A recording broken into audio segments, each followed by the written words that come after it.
Hello, hello, hello then. What's all this? What's all this indeed? Just getting ready to begin. Um, yeah.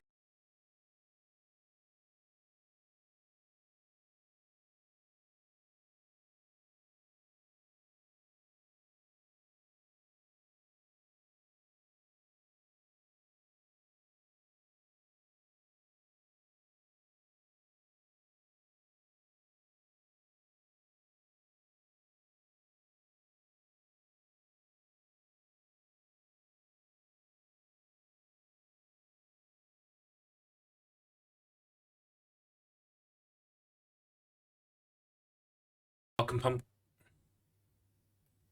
welcome, Pumpkin Blades, to the chat. Thank you for being here.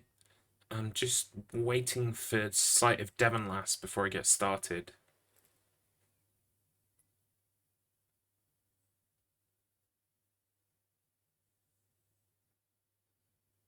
Devon Lass is like #1 patron of this channel. You can't start without Devon Lass. That's just the rules.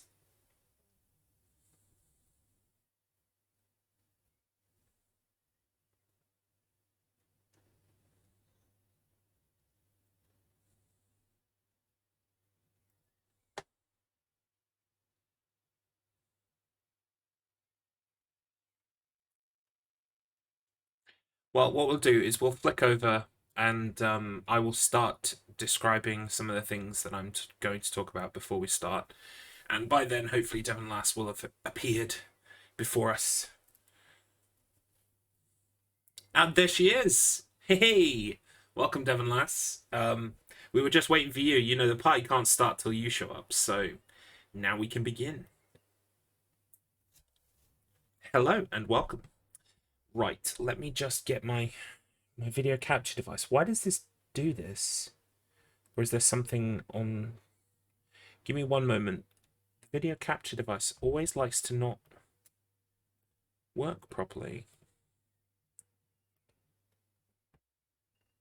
It's like I've got to add it as a new device every time. Which is just silliness. There it is.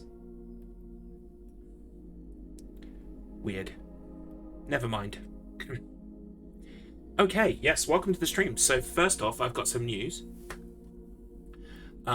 We needed to hit 25... No, of course, I wouldn't dare start without you, Devon Lass. Like I said, you are the #1 patron of the channel, so, like...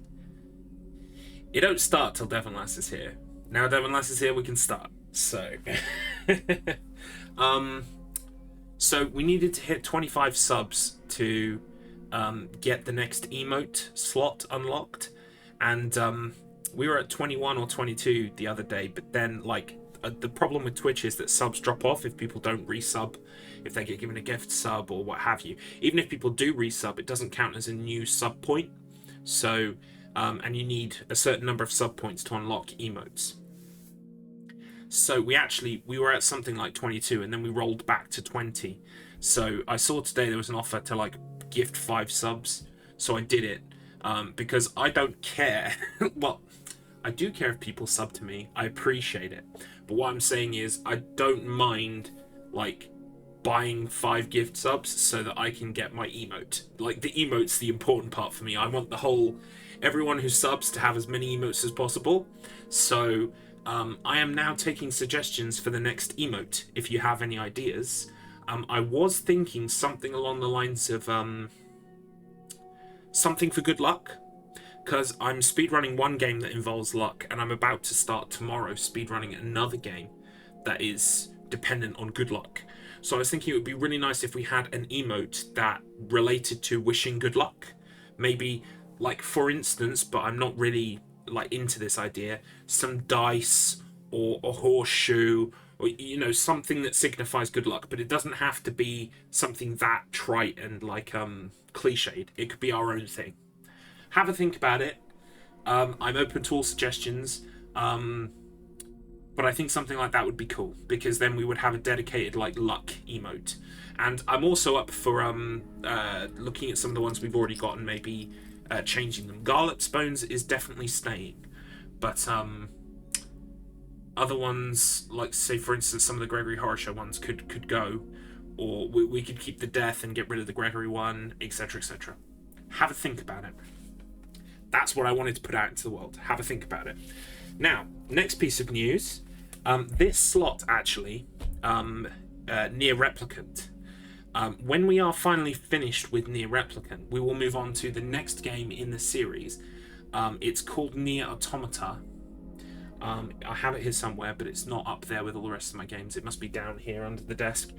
NieR Automata is kind of like sort of a sequel slash tangentially related game, which was made by, it wasn't made by the same people who made NieR, it was made by the people who made NieR plus a famous studio called Platinum Games who make action games. So apparently it's great controls, and it's still got all the weird kind of like bendy plot stuff, but it's not quite the same as NieR Replicant. And so when we finish NieR Replicant, we'll move on to NieR Automata. But after NieR Automata, that's it for NieR games. That's all the NieR games that exist, right? So, seeing as my brother was the one who provided NieR Replicant for me and said, you need to play these games, I said, well, what should I put in the slot next? And he suggested the Yakuza games, or Yakuza, however you want to pronounce it. I've never played any of the Yakuza games except for maybe 10 minutes of the PS2 version of Yakuza 1. That's how long ago. Like, way, way back. So he has very generously provided, and these will probably come up mirrored, so they'll look a bit strange. Oh no, they're not mirrored. So he has provided me basically the entire series. We have Yakuza Kiwami 1, which I believe is the remake of Yakuza 1. We have Yakuza Kiwami 2, which is the remake of Yakuza 2. So these were the two PS2 games, but they were remade in the current kind of graphics and engine on the PS4. Then we have the Yakuza Collection, which contains 3, 4, and 5. But these were all PS3 titles, and they've now been like kind of upped to PS5, so PS4 even. So we have Yakuza Kiwami 1 and 2, which are the remakes of 1 and 2. So essentially Yakuza 1, 2, 3, 4, and 5. Then we have Yakuza 0, which is a prequel to the Yakuza series. And then we have Yakuza 6, which is the Song of Life. And then there's a new game out called Yakuza Like a Dragon. We might move on to that one after all of those are done, but that's going to take me a while. So I'm looking forward to those. Yakuza... Got you on earbuds, little ears about. Oh, right. I'm not blowing your ears, am I? Hopefully they're all okay. I am being a bit loud. But yeah, so that's what we're going to be doing. Once we're done with NieR Replicant and NieR Automata, we'll move on to the Yakuza series, and that's going to last us a while. But expect lots of crazy Japanese stuff, beating people up, gangsters, and like lots of zaniness is what I recall of those series. I've only seen little bits and pieces, basically. So that's what we're going to be doing after NieR. So all that remains to be done really is to jump into NieR. Now, we completed NieR Replicant for the first time last week, and we got ending A, which is the default ending you're supposed to get the first time you beat the game. We are now going to be moving on to ending B. Now, ending B is basically the second half of the game again, but kind of told from Kainé's perspective, hence the stream title, a Kainé's perspective. I gather there is a bit of a novel to read. You remember the Forest of Myth, you remember all of the text in the Forest of Myth. I'm pretty sure we're going to get like a Kainé plot dump novel to read. So I'm prepped for this. I thought I'll just read ahead just to see roughly what the ending entails. Hang on one second. Okay, that's fine. So, I see why you have earbuds in now. Yes, good idea. Although I could try and, well, earbuds probably for the best because you know Kainé, she likes to swear. That's probably the best option. So I gather there is a bit of a novel to begin with. In ending B, so I might have to read that to you, and it might take a while. And then from there on in, the plot events are more or less the same, but we're going to see them from Kainé's perspective with slightly extended scenes. We should hopefully, I think, be able to do the whole thing tonight. Finish ending B. That's my plan. So, we should be able to continue from our completed save file, which is this one.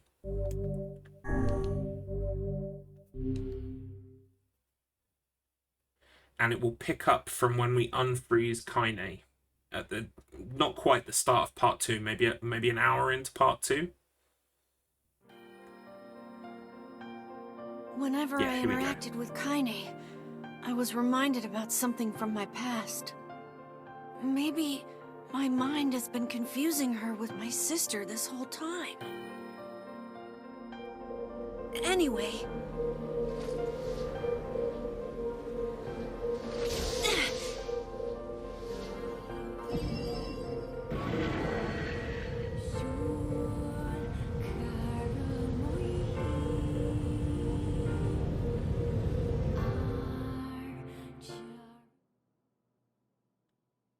Here we go.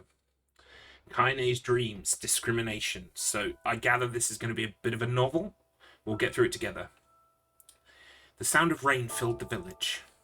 The steep cliffs that surrounded the area magnified sound, causing even the slightest drizzle to rattle like a thunderstorm. Thin wisps of smoke streamed from huts as the villagers huddled in their homes and waited out the rain. I'm guessing this is the Eyrie. A single child, however, had braved the downpour and was now wandering slowly towards the wooden hawk-shaped weather vane at the centre of town. The wanderer reached the vane, which had existed for as long as any could remember, and stared. The child's face was simultaneously delicate and fierce, like a teacup that had survived a shipwreck. Those traits combined with pale white skin to give the face an almost sexless quality. If the beak turns east, I go home. If it stays west, then I... The child blinked.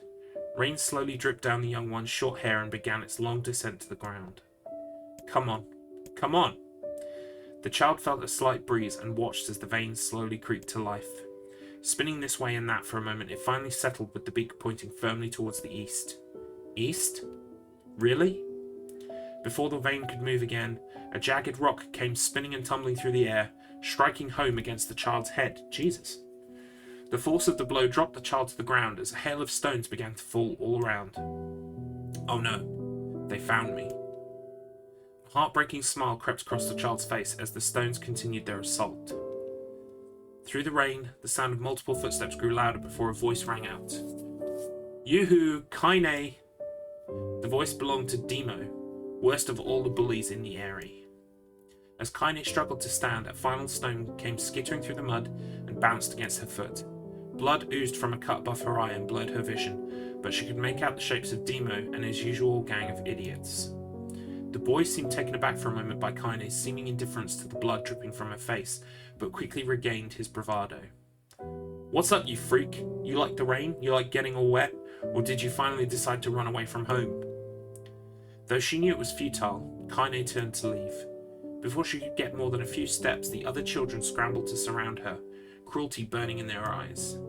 Kainé knew those were not the only eyes on her. The tormentors' parents watched from the safety of their homes. She was attuned to this sensation. It was one she had experienced many times before. While some villagers simply turned a blind eye to the actions of their children, many encouraged it openly. Wow, dicks.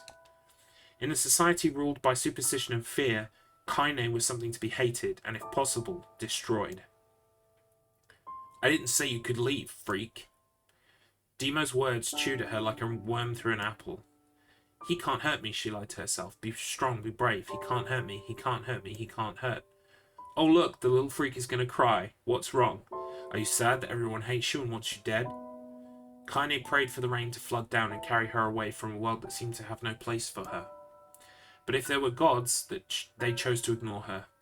As Demo crept ever closer, the cloud began to thin and the rain slowed. Even the weather hates me. I'm useless, a failure. I wish Demo's rock had taken my head off. Kainé couldn't meet Demo's leering gaze. She lowered her eyes and stared at the muddy ground below. The bully moved forward until he was inches away. She could smell the scent of old meat on his breath. Ugh. The boy grabbed Kainé's face with thick fingers and yanked it upward. She tried to turn away, but he forced her gaze back and jammed his thumb against her eyelid to pry it open. Show me. No. Did you just say no? Demo grinned evilly. You don't say no to me. No one says no to me. Not even taking his attention from Kainé, he called to his cohorts. Come on, guys. Let's give the freak what she deserves. As soon as Demo finished, kicks and blows began to rain down upon Kainé. Demo paused, still grinning, as Kainé curled into a ball and tried to make the pain stop. I don't get you, freak. What you acting like a girl for, huh? Everyone knows what you really are. Kainé ignored the question, choosing instead to stare at the weathervane. It continued to point east, as if supremely confident about the future it had chosen for her. Go home? Yeah, that's a funny joke for someone with dead parents and no home to go to. Freak, chanted the children. Freak, freak, freak. Kainé closed her eyes and listened to the rain, waiting for the pain to start again. As the clutching hands of the village children closed around her, she bent her mind to the sound of the rain, letting it become her world entire.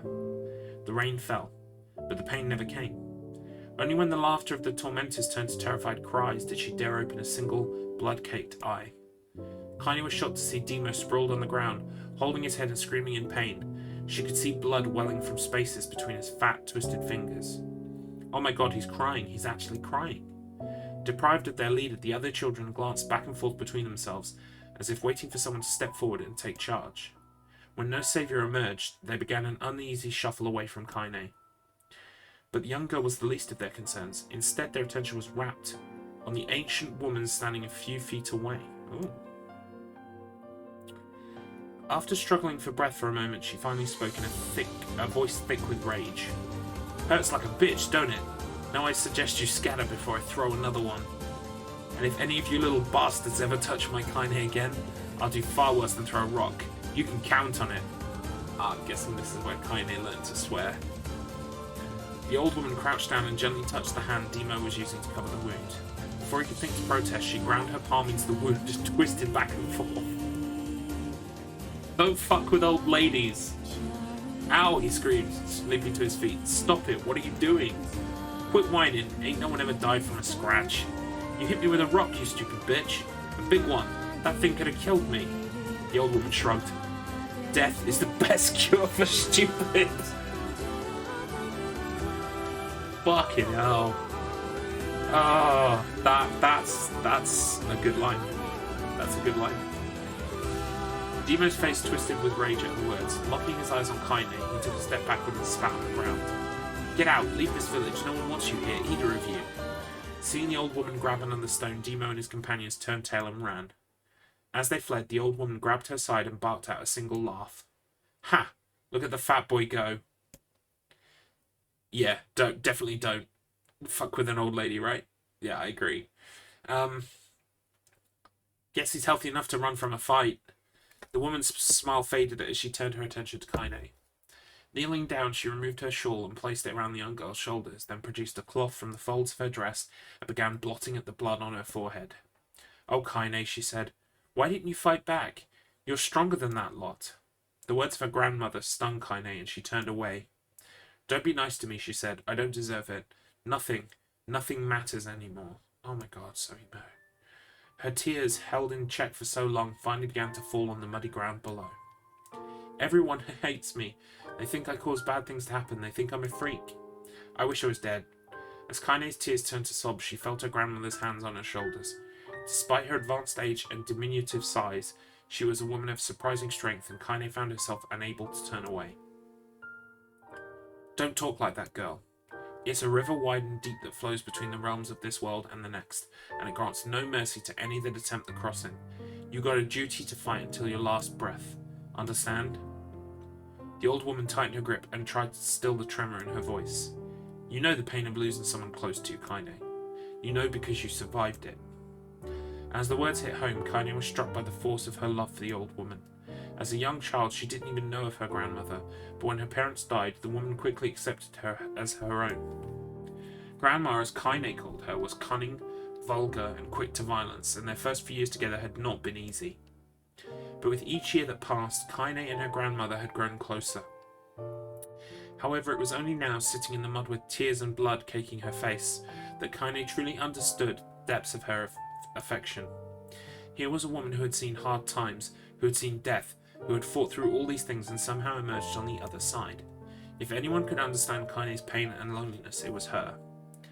Do I make you sick, Grandma? Course not. Don't be an ass. Kainé drew her grandmother's moth-eaten shawl around her body and shuddered. But my body, it's not normal. If I was normal, then Mum and Dad wouldn't. Hush, interrupted Grandma. I'll not hear another word of this nonsense. You're my granddaughter and I love you, and if folks have a problem with that, they can just go to hell. With that, the old woman reached out and placed a wreath of dried flowers in Kainé's hair. The skill it took to bend the flowers without breaking the stems or losing a single petal was remarkable, and the beauty of it made Kainé want to cry all over again. Oh my gosh, these are lunar tears. Grandma, you made this for me? Lunar tears were legendary flowers. Most people could live their entire lives without ever seeing one, and yet her grandmother had somehow collected a dozen or more. Kainé reached up and touched the wreath as if she couldn't believe it was real. Where did you find these? Just stumbled on them while I was out doing the shopping. The old woman turned away as she spoke. Yes, sounds a likely story, leading Kainé to suspect that the search had been more difficult than she was letting on. The pains she took to construct the ornament, let alone track down the flowers used in its construction, made Kainé's heart hurt. She reached up and gently adjusted the wreath, admiring the way it fell between her fingers. Didn't quite turn out right, said her grandmother as she squinted at it. These old hands have trouble with delicate work, but it sure looks good on a pretty girl like you. Kainé blushed and turned away. You think I'm pretty? Of course you are. What a fool thing to say. Thank you, Grandma. Her grandmother smiled. We're going to be fine, you and me, she said. Long as we got each other, we'll be just fine. Kainé took her grandmother's hand in hers, and the two of them struggled to their feet. As they began the long walk home, Kainé gripped the hand with all her might, as if trying to stop smoke from drifting away on the wind. The rain had stopped. Kainé stood beneath the weather vane, watching it spin in lazy circles, no longer caring about the direction it faced when it stopped. I don't need to escape. I have a home now. Grandma loves me and that's enough. Even if it's us against the world. Kainé let her gaze drift up past the vane and into the cloudy sky. The last faint hints of a rainbow were slowly fading. As she turned and headed for home, the light scattered into a million particles and vanished, seemingly taken away on the breeze. I told you it was a novel.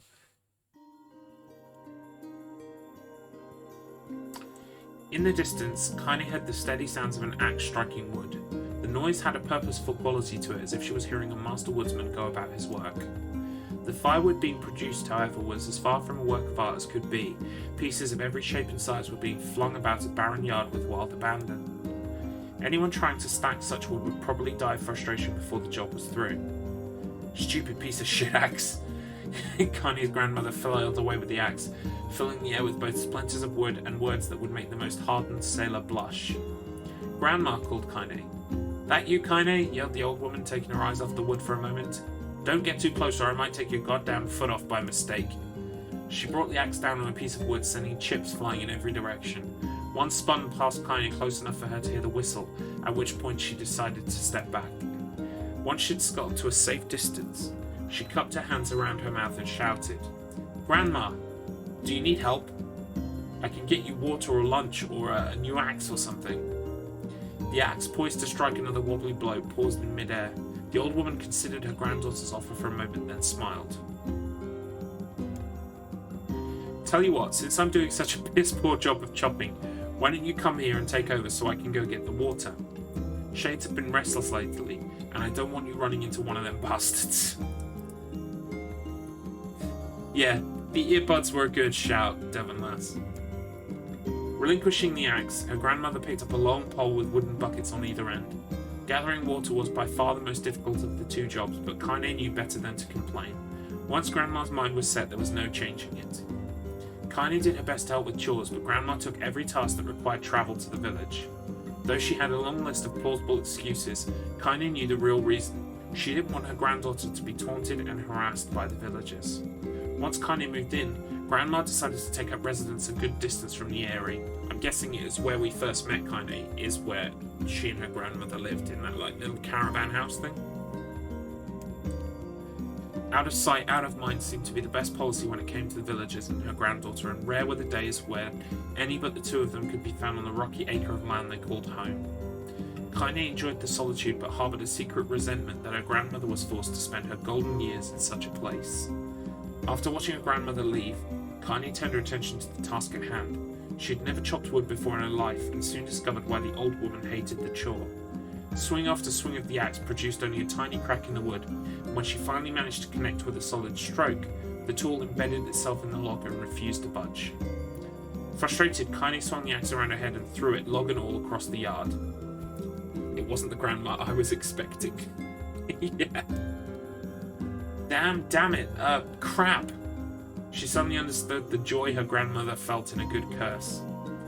Happier now, she picked up the axe, forced it from the wood and resumed chopping. She had a natural skill with a blade, but the task was challenging and blisters soon began to form on her small pink hands. This is tough, and my logs are all weird sizes. Spitting on her palms and ignoring the pain, Kainé redoubled her efforts. Just as she was developing a rhythm, Grandma returned from the village. Setting down her buckets with a small sigh, she took one look at the logs and coughed out a wheezy laugh. Pretty clumsy, girl. You better practice if you... Her grandmother suddenly collapsed to her knees, causing one of the buckets to wobble precariously. Eyes wide, Kainé dropped the axe and ran to her grandmother's side. Grandma! The old woman shook her head and pointed a trembling finger at the bucket. Get the bucket. Can't let it spill. Kainé steadied the bucket with her foot as she knelt by her grandmother. A small bit of water sloshed over the side and made a new home in the hem of her dress, but Kainé didn't notice. Grandma, what's happening? Crazed with panic, she grabbed her grandmother by the shoulders and shook. After a moment, the woman lifted her arms and batted Kainé away. Stop that, just stop, she cried, breathing heavily. It ain't like I'm dying, just tired from the trip is all. Kainé desperately wanted to believe her, but one look at the old woman's shaking hands and worn face told her more than words ever could. Her grandmother had lived a long, hard life, and it seemed the bill was finally coming due. The time when her grandmother watched over Kainé was ending. Sooner than either of them had feared, the positions would be reversed. The next morning, Kainé came to the side of her grandmother's bed and took her wrinkled hand. Grandma, you're sick and you need medicine. I'm going to the village. The old woman shook her head and tried to rise, but Kainé gently pushed her down. It's all right, she said. I'll be fine. Her grandmother fixed her with a gaze that could melt steel. After what seemed an eternity, she finally lowered her eyes and sighed. Well, I don't like it, goddammit. But I guess I should have quit being so stubborn and let you grow up. The old woman watched as Kainé strapped on her boots and made her way down the road to the village. Hours later, as an unseen sun made its way across the dark and rainy sky, she was still watching. Kainé moved at a brisk pace, checking her pockets every few minutes to make sure the money her grandmother gave her was still there. Every noise caused her to spin on her heels, making sure she was being stalked by a shade, or worse, Demo and his gang. But she encountered neither tormentors nor shades, and Kainé finally found herself at the entrance to the village. The few adults she could see glanced sideways at her, then muttered to each other behind raised hands, before slinking away into the shadows. Her heart racing, Kainé took a series of rapid, shallow breaths and tried to calm herself. I have to prove myself. I have to help Grandma. I have to be strong. She chanted those words to herself over and over as she slowly made her way.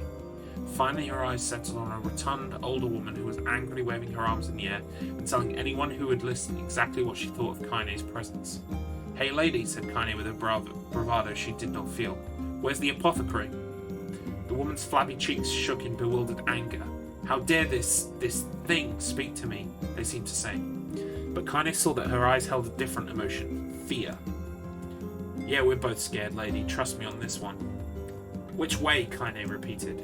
The woman pointed at a small building to her right before hitching up her dress and stumbling off in the other direction. Kainé cringed, expecting a stone to come flying from the assembled crowd, but none came. Her mind was filled with a strange sense of pride as she made her way to the apothecary, but the new emotion had little time to take root, for as soon as she opened the door she noticed a familiar customer at the counter. It was Demo.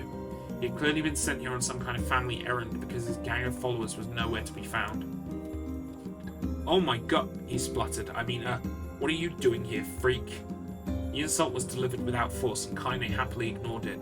Stretching on tiptoes to see over the counter, she asked the shopkeeper for the medication. "Ha!" barked Demo. "That old bitch finally keel over? Go to hell, Demo." The boy's eyes grew so wide they seemed ready to fall out of his head, but before he could let fly a comeback, or worse, a punch, the apothecary told them to knock it off before he kicked them out of the store. Demo slunk out of the shop, cursing Kainé under his breath. Once he was gone, she allowed herself to breathe once more, taking a brief tour of the shop while the owner prepared her medication. Countless tiny bottles filled the cramped store, each with a label written in some indecipherable language. An ocean of aromas assaulted her nose, creating a scent that was exotic but not altogether unpleasant. Seeing such a variety of supplies gave Kainé a sense of peace. Surely in a world so vast, there would be a place that she could call home. On the far wall behind the counter rested a portrait of a stunning young girl. The picture had once contained bright, vibrant colours, but time had worked its cruel magic, and they were beginning to fade. The beauty of the work, however, remained undiminished. "You like that picture?" Kainé turned to find the apothecary with a small vial of medicine in his hand. His eyes were gentle but sad, and they seemed to stare through her and into nothing as he spoke. "That's my daughter. I sketched it when she was just a little girl. She's been dead a long time now." Kainé didn't know how to respond. She just stared at the portrait and tried to come up with the right words. "Pictures are wonderful things," continued the shopkeeper. "They let the ones closest to you live on forever." He shook his head slightly, then looked down at Kainé and smiled. Handing her the medicine, he reached into his sizable green apron and produced a handful of old wax crayons. "You should have these. There's no one left that I wish to draw."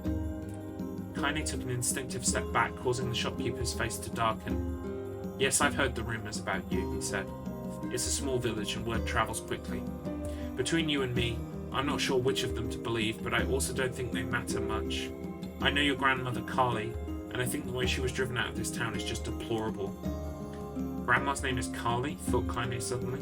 She was still mulling this new fact over in her mind as she reached out and gently took the crayons from the apothecary's hands. "Your grandmother is an old friend of mine," he said as Kainé scooted away yet again, "and I owe her much. I wager she would like it if you drew a picture of her. Yes, I think she would like that very much." Kainé murmured a quiet agreement, but inside her heart was bursting. Never before had a villager treated her with anything but complete contempt. It was a tiny, almost imperceptible step, but it was a step nonetheless, and with enough tiny steps, she might one day discover the rest of the world. When Kainé returned home, she found her grandmother asleep in her bed. Her feet were blackened and raw, even bleeding a bit in places, leading Kainé to think that she had been pacing around the room until exhaustion finally caught up with her. She placed the medicine by her grandmother's pillow and turned to leave, but found the old woman's hand clasped around her arm. "Back already, are you?" asked her grandmother with a yawn. "Come here, let me have a look at you." Grandma sat up and examined Kainé from head to toe. Finally satisfied that nothing terrible had befallen her grandchild, she leaned back and allowed herself to relax. "Well, how was it? Those bastards give you any trouble?" "It was kind of fun," said Kainé with a small smile. "No, seriously, it was." "Fun, eh?" asked her grandmother in a voice which implied she believed anything but. "Uh-huh. So anytime you need me to run an errand, just let me know." As she spoke, Kainé removed the crayons from her pocket. After a brief explanation of their source, she informed her grandmother that she was going to sketch her portrait. "A portrait of me? Ridiculous. No one wants to stare at a wrinkled old crone." "But Grandma, it'll make you live forever." "Horse shit," said her grandmother, throwing back the sheet from her bed. "Living forever would just piss me off. Now put those crayons away and help with dinner." But Kainé would not relent, and in the end, Grandma found herself leaning against the wall of their house, as if posing for a master artist. Kainé took up the crayons, eyed her subject carefully, and set to work. Just as her grandmother was about to nod off, Kainé finished the piece. After staring at it for a bit, she released it from her grip and let it slowly drift to the floor. "It's terrible. It doesn't look like you at all." "I'm sorry, Grandma. I thought these crayons would, make drawing easy or something." The old woman's eyes narrowed at her granddaughter's disappointment. Let me be the judge of that, she said, ignoring the pain in her back and reaching for the paper. The sketch could have been a person's face. It also could have been a boulder, a lump of clay, or an incredibly misshapen loaf of bread. All rendered in a chaotic array of colours. That's really cute. The old woman stared at the picture for a long time, then slowly wheezed out a laugh. Oh, Kainé, she said between laughter, you truly are my blood. You're as clumsy as me and I love it. But, hush. I won't hear any more bull about how ugly you think it is. It came from the heart, and I'll treasure it always. True to her word, the old woman gave the picture a place of honour above the kitchen table. In the days that followed, Kainé would often catch her staring at the portrait with a strange smile on her face, an action she interpreted as silent, mocking laughter. A week later, Kainé could stand it no more and asked her grandmother to take the artwork down. Posh, said the old woman. I'll take this down when they roll me in my shroud. She pondered this for a bit, then turned to Kainé and dropped to one knee. Listen to me, girl. Seeing this picture makes me happy in a way I've never felt before. And it makes me want to go on, so that someday you can feel the same happiness. It was a moment that burned itself in Kainé's memory, a perfect blend of pride and love and joy that came together to form a lifelong remembrance. She swore to never forget this moment, to never forget the old woman who had made her place in the world possible. Time moves on. People and memories move in and out of a life like ghosts passing through a hall, but this moment will be different, Kainé swore, because I will remember it forever. Forever. Okay, I need a drink. I don't want to skip these sections because they are so... they provide so much information about the characters and the story that we, you know, I guess the only option would have been to script hours of cutscenes that, to be honest, most people would probably skip anyway. So they saved some budget by just writing it into text, I guess. It's a bit difficult, like, when it comes to a stream, to, like, just sit here and read a book for half an hour. But I hope you guys are with me on it, because, like, it does provide so much information. And in times, it is written really kind of, like, whimsically and charmingly, and it makes me laugh. I think someone should write a book of this story, to be honest, because the story is good enough. They should just write a book.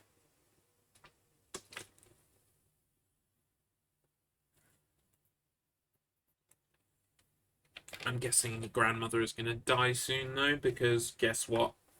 It's NieR. That's what people do in NieR. But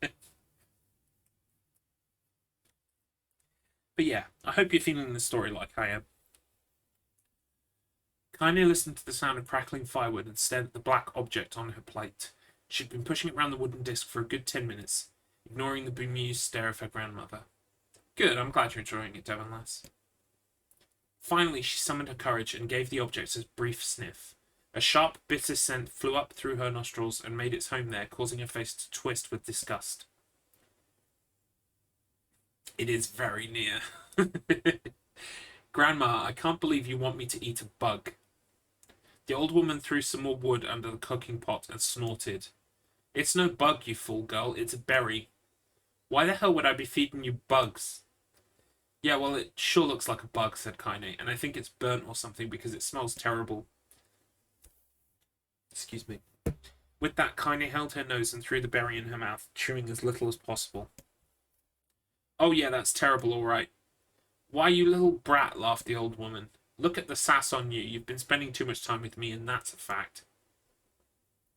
5 years had passed since the moment when Kainé's grandmother saved her from the bullies.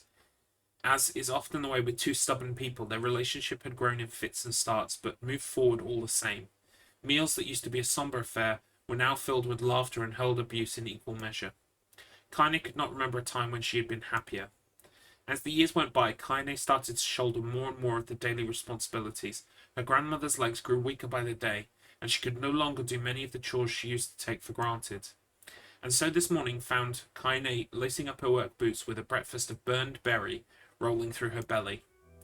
Where are you going today? Asked Grandma suddenly. Kainé looked up surprised. The old woman rarely asked for specifics anymore. Well, I was going to check out the kelma trees and see if they were ripe. I thought we could make some jam or something. Oh, and I'm going to pick up some flagstones, so I need to take the wheelbarrow. Flagstones? What in the hell for? Kainé stared at her grandmother, then held out an arm and swept it around their home. Constructed mostly of cloth, rope, and rubble, the old place sagged like a boxer in the final round. Wow, what a great synonym there. Grandma, a dying cat could chew through this house. I'm going to build a stone wall so we have some protection. The old woman laughed, exposing a toothless grin to the world. Goddamn, girl, if a bunch of thieves want to ransack this old place, let them come. We got nothing worth stealing anyway. I'm not worried about thieves, I'm worried about shades. People saw one west of the village yesterday. The old woman tilted her head and stared at her granddaughter. Well, shoot, I don't know why you have to do it today. We can worry about it some other... Grandma, no. If I don't go to the kelma trees, we won't eat tonight, you know that. A confused expression passed across the old woman's face, and for a moment she was a small child lost at a carnival. Yes, she said after a bit. Yes, of course you're right. I'm sorry, Kainé. Lately it seems my mind is... She didn't finish the thought, instead walking over to her nightstand and gently taking the wreath of lunar tears from the drawer. The flower's petals had aged to a brilliant whiteness, and Kainé thought it was more beautiful now than the day she first received it. You're going to be a true woman soon, Grandma said as she placed the flowers in the girl's hair. So that means less chatter about shades and building defensive walls, and more talk about how beautiful you've become. Annoyed, Kainé reached up to remove the garland, but the look on her grandmother's face stopped her hand. You're a beautiful thing, said the old woman, and there ain't another like you in all the world. I'm very proud of you. Okay, Grandma, that's enough goddamn compliments for one day. Such a mouth on you, where did that come from? I wonder. Gee, I wonder. I'll teach you to sass me, girl, yelled Grandma. Suddenly she lurched forward and grabbed Kainé by the ears, pulling her around the room with a crazed grin on her face. Grandma, yelled Kainé in a quaking voice. Grandma, stop it, what the hell? The old woman stared at her and blinked, then slowly held her wrinkled hands out as if it was the first time she had ever seen them. Oh, I don't know what happened there. I'm sorry, girl, sometimes my mind just... Kainé thought the look on her grandmother's face was the most heartbreaking thing she had ever seen. Listen, she began, maybe I should stay home after all. No, I won't have you stay here to keep an eye on an old codger like me. You go get your fruit and your wall and whatnot, I'll be fine. And when you come back, I'll have a nice grasshopper dinner waiting for you. Kainé rolled her eyes, then kissed her grandmother on the forehead and made ready to depart, trying desperately to ignore the worry that was gnawing at the walls of her heart. Kainé could feel the old woman's eyes watching her as she moved down the path. Don't turn around, she told herself, but in the end the temptation was too great. She spun on her heel for one final look and saw a small, bent woman standing in front of a ramshackle hut with a sad expression on her face. Gods, she looked so old now. It's like the wind could reach down and just carry her away. Kainé worried about her grandmother all day, causing her work to suffer. What little fruit she could collect was tossed carelessly into the wheelbarrow, and she only found a couple of stones before losing interest in the project. Finally, as dusk approached, she decided to call it a day. Cursing herself for the lack of focus, Kainé pushed the nearly empty wheelbarrow back down the path. As she crested the final hill, she suddenly froze in place. The wheelbarrow fell from her fingers and collapsed on its side, sending a few pieces of wrinkled brown fruit rolling back down the hill. Her gaze was transfixed by a thick black cloud that hovered just ahead. Tracing its path with a finger, Kainé suddenly felt her stomach knot in on itself. No, oh God, no. Her grandmother's house was ablaze, the flames licking up as if trying to touch the sky itself. Grandma! Grandma! Kainé ran then faster than she had ever moved in her life. Once she tripped on a stone and went sprawling into the rocky ground, but she leapt to her feet and continued running, unmindful of the blood that spilled from her wounded hands and knees. As she got closer and closer, Kainé's mind began to race in time with her footfalls. It's too dark. It's too dark. Not just fire. Can't be fire. Too much smoke. Gotta save her. Gotta save her. She burst into the front yard and came to a sudden halt, her worst suspicions confirmed. Smoke from the fire was mingling with the thick, inky blackness of an enormous shade. The massive creature supported itself on 3 twisted feet and achieved balance through means of a large armoured tail. Scales, horns and claws sprouted from its body in a random, chaotic pattern, giving it the appearance of a lizard designed by some insane god. Seeing Kainé, it let out a roar and flicked its tail, sending small whirlwinds spinning around the yard. For a moment, the creature retreated into a shimmering, inky blackness, as if her mind was unable to comprehend that such a thing could actually exist. But then the smell hit her, a blend of rotted meat and excrement, and the horror became real once more. The creature bellowed again, and this time Kainé responded with a scream of her own. "All right, you bastard," she thought as her scream echoed off the high cliffs around them. "It's you or me. Let's go." The shade eyed Kainé with bemused interest. Then it began looking from her to the house and back again, as if urging her to look at the destruction it had so gleefully wrought. With dread building in her heart, Kainé glanced towards the house. Through the smoke and flame, she spotted a small figure struggling to escape the ruins. "Grandma!" At the sound of her voice, the old woman began waving frantically. "She's alive," thought Kainé. "Alive!" Kainé's legs sprang to life as she raced across the yard towards the flaming wreckage of the house. Before she could advance more than a few steps, the shade opened its mouth and let out a roar powerful enough to uproot trees and send them flying. The blast sent Kainé tumbling through the air before smashing her against the rocky earth. Stars danced in front of her eyes as she tried to remember how her legs worked. Get up, get up, get up, get up, now. As Kainé struggled to her feet, the shade stomped towards the house and pinned her grandmother to the ground with the tip of a claw. The old woman struggled to move the claw from her stomach, but she might well have been pushing a mountain. She coughed briefly, sending a small spray of blood into the air, then collapsed to the ground, her energy spent. Kainé lurched to her feet, only to fall back to earth with a gasp. Her ankles were on fire. One or both of them was surely broken.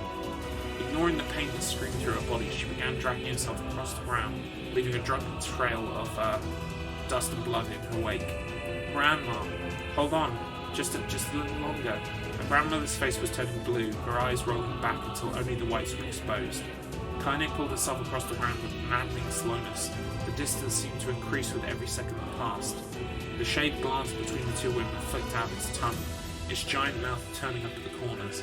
Short, panting breaths belched from somewhere deep inside its core. "Bastard," laughing at us. She had no idea how such a mindless creature could experience emotion, but there could be no doubt the shade was taking joy in their suffering. "Yeah, I see your plan." The shade moved its claws slightly, allowing Grandma to breathe again. It was clearly keeping her alive, only to snuff out her life when Kainé was close enough to touch her. "I'm gonna kill this bastard." Summoning all her strength, Kainé rose to her feet. There was a sickening snap from her right ankle as the foot twisted backward, but she forced it from her mind and began to hobble towards the monster. Pulling a small knife from her pouch at her waist, she leapt on the foot that words. She leapt on the foot that pinned her grandmother and plunged the weapon deep. "Give her back!" she screamed. "Give her back to me!" It was like stabbing a rock. After a few swipes, the knife broke at the hilt with a dull snap. The shade panted laughter again, then raised its tail and sent it rushing through the air towards the young girl that was latched to its foot. Kainé never had a chance. The tail struck her square in the chest and sent her crashing into the burning wreckage of the home.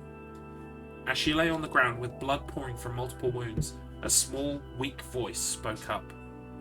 "Kainé?" Kainé's vision blurred as she forced herself to focus on the sound. Finally, her eyes cleared enough for her to make out her grandmother's hands reaching out to her through the smoke. "Grandma? Kainé, you gotta run. You can't best this one." Kainé grabbed the hands and held on with all her strength. "Grandma, come on, we have to go." The old woman coughed loudly. One of her hands, slick with blood, slipped from Kainé's grasp and thumped to the ground below. "Grandma, no, no!" I said, "Run, goddammit. You have to live. You have to get through." The thought would stay forever unfinished. Before she could say another word, the shade's clawed foot descended, smashing through the remains of the roof and down upon the shattered figure of an old woman. Blood oozed from gaps in the creature's toes. The terrible, putrid smell assaulted Kainé's nose once again.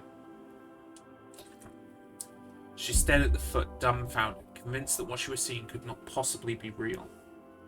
When the creature finally lifted its appendage, all that remained underneath was a twisted, unrecognizable mass of rubble and red. Her grandmother was gone. Can I just say, by the way, reading this, I dabble in creative writing, okay? I have for my entire life. It's one of my favorite things to do, and I've got ideas in my head for books that I want to write someday. I want to write them soon. Reading this just makes me want to write my fucking book. It's incredible. It's very inspiring. Yeah, I need to write my book, but maybe I won't put my book into video game form. Maybe I'll just make it so you don't have to read it out loud in front of an audience of people and kill your voice. But yeah, it's very inspiring because the way this is written, I mean, some of it is a bit kind of like basic, but a lot of it is really kind of like nicely descripted, you know? Described. Yeah, I want to be a writer, me. Anyway, her grandmother was gone. Kainé blinked, trying to feel the hands which had been in hers just a moment before. For a fleeting instant she could remember the warmth of that embrace, the trembling of the fingers, but then the sensation drifted away on the breeze and was gone. Memories flashed through Kainé's mind, one after the other, faster and faster, until they became a meaningless jangle of noise. Kainé screamed then, a thunderous sound that echoed off the cliffs and seemed to roll away forever. The shade eased forward, black ichor pouring from its mouth and dissolving into smoke on the ground below. The earth shook with every step as it crept towards its prey. Kainé's body slowly rose as if controlled by a mad puppet master. Her arms and legs were bent at impossible angles, her head lolled dangerously to the side, yet somehow she managed to stand. Staring at the shade, her eyes began to glow with a deep red fire. The creature, so confident just moments before, took a slow, hesitant step backward, trying to discern if this broken human could possibly pose a threat. You could listen to me read this for hours. Well, Devon lass, have I got a treat for you? Hopefully it's not going to be hours and hours, but yeah. As far as I'm aware as well, this is the only real kind of like major novel dump is in Ending B. So this is the only one we've really got to like power through. As far as I'm aware anyway. Thank you, by the way. I like to read, and this is good practice. So Kainé seized the moment. Laughing like a madwoman, she leapt into the air and plunged the shattered hilt of her knife deep into the leg of the shade. The shade took Kainé off like a fly, sending her crashing to the earth once again. Her chest rose and fell slowly as if a great weight was resting on it. Moist sounds of pain echoed through her mind. Something warm and thick oozed from her ears. Is that blood? I think it is. I think I'm bleeding to death. No, can't die. Grandma told me to live. Deep inside Kainé's mind, something finally broke. The sound, the pain, smoke and flames, all of it faded away until all that remained was a single incantation repeated over and over again. Kill it. Kill it. Kill it. Kill it, kill it, kill it. Yeah. We get it. Kill it now. As the spark that was Kainé slowly began to flicker and die, she felt her desire to kill and her desire to live blend into one. The distance between heartbeats grew longer and longer and longer. Ooh!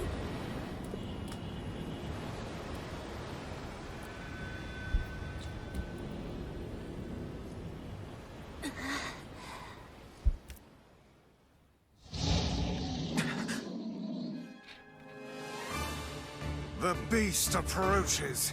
Am I gonna have to cut this stick now again?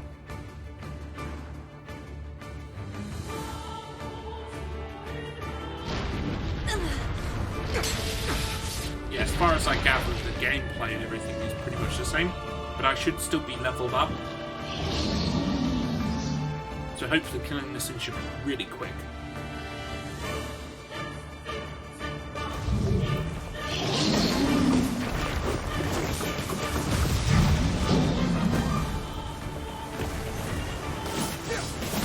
This creature must have. How did it even survive these past 5 years? I'm not gonna let this happen again. It dies today! My sword feels lighter. It's not the blade, but the skill of the user. Strike it down. Yeah, because I'm still using the weapon that you get at the end of the game. That's not the end of the game, but you know, remember last time I got the strongest weapon in the game, pretty much. This is it.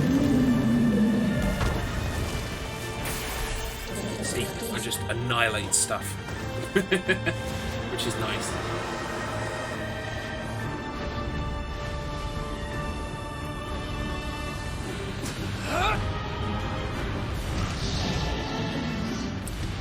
won't skip any cutscenes because I gather some of these scenes are extended.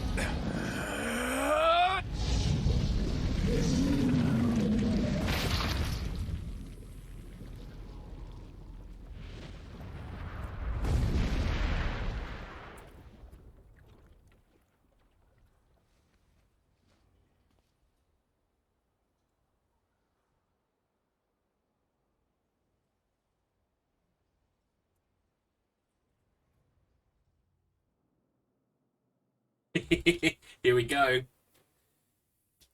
10 seconds of gameplay, 2 hours of novel. Gently, weakly, softly, the shade, sure that its tormentor was dead, turned and stomped off towards the horizon, stopping along the way to bellow one final roar. Couldn't kill it.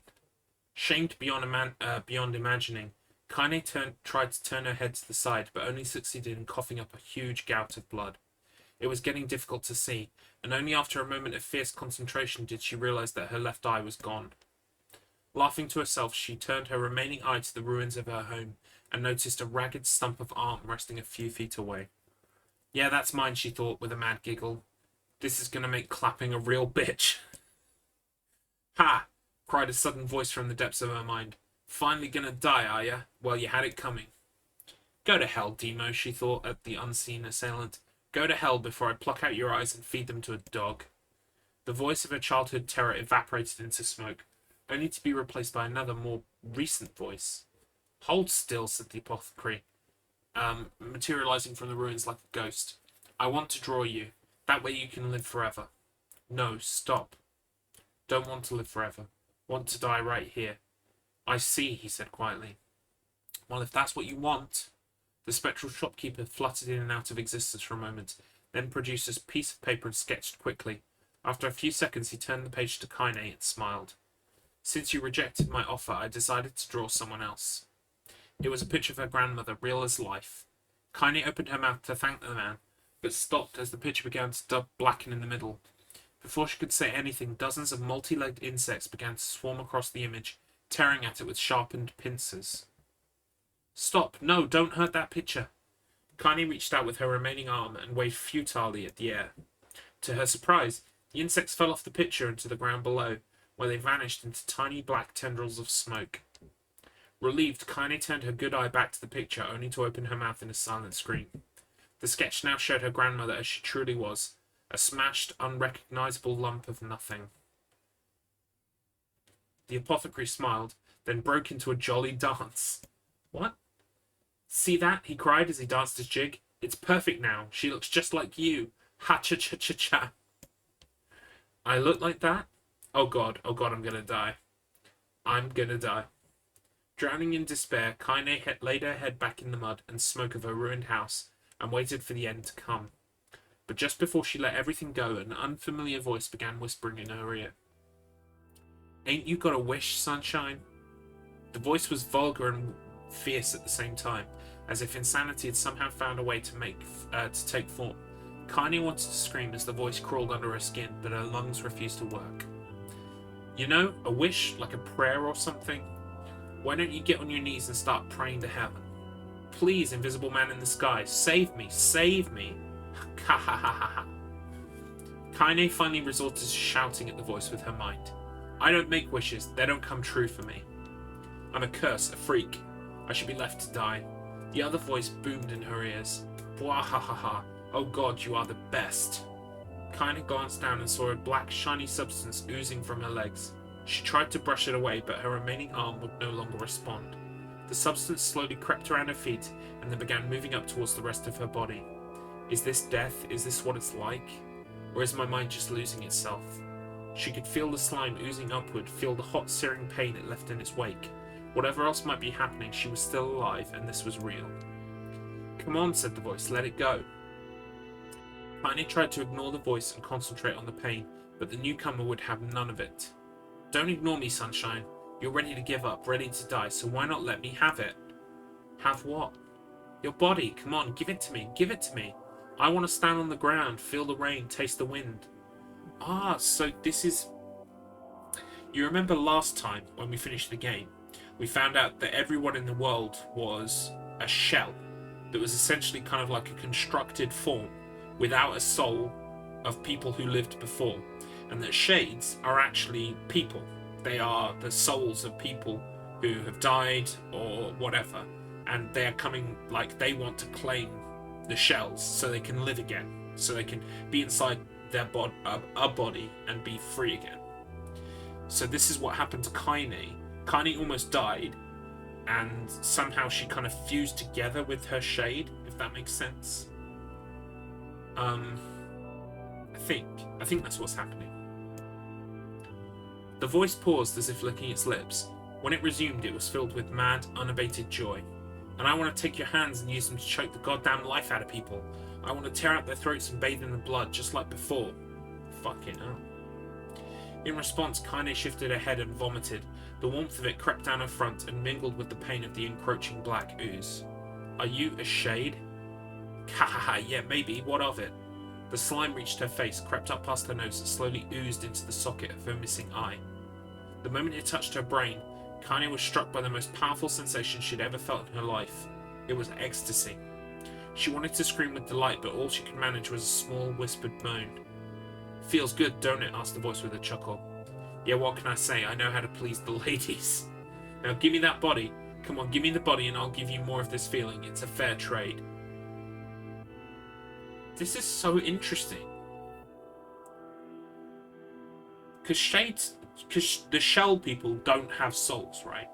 So maybe this is what it feels like for them to have a soul in their body. It's like ecstasy.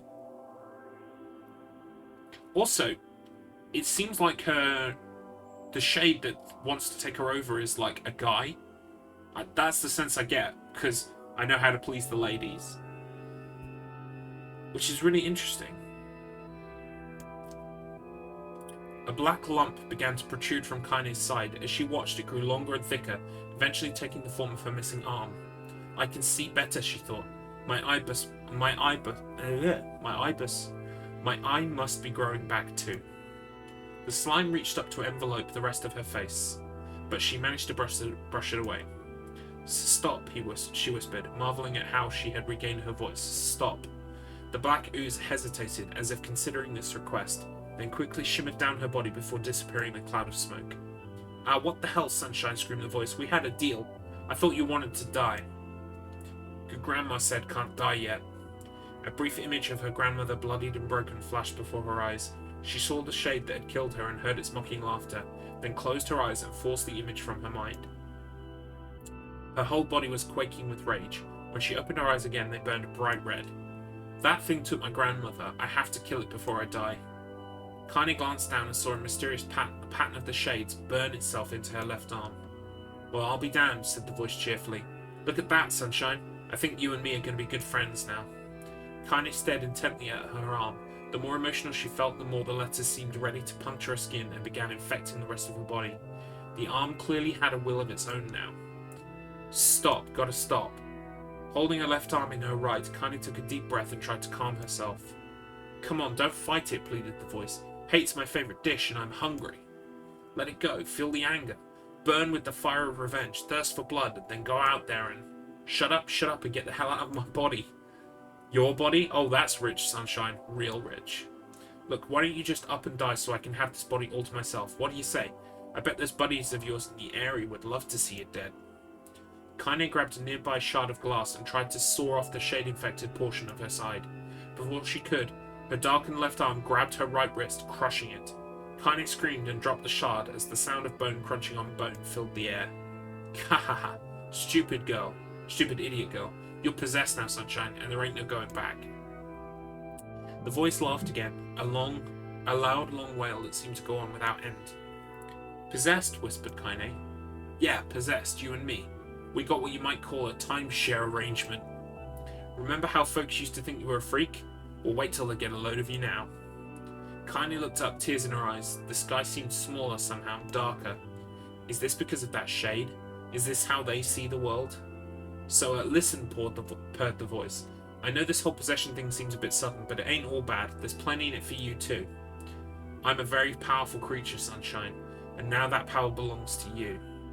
You got enemies, people you want to kill? I can make it happen. That little fat kid who kept picking on you, that big old shade that squashed your granny, we'll wrap them up in their own assholes. No more abuse for you, Sunshine. No more pain. Wait, said Kainé. You're a shade. Why would you help me kill another shade? What, you think I'm some kind of racist? Some killing snob? I don't give a good goddamn who you murder, honeypants. I just want to drink from the well. Wow.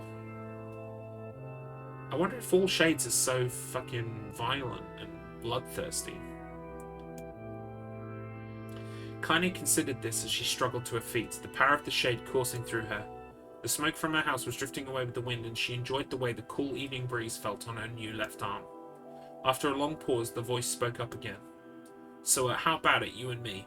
We could have some good times together. Look, I'll even take care of the bloody part if you don't want. Fuck off, asshole, muttered Kainé. I'll handle the killing.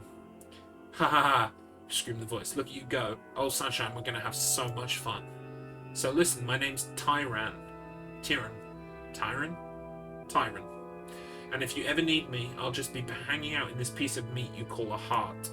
Now get to it. The more you kill, the more your heart turns rotten and sour, and I like rotten and sour. Kainé found herself nodding at the voice. Yeah, she said. Yeah, I think this can work. I'm going to find that shade, and I'm going to strangle it with its own guts. And when I'm done, I'm going to do the same to you, Tyran. Count on it. Ha! Laughed Tyran. I've shit bigger than you, so good luck with that.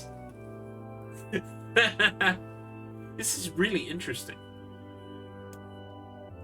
Oh, and hey, one more thing. Right now, you and me are sharing this body, but if you ever run out of hate, if you ever, go soft, then I'm going to take over everything. That's what happened when we fought Kainé. If you remember, we fought Kainé's possessed form and kind of knocked... It must have been Tyran, and we knocked Tyran back. It must have been because, Kainé's heart grew 3 sizes that day and realized, the love of her friendships maybe made her soft, and he took full control, and we fought him back. So keep on killing, Sunshine, and watch your back. The voice grew fainter and gradually faded away, fading to somewhere deep inside Kainé herself. Kainé waited until she was sure the voice was gone, then waved her new left arm around a few times. It feels perfectly normal, she thought. It feels like mine. Desperately, she began poking and prodding at the new limb, determined to find something wrong with it. She didn't want it to feel normal. That would mean the creature inside her had already won. I am not a shade. I am Kainé. Repeating this mantra in her mind, she slowly began digging through the rubble of her house, being careful to ignore a certain red-stained spot in the corner. Finally, after what seemed like an eternity of heartbreaking work, she found what she was looking for. It was the wreath of lunar tears. Though it had been through hell and back, the garland's petals were as bright as ever. Kainé started to place it in her hair, then slowly lowered the wreath and stared at it. I'm sorry, Grandma. I'm so sorry. But I don't deserve to wear this anymore. I'm possessed, corrupted, a freak. And this time, I don't think there's any going back. Holding the flowers to her heart, Kainé fell to the ground and sobbed. As night gradually lightened to dawn and the people of the area arose to their daily lives, she remained in that position, as if tears could somehow wash away the horror that now infected her world. Ah. Alive! Stay alive! Stay alive! Grandma. Kainé, you gotta live! You gotta come back to us!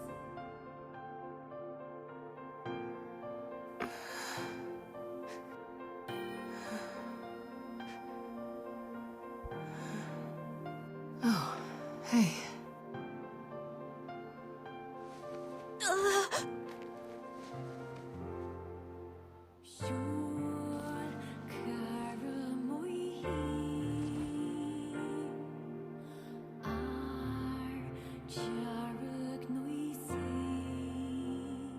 Emil, you were the one calling me, weren't you?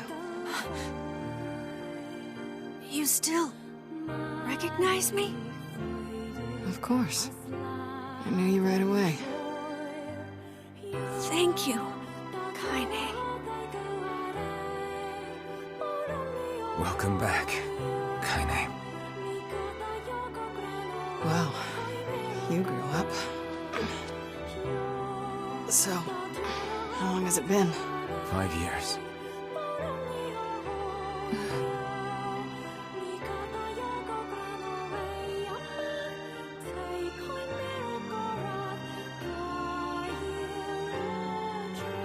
I know the novel was long, but I don't think it was 5 years. That's It's a about long time. an hour. Any luck with Yona? We are still no closer to finding her. We need a way to locate the Shadow Lord. By the way, this is for you. Is that a lunar tear? It's not as good as your grandmother's, but I tried. No, it's great. Thank you.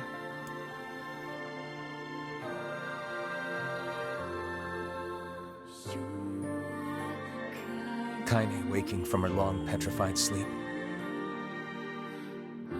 Emil's unflagging kindness. Our reunion was a happy one, and we let it wash over us like rain. That is, until Devila and Popola had to go and ruin it all.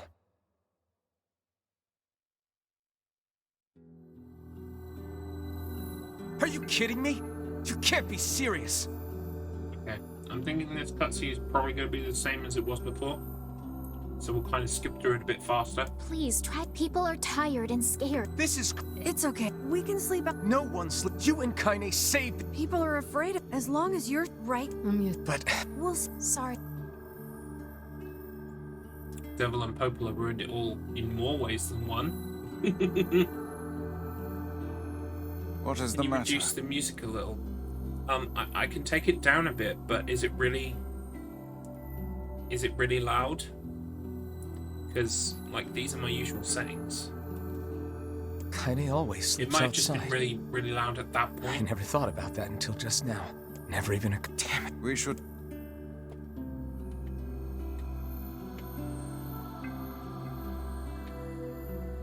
I didn't get much sleep that night. For the first time in my life, I hated Devila. Can you skip this? For the first time in my life, I doubted Popola. Oh.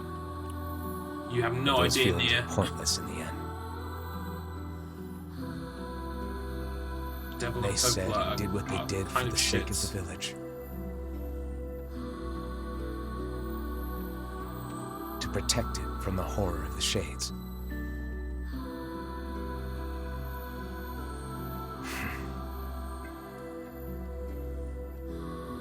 Really, how can I blame Devila and Popola?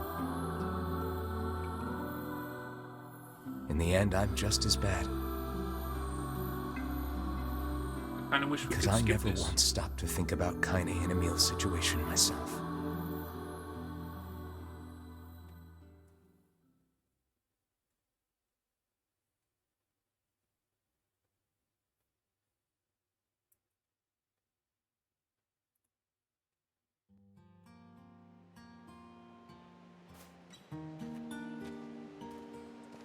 So is this from...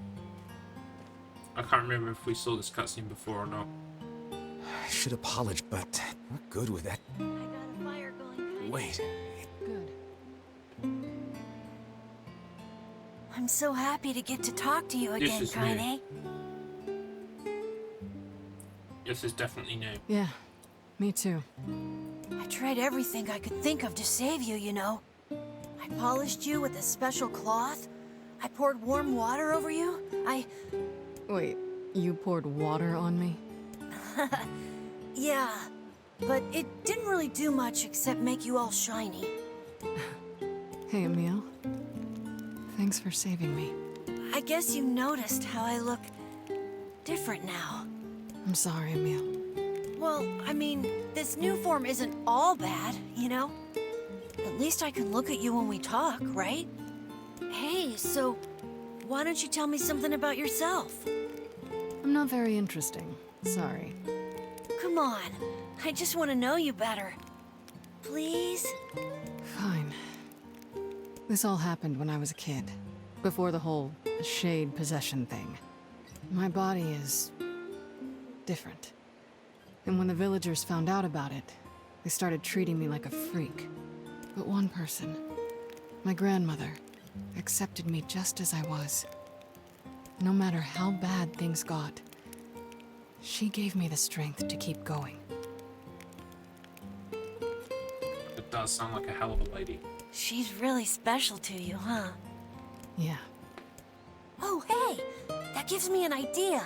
Since we cured your petrification, we should start looking for a way to cure your possession in my body.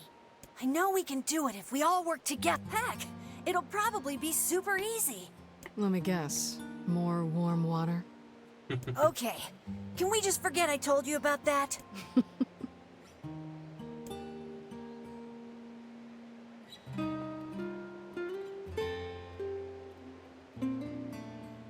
That was cute.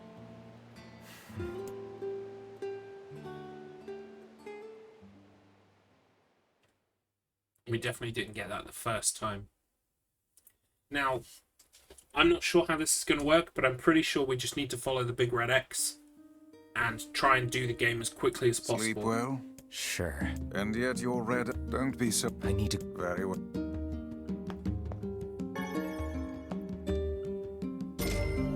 We don't need to worry too much about side quests or I have any not heard- other She things. got the black scrawl and died when I was little. Oh, My apologies for bringing it up. It's all right. I can barely remember her face anymore. This is the only thing I have left of her. Reading it helps remind me of when we were still a family. I see. But the final entries get a little strange. In what way? Well, here, take a look.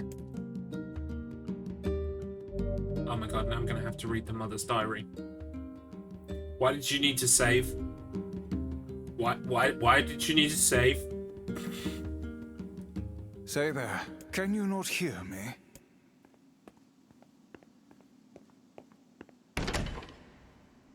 What? Why are you standing about like a slack-jawed ninny? Sorry. Felt like I was dreaming or something. Sleeping on one's feet is quite the talent indeed. Come now, there's the door. Right. Let's go. So, something about NieR for the people who don't know, okay? What we're playing, NieR Replicant, is basically like a remaster of the original game called NieR. It was called NieR Gestalt in Japan, and everywhere else it was just called NieR.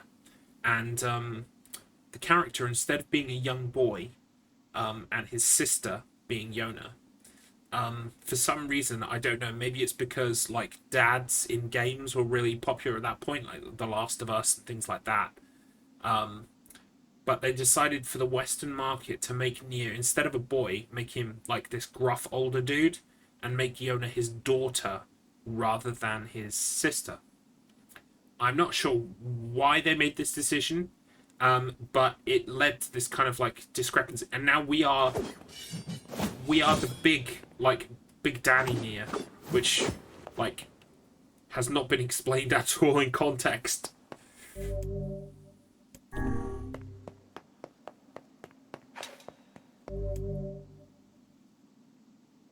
Proceed beyond this point and you'll be unable to save until the battle is over. Do you want to go through the door? Alright. What is this about?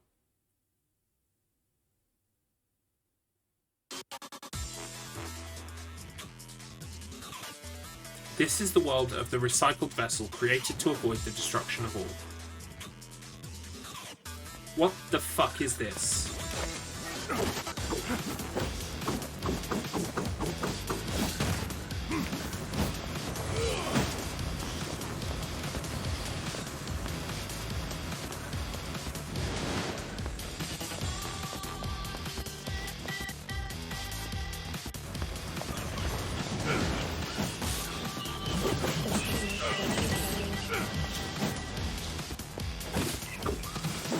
This is interesting, because I have no idea about what this is.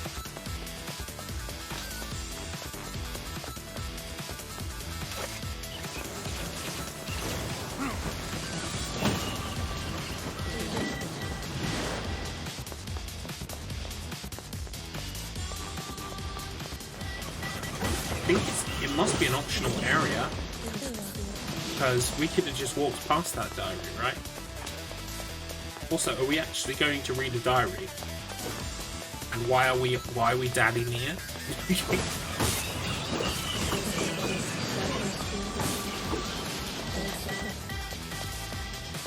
music's fucking rad though. It's like the remix.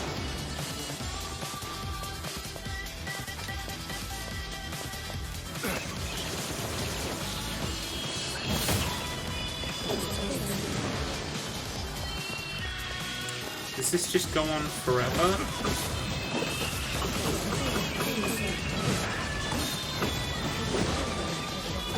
This remix is class, by the way. Well, look, it doesn't go on forever. We're almost at the bottom.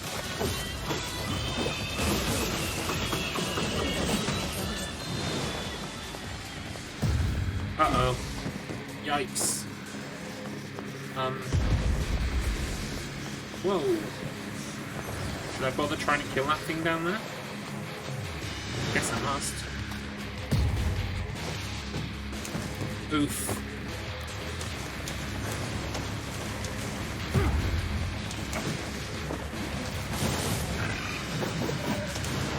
You're dead. Right, so... maybe now, game, you could explain. That would be cool. Explain, maybe? The Brack Scroll, a lost destiny, a white book, a false truth. What the fuck is going on?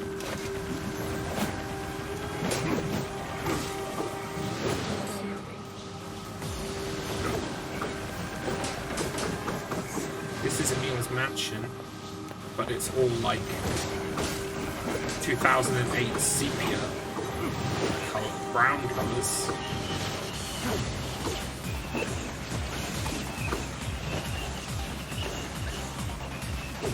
Stuff is appearing quicker than I can kill it.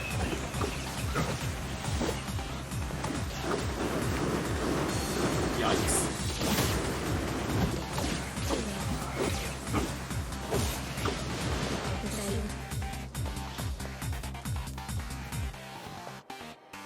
Okay. I got some herbs. Is this just an optional thing?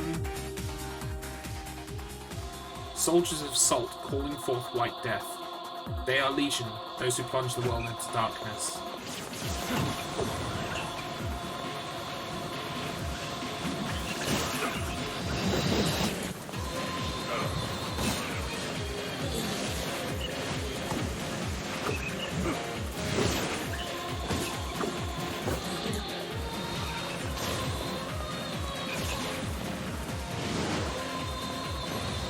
My old dude NieR. Like, I thought the whole point was like that this version of the game is the one that they the original vision. You know? It's like what we wanted NieR to be. This is what the remaster is supposed to be, you know? I guess we're doing this now. I happen into like a purely fucking optional weird fight thing.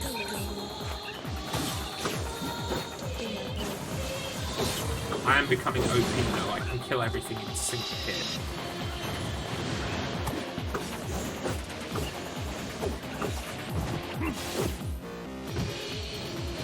Uh-oh.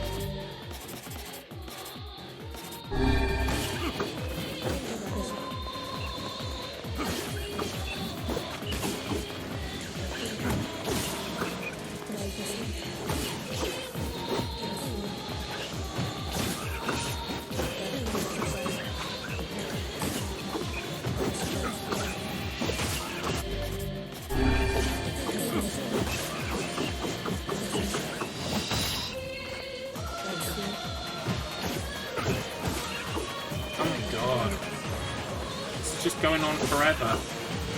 You guys, you know I fucking hate combat in this game going on forever, right? That was like my one major problem with the game, is that combat just carried on forever. Oh, obtained the one-handed sword, Fool's Embrace.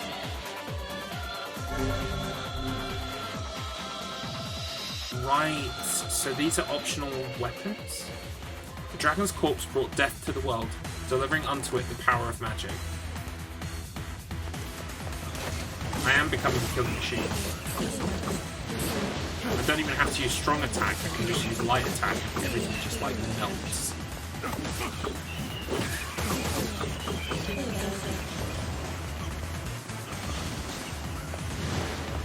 The dragon's corpse brought magic to the world. You remember we were talking about... Whoa! Hello. We were talking about a potential event that happened to our real world that caused oh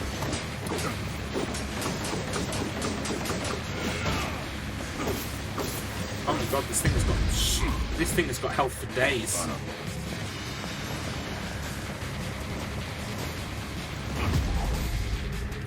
Just getting behind it help.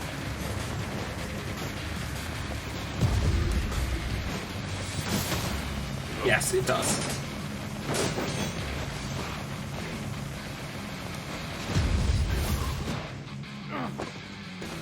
Getting behind it helps a lot.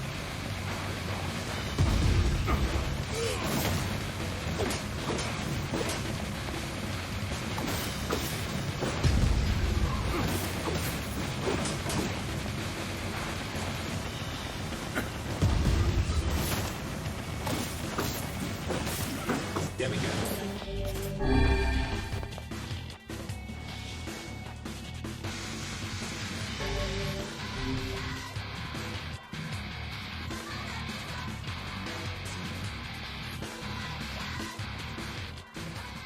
The black sickness stains the future.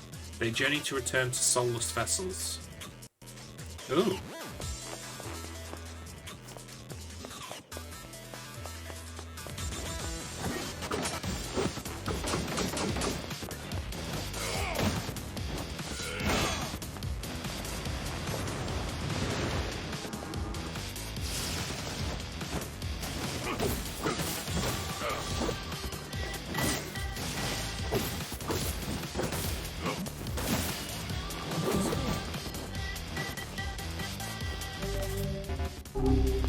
Right. Oh god. I died.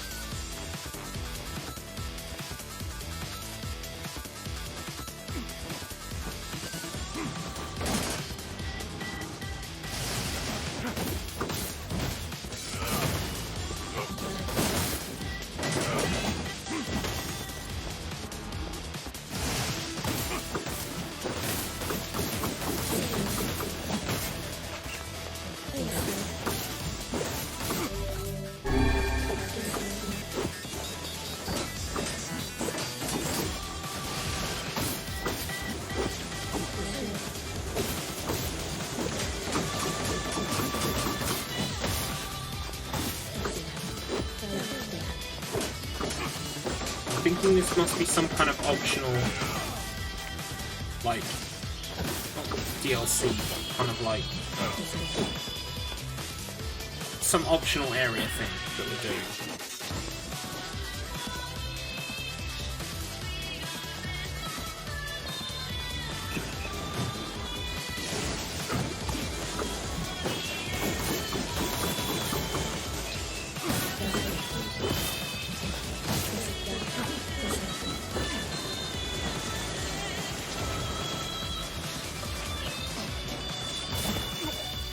Oh, right, okay.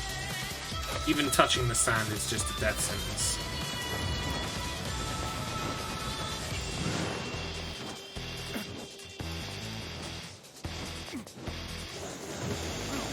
Oh, no, no, no. Oh, no, no, no, no, no, no, no.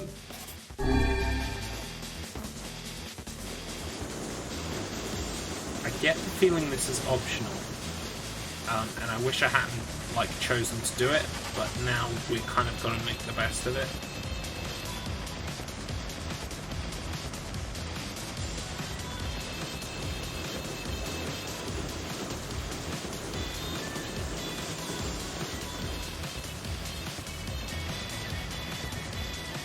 Sweet. Oh, I thought I had to break that.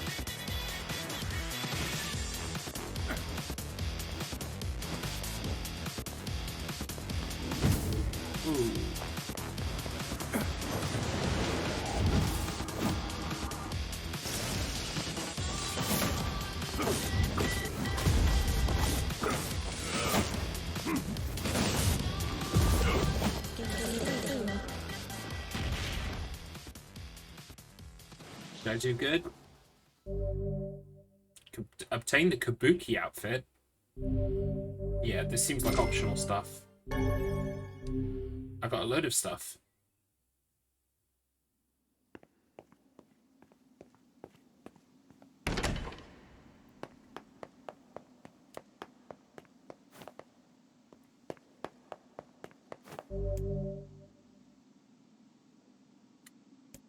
Oh, okay.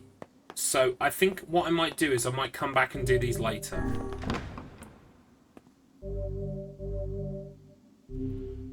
It looks like each one of those is an area. I wonder how many of those doorways appear. Anyway, I don't think it's important for ending B. No one mentioned that it's important for ending B, so I don't think we have to worry about it too much. Something wrong? I feel as if I've just awoken from a most unpleasant dream. I know what you mean. That happens to me whenever I read it. The unpleasant dream, I guess, being the original NieR, not being what they wanted to do creatively. Interesting. Very, very interesting. Right, let's save. And let's get this story moving, because we've got 10, 11, 12. We've got 3 hours. Yeah, we've got 3 hours to run through the story as fast as possible. What actually is my red X? Oh, okay, we have to talk to these two. Hey. Oh, pretty much. Oh, sorry. You don't let him.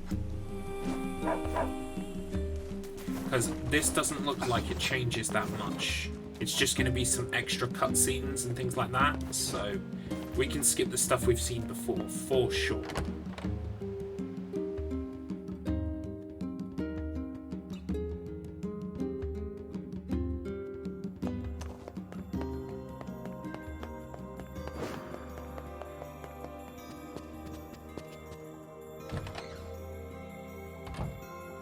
So she's probably going to tell me the stuff about the stones. Oh, that's it. Yeah, Lost Shrine. So, yeah. So we have to go to the Lost Shrine. Thanks.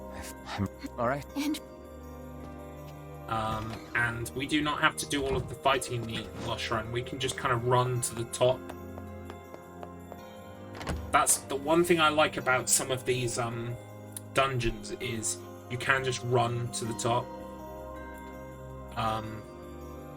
There's some where you've got to kill all the things in a room to get the room to Path open. above the entrance. How excellent to know the canal is finished. Hopefully this puts our days of running all over behind us. The faster we can move, the faster we can save Yona. So yeah, Let's use it as often as we need. just a quick reminder for the people in the chat. If you do me a favor and still have a think about what you think the good luck emote should be. Because we've got a spare emote slot now, so I would really like to do a luck-based one. Hey, Oh, this guy, you're dead, mate. You are so dead.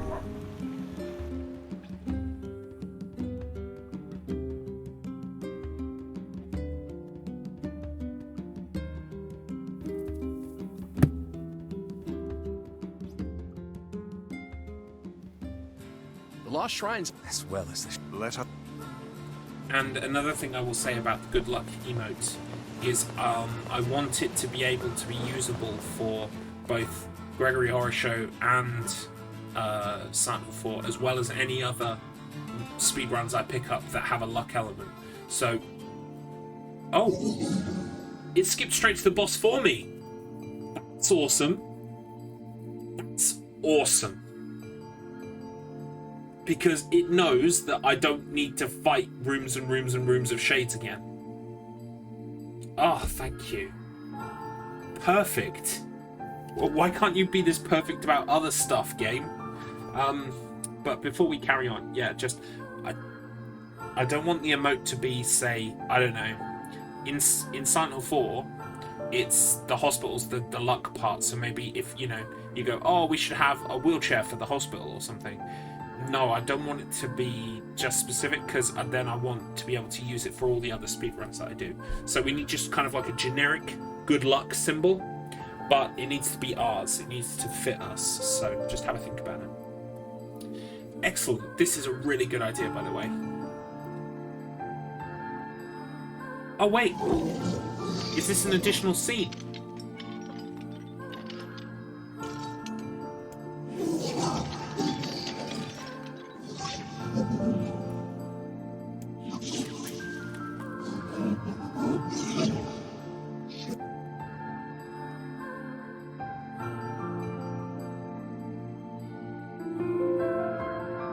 It seems that the praise I heaped on the game might not be worth it if they don't skip me to the boss.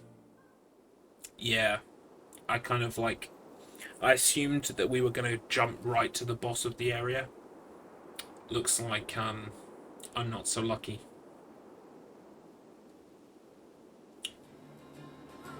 So that boss shade said it wasn't like the other shades, which is interesting.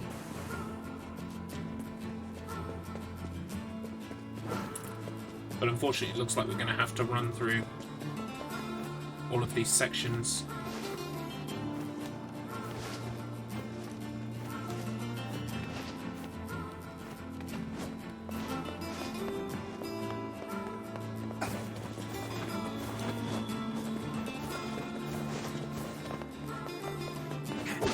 To be fair, this is what I expected we would have to do, so it's not the end of the world. I just got my hopes up.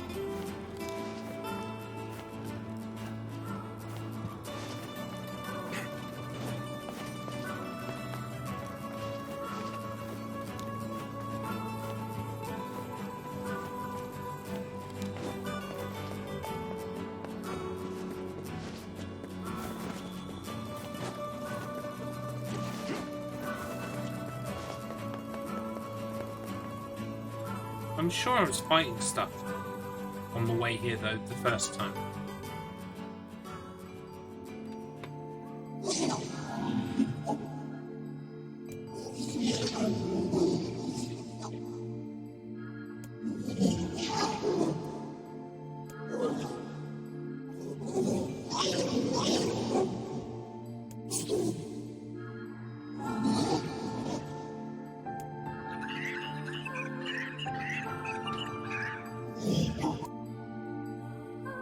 Interesting.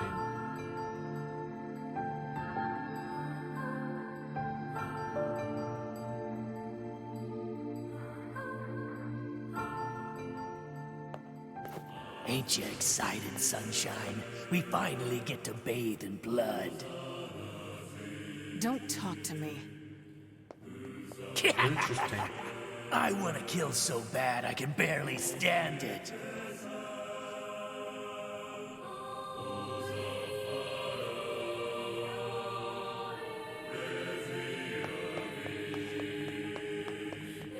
So we get to hear Kainé's thoughts and Tyron's thoughts as well. That's awesome. There are no shades in here? Ah, here we go. I was like, would NieR miss a chance to serve up boring combat for me? No. I mean, that sounds harsh. But NieR does like to just stick a load of combat in to pad stuff out of it.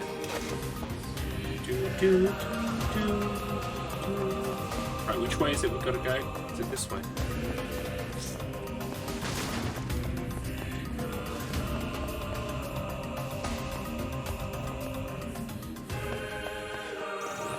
Nope.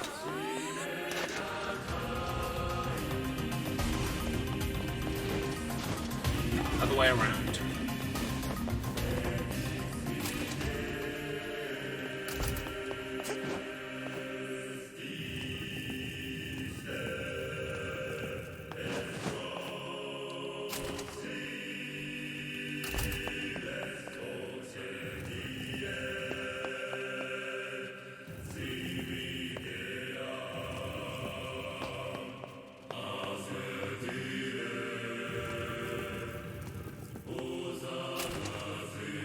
This is all too easy.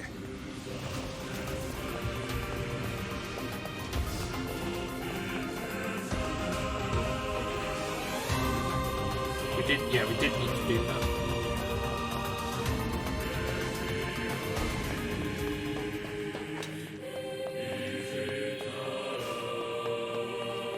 And we do need to do this one as well.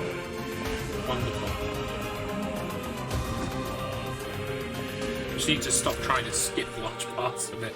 I know I'm gonna have to go through these rooms, so I just need to accept it, move on. Isn't that what NieR is always teaching us about life?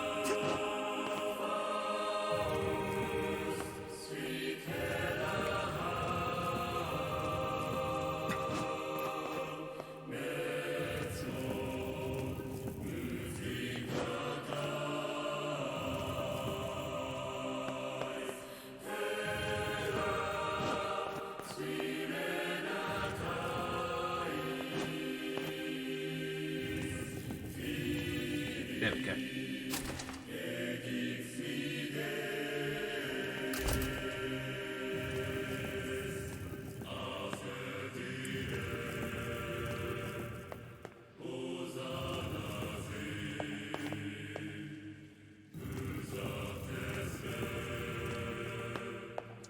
Pull this one. Yeah, that'll do. Is this the exit? Yes, thank God. Please be the exit. What's with these guys? Certainly not your garden variety, Shades. Their bodies aren't fully functional. Say, I've heard of Do I this. gotta go through? A cursed area where incomplete shades gather. Ah, Tyrant's filling in some information for us.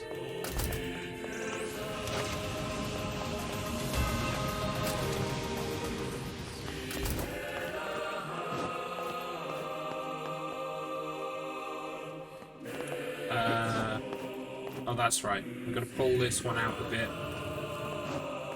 Push this one down.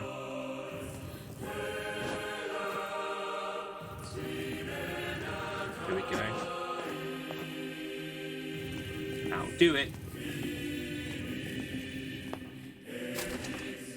There is a speedrun achievement for this game, but it has to be done in Part A, or Ending A, which I have missed now. So I will do it on a clean run after I've done all of the other trophies in the game. That'll be my last trophy that I do. So, and it seems that it's fairly easy. It's complete from the start of Part 1 to the end of Part 2 with Ending A. You have to do it 15 hours. That seems very doable. Where's the exit? Have I got to kill everyone in there?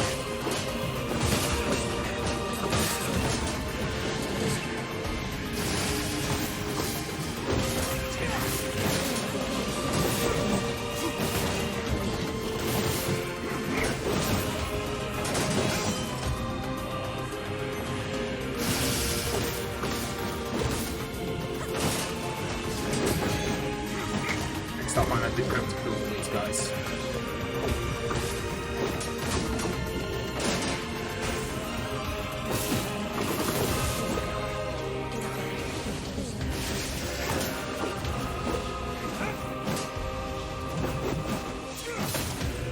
Ooh, that looks important. See, the one good thing about playing through all these times is that I can collect shit that I need to get for 100% or whatever. Yeah, I had to clear these rooms. Wonderful. Are we almost at the top now, please? No, we don't need to fight that. See you later. I see now why the game lets you fight through these areas again. It's so that you can get rare drops.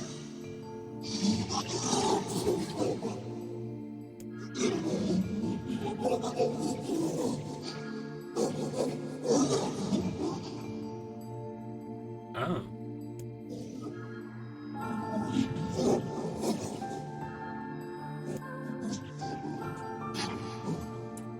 I got news for you, buddy.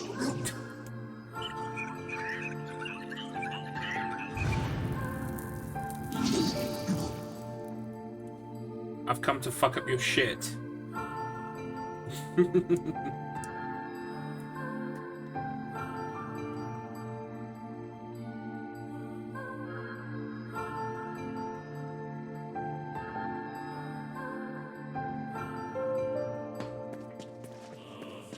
Kainé, Emil? Look, from now on, I'm going to sleep outside with you. Why? I can't accept that you aren't allowed in the village. It's stupid. So you're staging a protest? Fun! Don't waste your time. But it just feels wrong. Well, that's really nice of you, but you still don't have to stay out here with us. NieR. You got a super important mission. You can't sleep out in the rain. What if you catch a cold? Besides, I like camping with Kainé. Sometimes we sit around the fire and tell stories, or roast... Emil, that's enough. I got a fucking image to maintain. Yeah. That was cute the first time, but it's even cuter now, knowing what I know.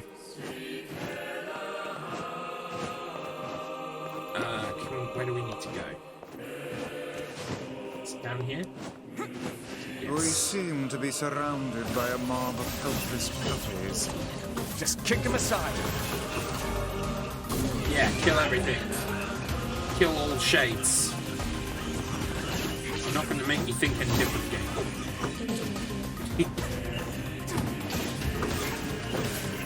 No sympathy.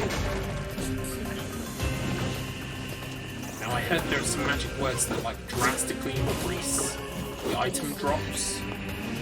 Leather gloves, that might have been an important item. So let me just see if I can equip these words, because then I don't have to think about it ever again. So, weapons. What am I using, by the way? What do I have this other one equipped, don't I? What is it? Phoenix Spear. So we want something that like ups, drops. Which one is that?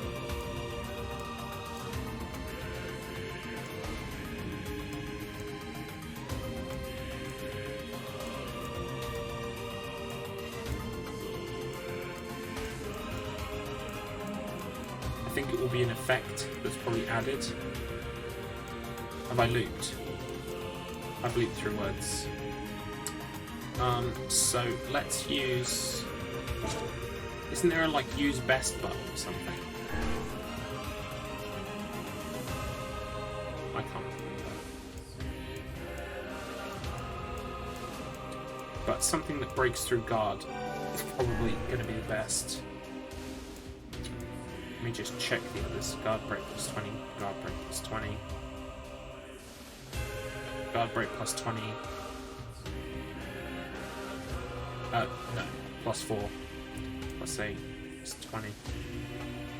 Actually, I want armor break, not guard break. Because armor is the one that's causing the problem. Yes. Should be able to cut through fools. Armor break plus... Yeah, so that's what I've got is armor break plus 30. So let's just leave the armor break on.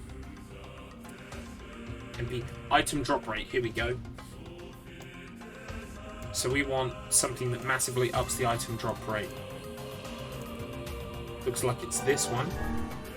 We'll just check the rest.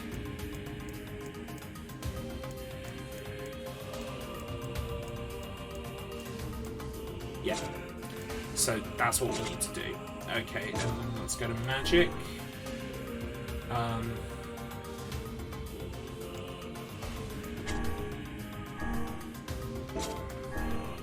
Item drop rate, we want the strongest item drop rate. I think it's going to be Massa, but we'll check. Yeah. And we want...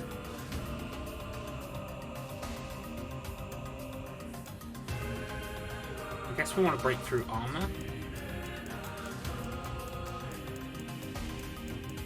These words do nothing.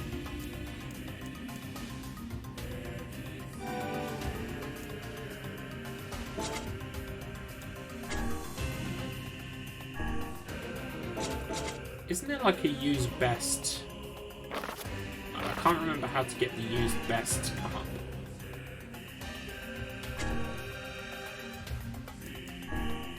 Ah, here we go. Quick best. You lure off Malazar, yeah. So I managed to pick the best ones by by checking through myself, but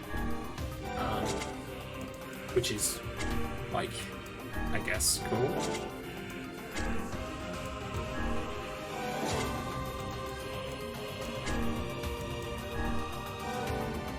Oh, okay, so these sets, what does this do?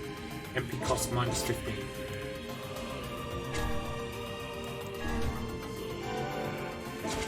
Excellent. That should hopefully help with the item drops.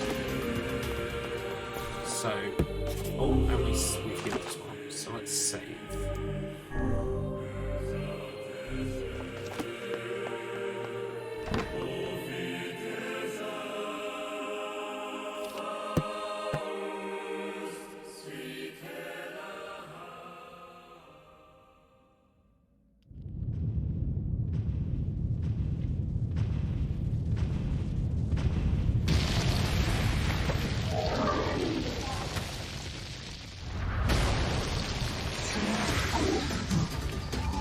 Oh.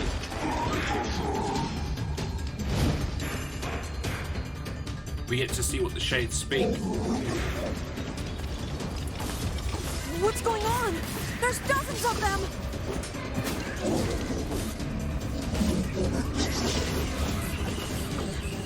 These are creatures of the darkness. Lure them to the light. It's telling them to stop Fetch biting it me to because the they're air. gonna die. Aim for that statue. It's the leader. I think we have to solve the little ones first.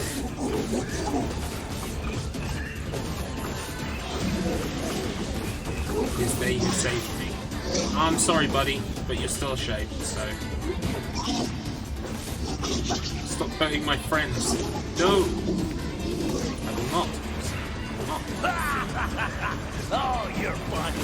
I'm gonna start crying.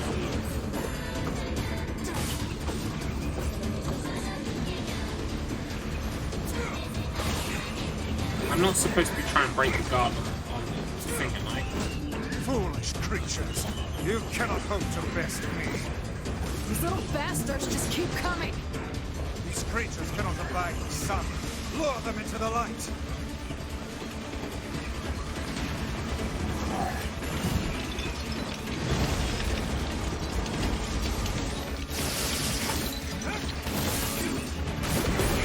Yeah, we just decimated him. Don't you just hate when people drop in unannounced? If you mean shades, yes, of course. Always kill more shades. I know it's supposed to feel bad, but I just don't feel bad. Felled the beast. I just don't feel bad at all.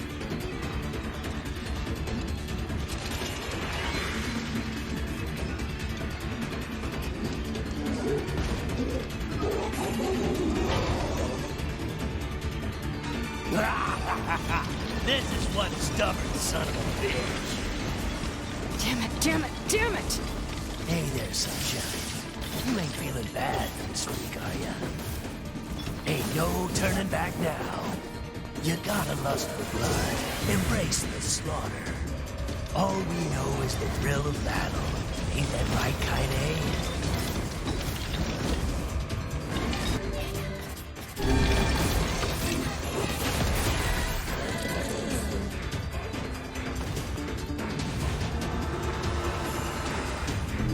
These tyrant lines give us like another perspective.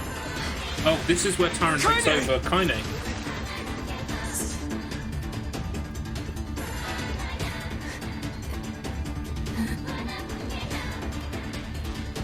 Oh, you're kidding me!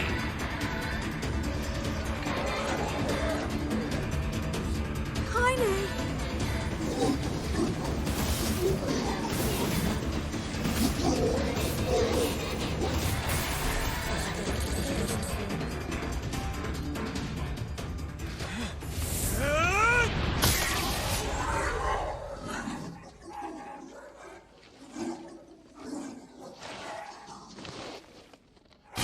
I won't skip any cutscenes in case different stuff happens.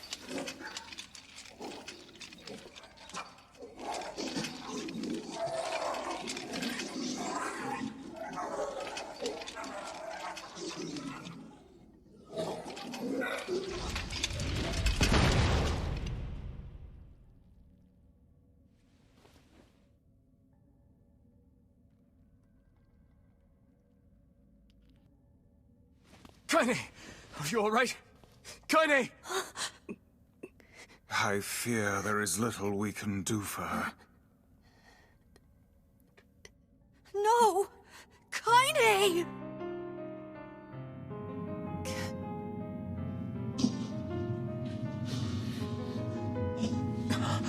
What is happening?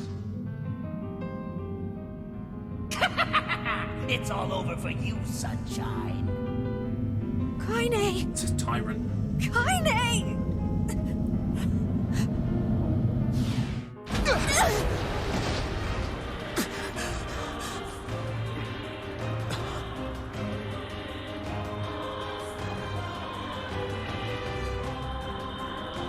I think I already got the trophy for being tyrant soon and fast.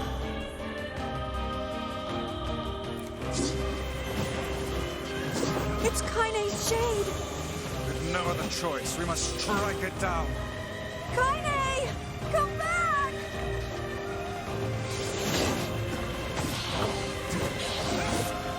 Now, pin her down. Kainé, please! Come back to us! Oh dear. Oh dear. Kainé! Kainé! Kainé! I couldn't hold it back. I can't be with... We're always going to be together, Kainé. If you transform again, we'll just stop it again. As many times as it takes. I don't care how tough it is. We're gonna get you back. I like sleeping outside because I'm with you, Kainé. I'm able to ignore my appearance and keep going because of you. I'm weak, and I'm sad, and I'm lonely. But you make me strong. You're my friend, and I need you. Hey, So Demon, don't you welcome to the dare stream. leave me. We're replaying the story, but this time we're going for ending B. All right. Stop crying. And... thanks. I'm all right.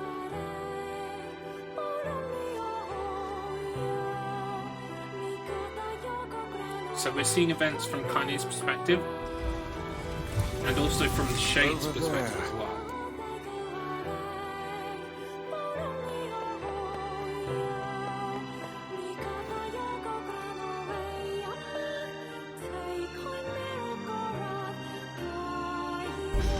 And what? It's me. I'll remind.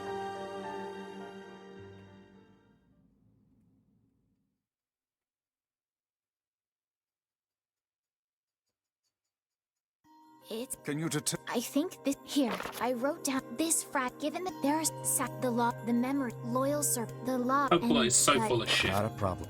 She's If we like, wanna I fill- think these stones might just- get you to the castle. It's a She danger. fuck. Yeah, well, But Because the junk. please. Oh, and look. Oh, So we can go do the Forest of Myth, and we can do the Junk Heap, and then like whichever one of the Forest of Myth or the Junk Heap we do, I'm pretty sure then we have to go to the Airy, don't we? So we got one stone. There are 5 stones, 2, 3, 4, and then the 5th is Facade. Is that right? So we'll do them in the same order we did them last time. The Forest of Myth will be really quick because we can just skip through the whole thing. Isn't that going to be cathartic? Just skip through the whole thing.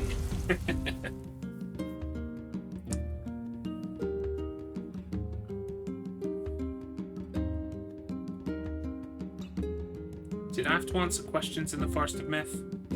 I think I did in part 1, but I don't think I need to in part 2.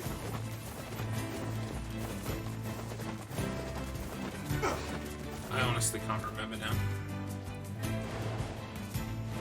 Okay, off we go. So yeah, we're gonna completely disregard side quests. We're not gonna stop and do anything like optional. We're just gonna go hell for leather towards the story wherever possible. And in doing that, I think we should be able to finish ending B tonight.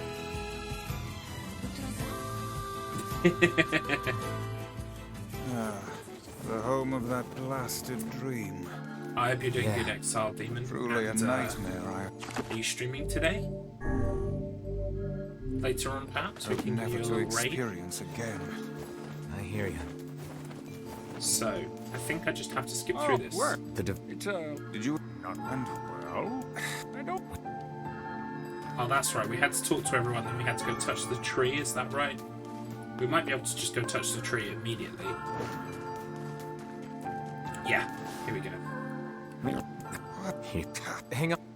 Does that? Right. We can skip all of this. We already read through this once. Oh, I can hold X. Oh, even better. Look at that.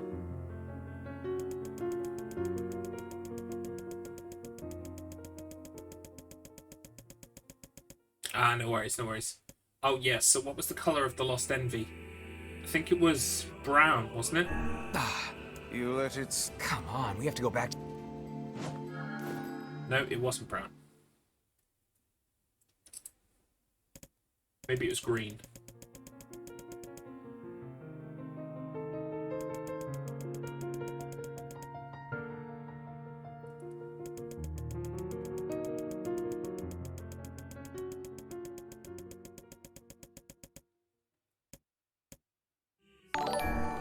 You let it. Come on. We have to. Blue!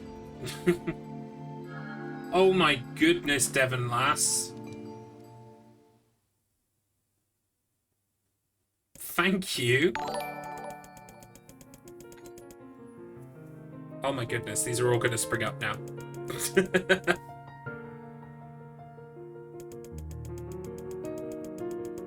Wow, thank you so much. Right, the answer's bloody blue. What? Is it different every time? You let it Oh, slip. for fuck's sake. Right, okay. We have to apparently pay attention to the colour. So we won't hold down X.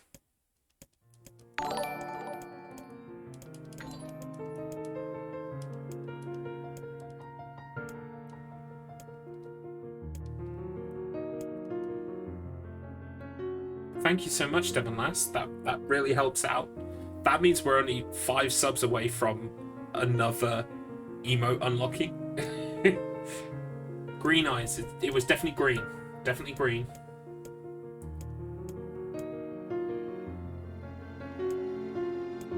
What was the other thing? How many people she lost or something?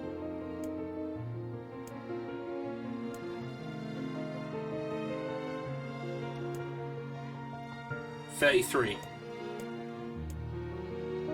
Green, 33.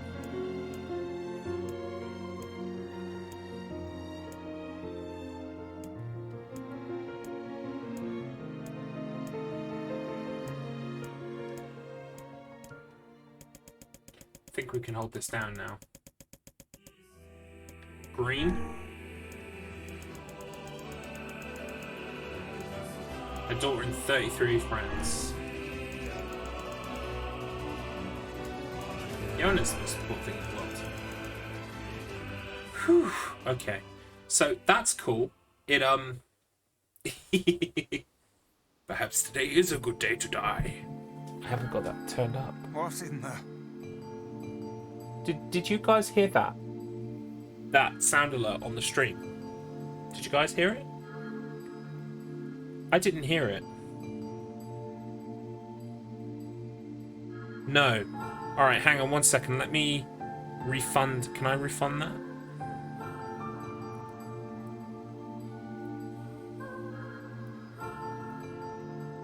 I think I can... I don't think I can refund that.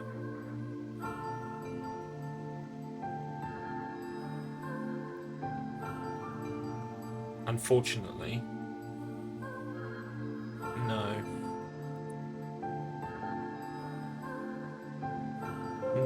Not unless there's some magical way that I'm not privy to.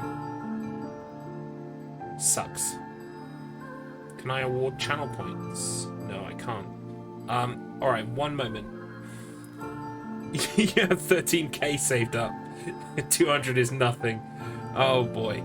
I've got to bear that in mind when I unleash some new alerts. So, what is happening with trigger fire? Properties. Refresh. Okay. We should be able to hear things. Let me just do a quick test. Oh no! Oh no. Oh no! Oh, did you hear that one?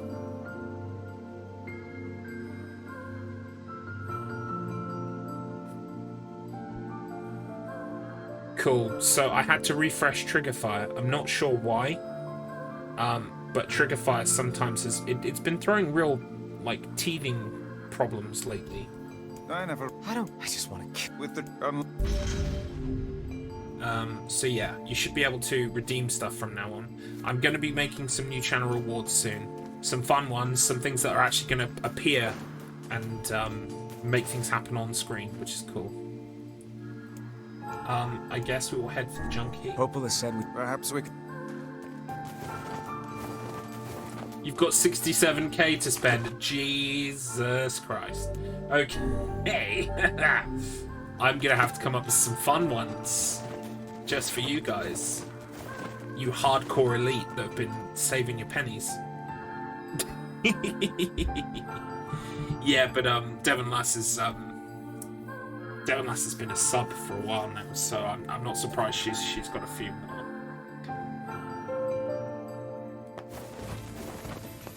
So yeah, I've got some ideas. We will get a place for you to use those points soon.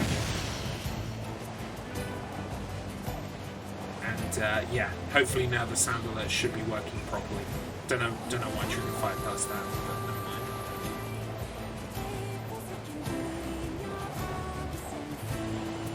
Oh, okay. No, don't do that.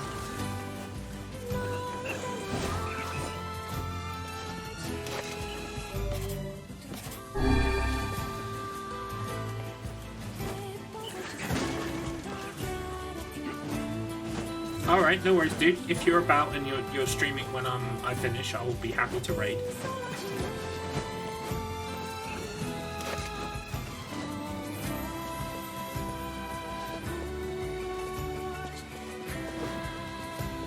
I'm actually in the process at the moment of writing a guide for Silent Hill 4 speedrunning. And I know it sounds a bit full of me to think that I'm now qualified to write a guide. But I got asked by a couple of people, like, where do you start speedrunning Silent Hill 4?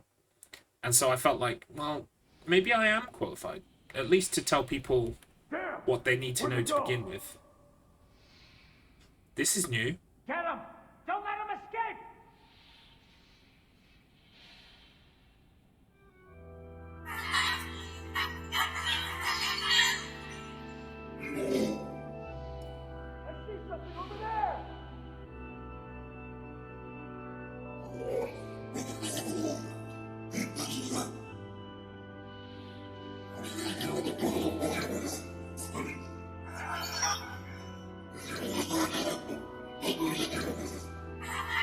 We're supposed to feel bad, remember, James?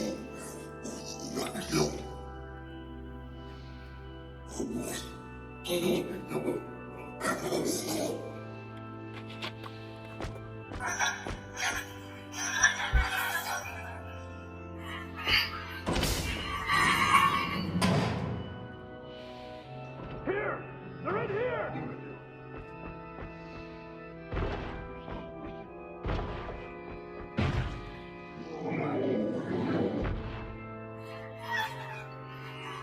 Feel bad. You should feel bad.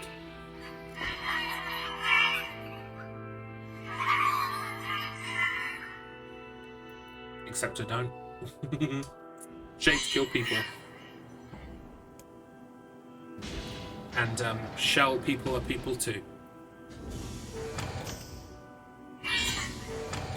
Who are you?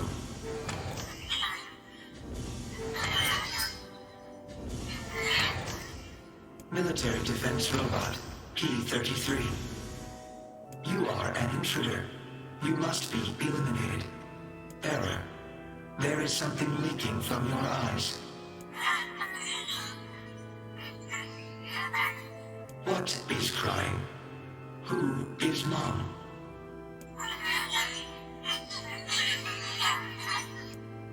My creator is also dead.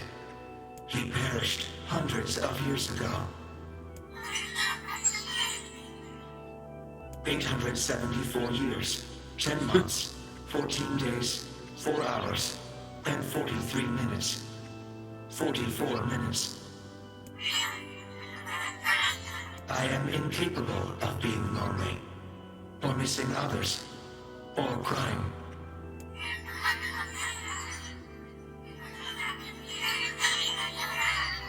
You will die.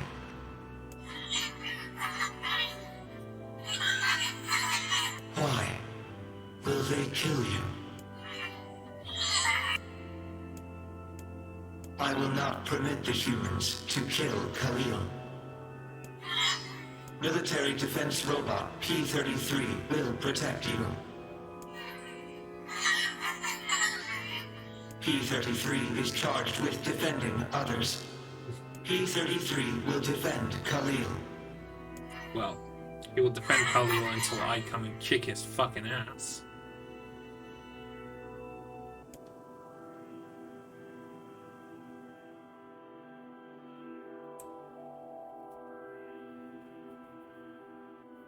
So it's going to be really interesting to see these like glimpses into the Shades' lives. Man, there's gotta be tons of machinery here. Yeah, but I don't know how much we can actually use. Oh, wow. Check this out. It looks brand new. Hey, be careful, all right? This place is dangerous. I'll be fine.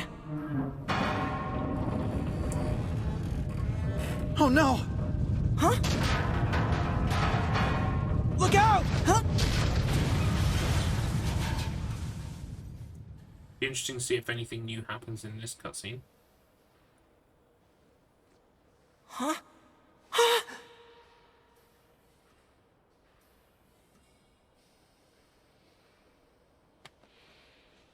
Jacob? Oh God, this can't be happening. Jacob! Jacob! No!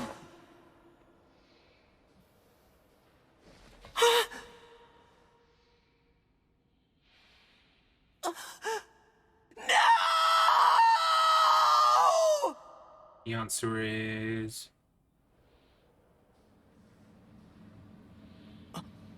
no. Nothing different is happening.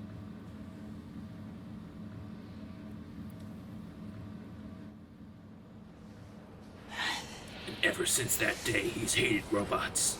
They took his brothers alive. Except it wasn't, it was him just fucking about. This is new. The noise of the intruders caused the structure to fail. They should have proceeded with more caution. One intruder has perished.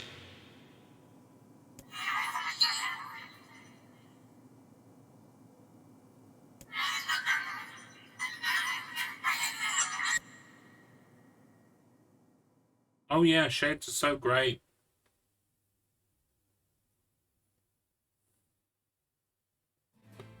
The junk heap. Perhaps we should speak to the brothers. They might know something about this. It's like a sustained campaign of, oh, you're a shit and you hate it. You killed the Shades and the Shades were just nice people. It's been a while. And it's like, I haven't got time for that bullshit. You're the little one, aren't How fair? My... Oh. It's a... What? you? Not the... No, I'll just... never... Yeah. I... Don't we already... This sword has seen. Don't we already have this weapon? That's cute. I missed it because I was skipping through, but it's funny that they kind of addressed the fact that I've already got it. Yeah, it's... Can you... I can repair it. If you'll fix it. I'm gonna need only the real big... Also, here's the... You got it.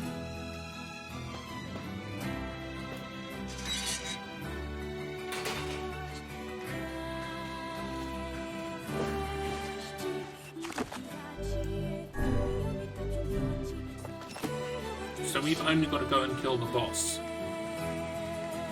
We don't have to bother with any of the other shit.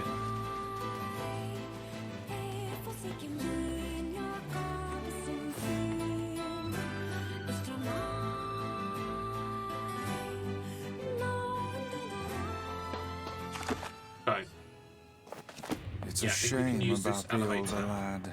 He was but a child. Sounds like you went into a dangerous area for the sake of the business.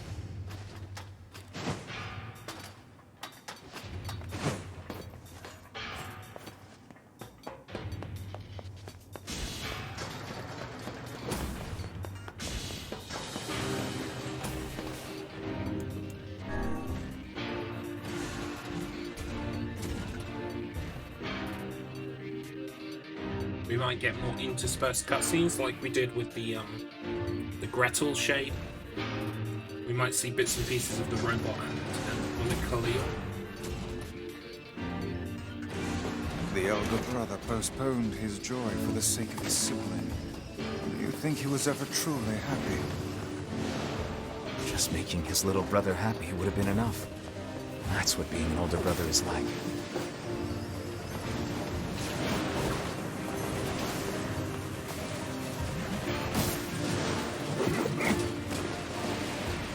We should get some better drops in here.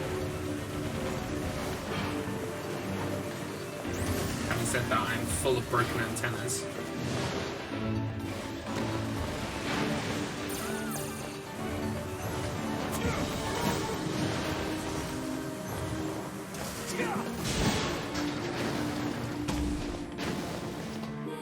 Right, do we actually need a bomb, or can we just... What way do we have to go?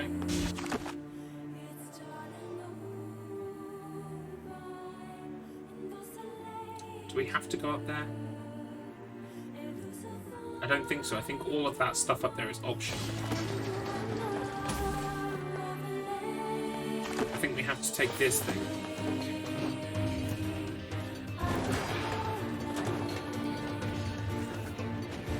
Alright. And as usual, I'm probably going to take this opportunity on this section to describe what the rest of the week is going to look like on the channel. So... today we are doing NieR Replicant. We're going to get ending B.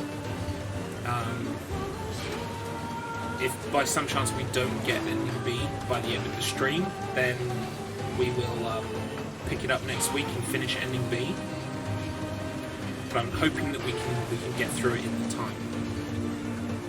Then what am I doing tomorrow? Tomorrow is Gregory Horror Show, I think. Oh my god, I can't even remember my own schedule. I'm pretty sure it's Gregory Horror Show. Yes, so this is the game that you've seen me play before on the channel, but last time was kind of like a casual playthrough where I explained the whole game and told you the story, etc. This is going to be learning the speed. So I've already been watching the world record, as well as a handy tutorial created by the guy who owns the world record. His name is Speedword. He seems like a cool guy. I've shit-talked him in the past as a joke on the podcast, but I don't mean any ill will to the guy. He seems like he completely knows his shit, and fair play to him for making a tutorial as well. So I'm going to be using his tutorial to basically as a kind of like a route map for the run. The idea is just to complete a run, or maybe 2 runs, because the run time is about just over an hour. The world record, I think, is almost an hour flat. It's just not quite there. So we need to just get some runs on the board. That's what we need to do. So that's going to be tomorrow. So we're going to be like learning a new speed game, which is fun. It's going to be my second ever speed run. So I hope to pick up lots of speed runs in my kind of like my career here on Twitch. So that's going to be fun. It's the second one. What are we doing on Thursday? Thursday is going to be Silent Hill 4. So we will just be grinding for a new PB. We got one last week, if you remember, which now makes us 33rd in the world, not 34th. I need to grind out a better PB, to be honest. We should start moving up the numbers fairly quickly if we do, because I think, where's the top 10? The top 10 is something like just under 10 minutes faster than us. So, you know, if we start making good improvements of like, you know, a minute, a couple of minutes, I'm really going to move up the board, which would be great. So it's more PB grinding. Friday we're going to be playing Demon Souls again. I am absolutely loving Demon Souls. It's a great game. It's very fun. It takes a lot of self-control to not play it in my spare time. So yeah, I'm really enjoying that. We will carry on with that.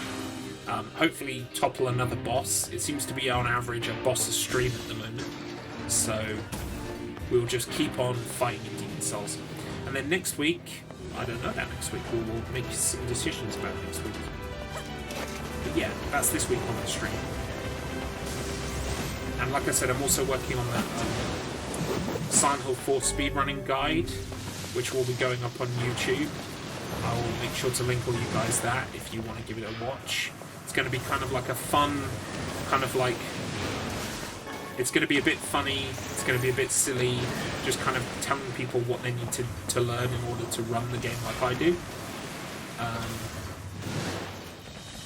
And what else? I'm working on some other secret projects at the moment. I found my DSLR camera, so I can start making videos for YouTube. Which way do I need to go? I think the arrow shows me where I need to go, so I need to come up here and around the corner.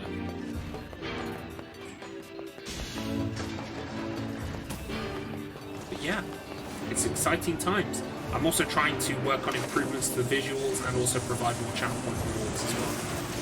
It's all go here at the moment. And I don't have enough time for any of it, but I'm trying to carve that time out so that I can get some stuff done.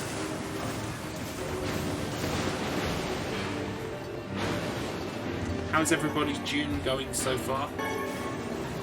I appreciate it's only one day, but hopefully it's going well.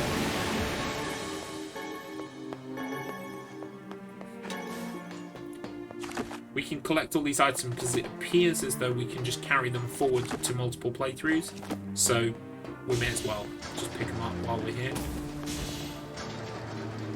Is this the boss room? I remember we have to jump down a tube. Oh no.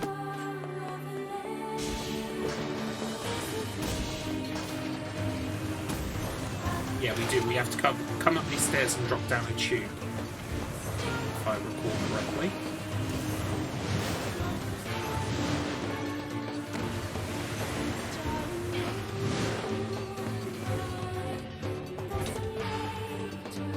If we actually wait till these guys get over the stairs, then we might get some of the items. They decide to drop some.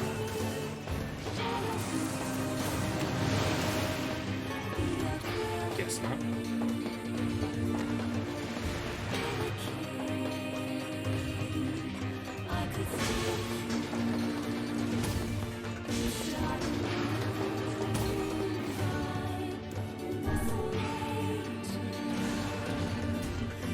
Now that we're super leveled and we've got our strong weapon and everything, we can kind of move through these areas fairly quickly. I mean, I might have complained about the combat on the way through the first time. It's still kind of a little bit tedious to have to kill all this stuff over and over again, but overall, it's much quicker this time. Much easier, so we don't have to worry about it too much. Here we go. Boss time. Wait, where's the boss? Oh no, we have to come in here to get a titanium alloy, don't we? And then we have to go back to the fucking shop. We don't fight the boss till the next time. Oh, that's really fucking annoying. Well, I hope I picked up what I needed. Otherwise, this is gonna be a nightmare.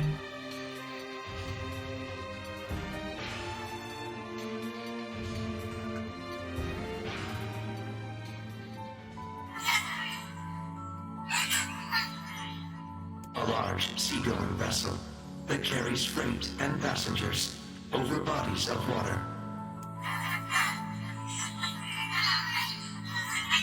You have taught me much, Khalil.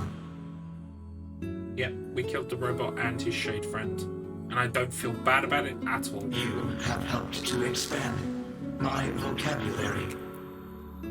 You taught me fuck, and shit, and bugger. You have instructed me, in the ways of the outside world.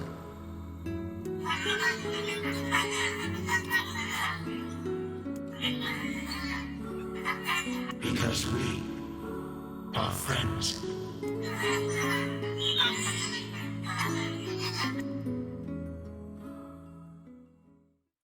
And then I came along and ruined everyone's day. I'm an asshole.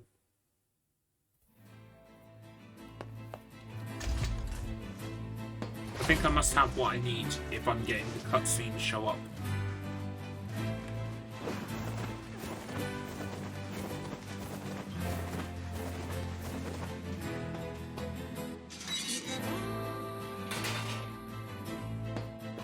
That's some. I'll start up, and since you did me a.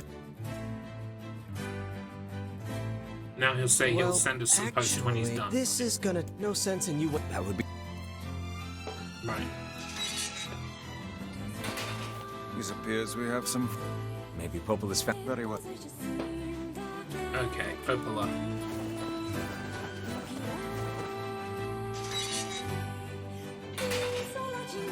We talk to Popola, then we go to Facade and we do Facade, then we come back and we do the Junk Heap. And then, no, we have to do the Airy first, don't we?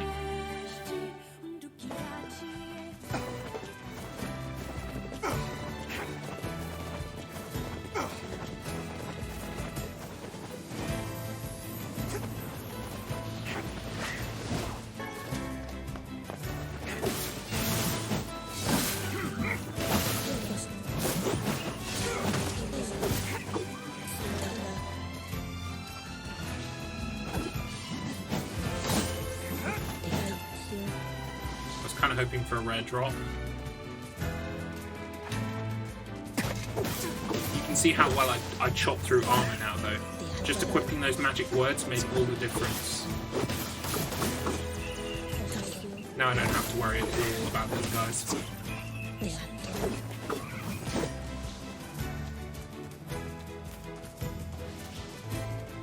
Ooh, this gun might have something special.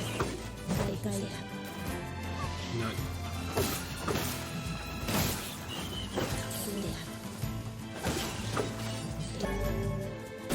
Ooh, got a magic word. So we have to go talk to Popola.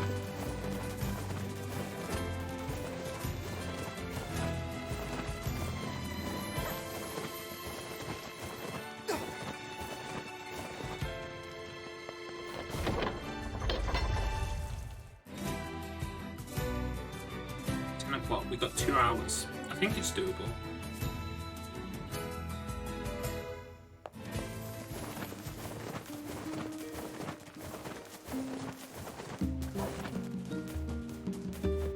To be honest, cutscenes will be the deciding factor, to be perfectly honest.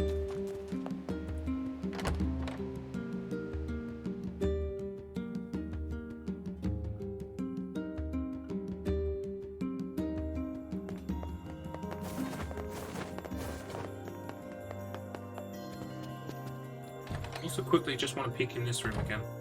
What is the Beats me. So this fills up actually beat them in the game. Because I've beaten all of those bosses, but it was on a previous playthrough. Learned anything? You know, you remember that? Not. I just. That's right. Okay. I'm a. What the? You're a. I won't. There. Well, try.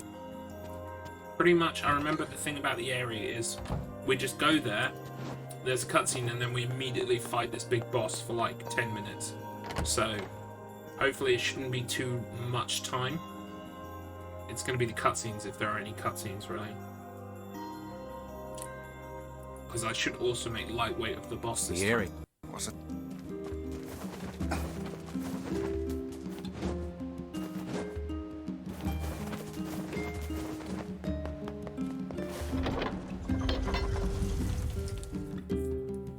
Are you guys enjoying seeing a different side of the story?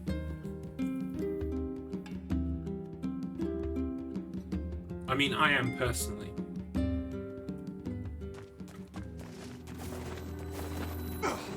it's I a great cannot way of fathom that extending village setting up a mercantile. the content They of the must game have across truly playthroughs. opened their minds.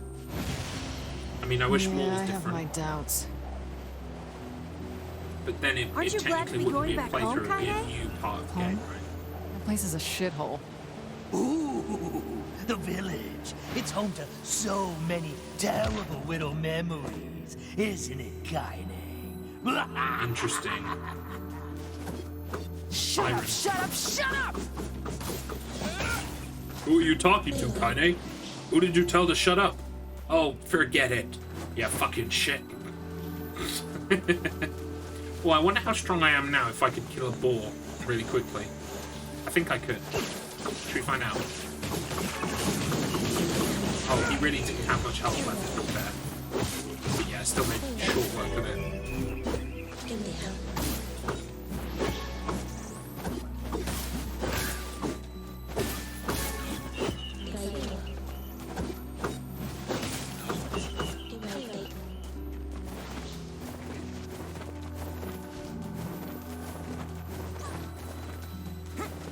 Cool. I'm glad you are, Devon, lads. Me too. I like this game, and it's a good way of extending, like, your enjoyment of the game. Like, past its original kind of, like, length. Because for an RPG, it's fairly short, actually. But I don't think that's a bad thing. Because it's We more do not contained, it's trying to desire. tell a good story. We do not If we can continue to live with humans, then we can continue to live peacefully. But that young man will come. This is new, by the way. Yes, the young man will come. He will kill us all. Women and children included. What should we do? What can we do? Interesting.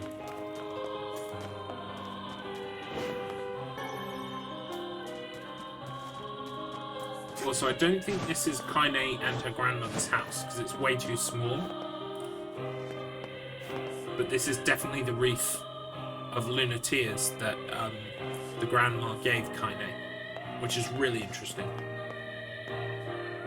This might be the site of the original house. Maybe.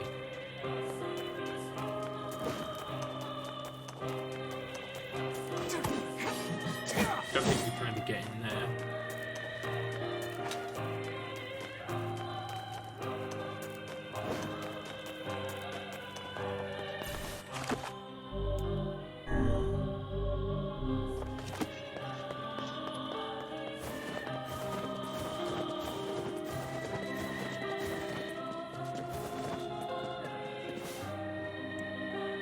That's right, we have to go to the mayor's house. Then I think we have to go out to that platform over there.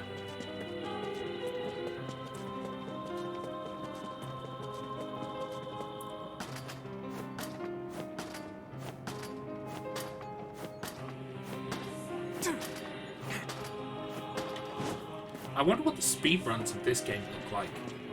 I'm guessing they would be based on endings, like categorized by ending, maybe. I wonder if there's an all-ending speedrun. That would be insane. It's this house, isn't it? Gold one. Bronzy one.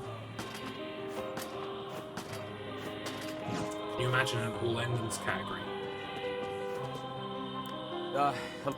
We came to ask As cheerful. You're the It's one like who wrote the maybe letter, 20 right? hours or something. It may be faster for us. Let us ask her. Yeah, there's no new information there at all. Is that like an important item down there? No, all of the houses have this icon. Shut up! Have I got next? No, I guess I just have to talk to a certain number of people, There's right? no point in...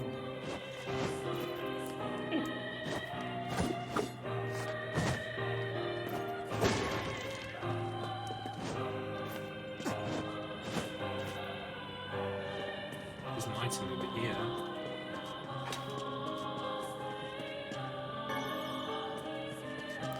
Stay away.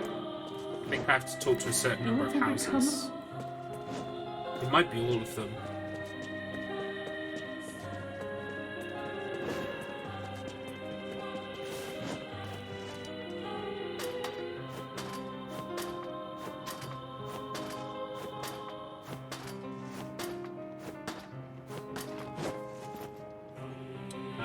Are there houses up here I can talk to? This village.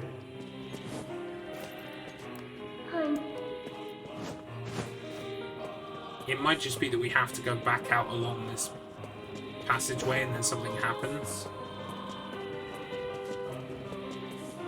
I can't remember. It might be that we have to go to that thing in the middle. But like, you'd think they would put a red X on it. I'm going to talk to everyone on the way just to make sure. The shape. Unfortunately, then I won't know for sure what it is that makes it happen.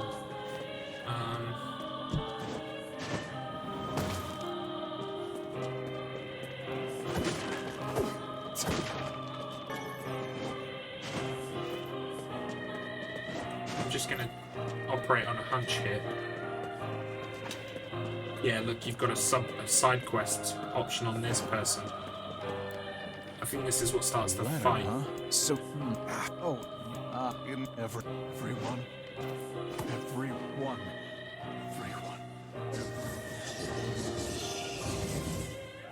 Yes, here we go. Beware, this man is a shade. Damn it, it's a trap!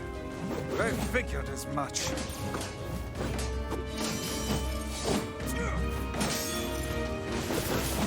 It's possessed somehow. You guys sure are taking your goddamn time.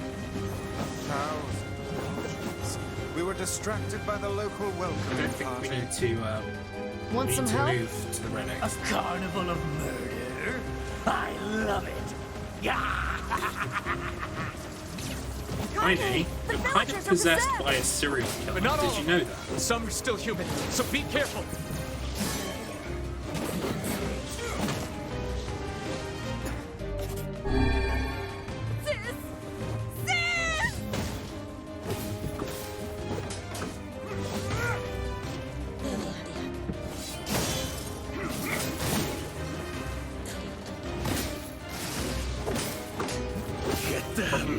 Sure I don't fall off of this scaffold by accident, just in all the over-exuberance I'm doing.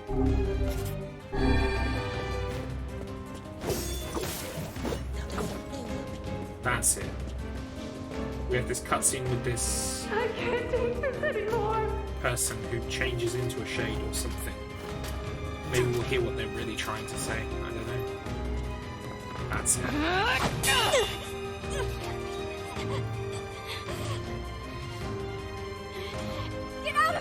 Remember, Kainé was like convinced that this person was a shade. I'm not going to abandon my own sister. Kainé, what's going on? Don't be fooled by this lady. Freak She's out, a NieR. shade. Welcome to the stream. We're currently trying to get our way to ending B by the end of the stream. No. No. I'm sorry, kid. She was a monster. There was nothing we could do. That sounds like monster talk, you little shit. Sister is one of them now. I don't care what she is. She's my sister, and I love her. Ooh. Welcome, Raiders. Spoilers for NieR.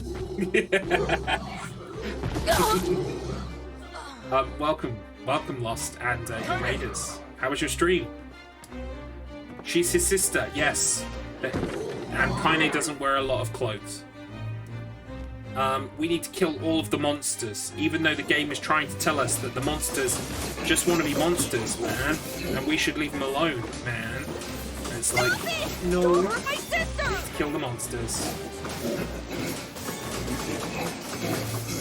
Ah, good. Yes, I vaguely remember, like, I've never actually played Vermintide, but I did. Like, I had a... Like, around 10 or 11 years old, I got into Warhammer for, like, 1 year. And I didn't actually, like, buy and paint and collect a lot of Warhammer. but I really got into the lore, and I was reading the army books. No, and that was about the time that Mordheim was coming. Trying to save you from the shades. So please, you have to stop. Villager. So like yeah, I loved Mordheim and the idea was of fine Mordheim. until you showed up. I don't know if Vermintide is about Mordheim or something similar to that. I also had a Vampire Armies book. Like I was into the undead ones. The undead armies. What are you doing? I think we have to kill these monsters. Health sap. Oof. Let's kill this guy. He's just wrecking my day. Put down that weapon, please. I beg of you. No, sorry. Gotta kill the shades. It's the law.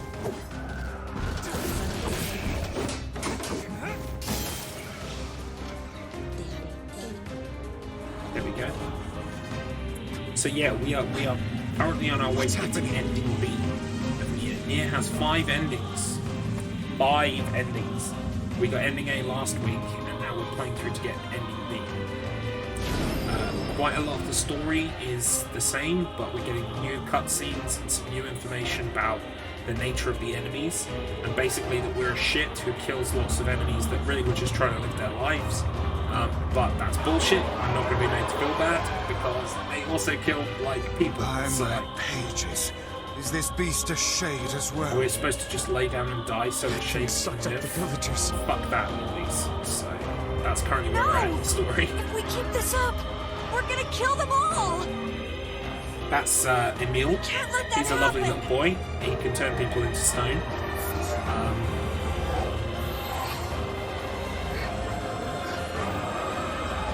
Oh, so we might get this dialogue monster.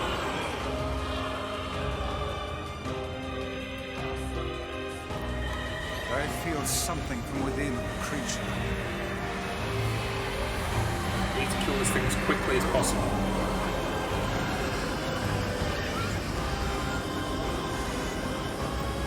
Oh, cool. Left 4 Dead but Sword and Sorcery. That sounds quite cool, actually. It will take more than a barrage of magic to stop Do you mean that us. it's specifically cooperative? Because that's my favourite thing about multiplayer, is cooperative multiplayer. Where you have a goal and you work together, kind of thing. Oh my god, I'm gonna die. Coming from the center of that eye.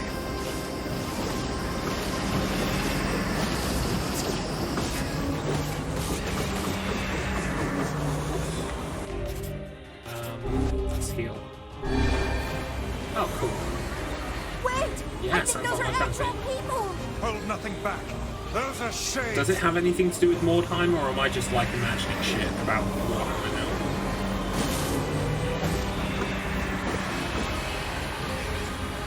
The surrounding tentacles appear to deflect magic. Yes, they do. My talking book is giving me advice, as he is wont to do.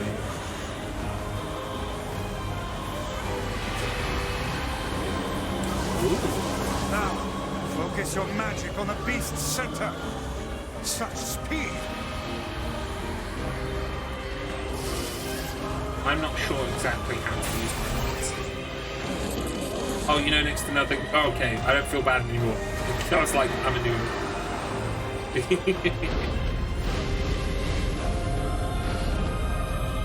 I had a few Space Marines and I had a few undead armies, and I kind of like I glued them up and I tried to do a bit of painting. I wasn't very good at it. So.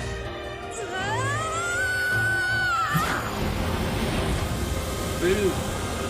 There goes Emil with the superpowers. Now I'm pretty sure we have to go fight it from the other bridge, if I remember correctly.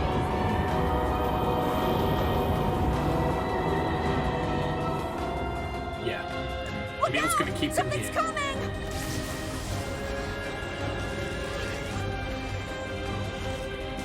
No, wait, Emil, you're Its weak supposed point to... is located around the back. Oh. Try attacking it from above. Yeah, I'm trying. I'm really trying.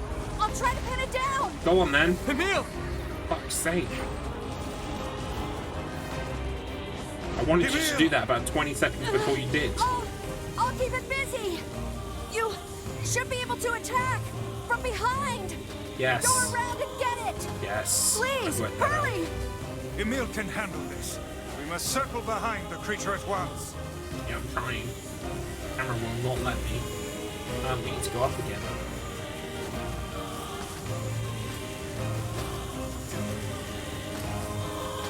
Did we need to go up again? Yes, we did. Fucking camera. Yeah, You here we must go. strike it in the eye.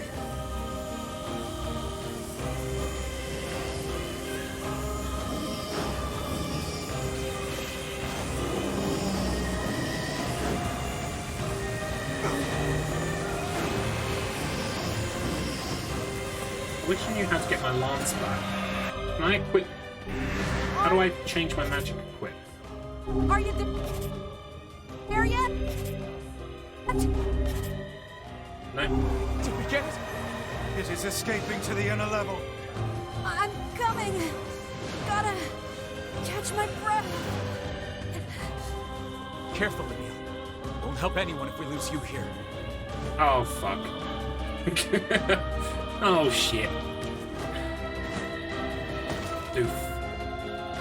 Now, I'm pretty sure there's a trophy for killing this in 8 minutes, but I think you have to skip all the cutscenes. So, we're not going to get that this time. We beat the hell out of that thing. How can it still move? Its combined powers are beyond even my greatest suspicion.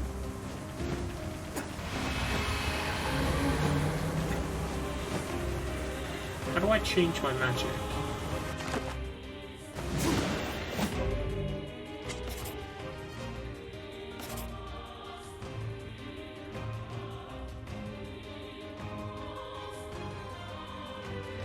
R1, R2. Right, I've got shoot a Dark Execution. I should put like Dark Lance on, I guess. That would have made this a lot quicker. I could just do this. Come on! Help me take it out! I'm on it.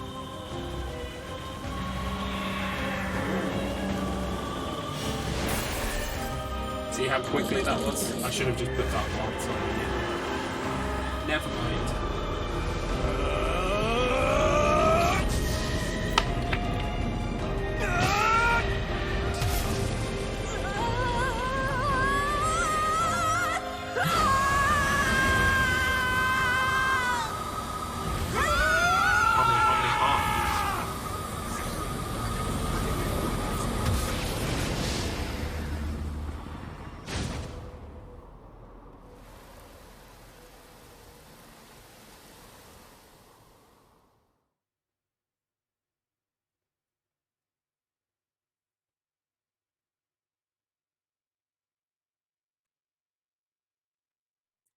I'm really guessing that the FMVs aren't going to change. Emil. But I'm still not going to skip just in case.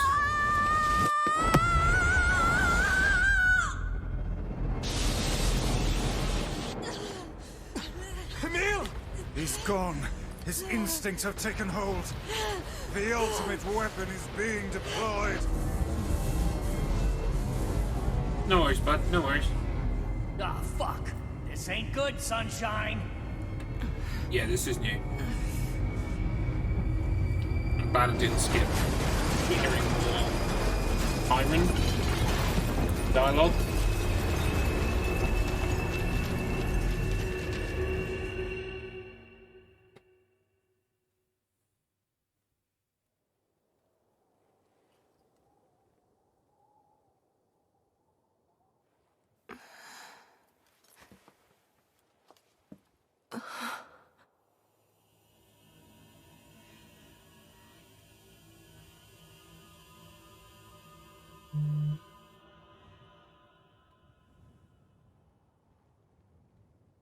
Oh, cool.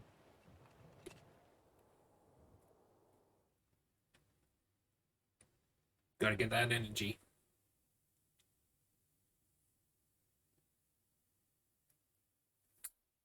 Interesting. Is this new? Uncontrollable magic. I have to protect the people I love. Oh, this is Emil's thoughts. That was my only thought as I unleashed a magic powerful enough to destroy not only the Shade, but everyone else as well. All of them. So many innocent lives. Destroy, eviscerate, crush, kill. These are the dark impulses that override all other thoughts. As a being that was created to be a magical weapon, these are my instincts. Or maybe it's better to call them our instincts. Oh, here we go. It's novel time. A klaxon sounds from deep within the bowels of the laboratory. Thick metal shutters drop down, sealing off the room with a series of dull metal thuds. Abort the experiment. Number 6 is out of control. Everyone get out of here now. Get out of here. The researcher's words are abruptly cut off as a massive hand materializes out of the gloom and lifts him high into the air. The researcher begins to scream. He screams and screams, the sound echoing off the walls of the laboratory, until the hand squeezes down, coating the room in a deep crimson hue. The rest of his colleagues stand in silence, mouths open, unable to process what they have just seen. Then a female scientist takes a step back and lets fly with a heartbreaking wail. But this is a terrible mistake. For the sound of her cry suddenly brings forth a monster in all of its terrible glory. Its body is a bloated corpse, its head a grinning skull. And it is massive, many times the size of a human. The head lolls from side to side as it tromps about the room on all fours, bringing to mind the wild maneuverings of some wretched, starving beast. This creature, this thing, is experimental weapon number 6, also known as Halwa. Oh no! No, oh no, please stop. Oh God, save me, save me! I don't want to die! One by one, the maddened cries of the researchers are silenced. If number 6 understands their petitions, it pays them no heed, instead continuing its rampage of destruction and slaughter with a focus that borders on obsession. After an eternity, the screaming stops. The alarms fall silent, and only then does the creature make a sound, howling out with an unfathomable roar that echoes up and down the empty halls of the blood-soaked laboratory. It's a sound that curses those who had dared bring such evil into the world, and yet one that also seems to be pleading for help. Ellipses.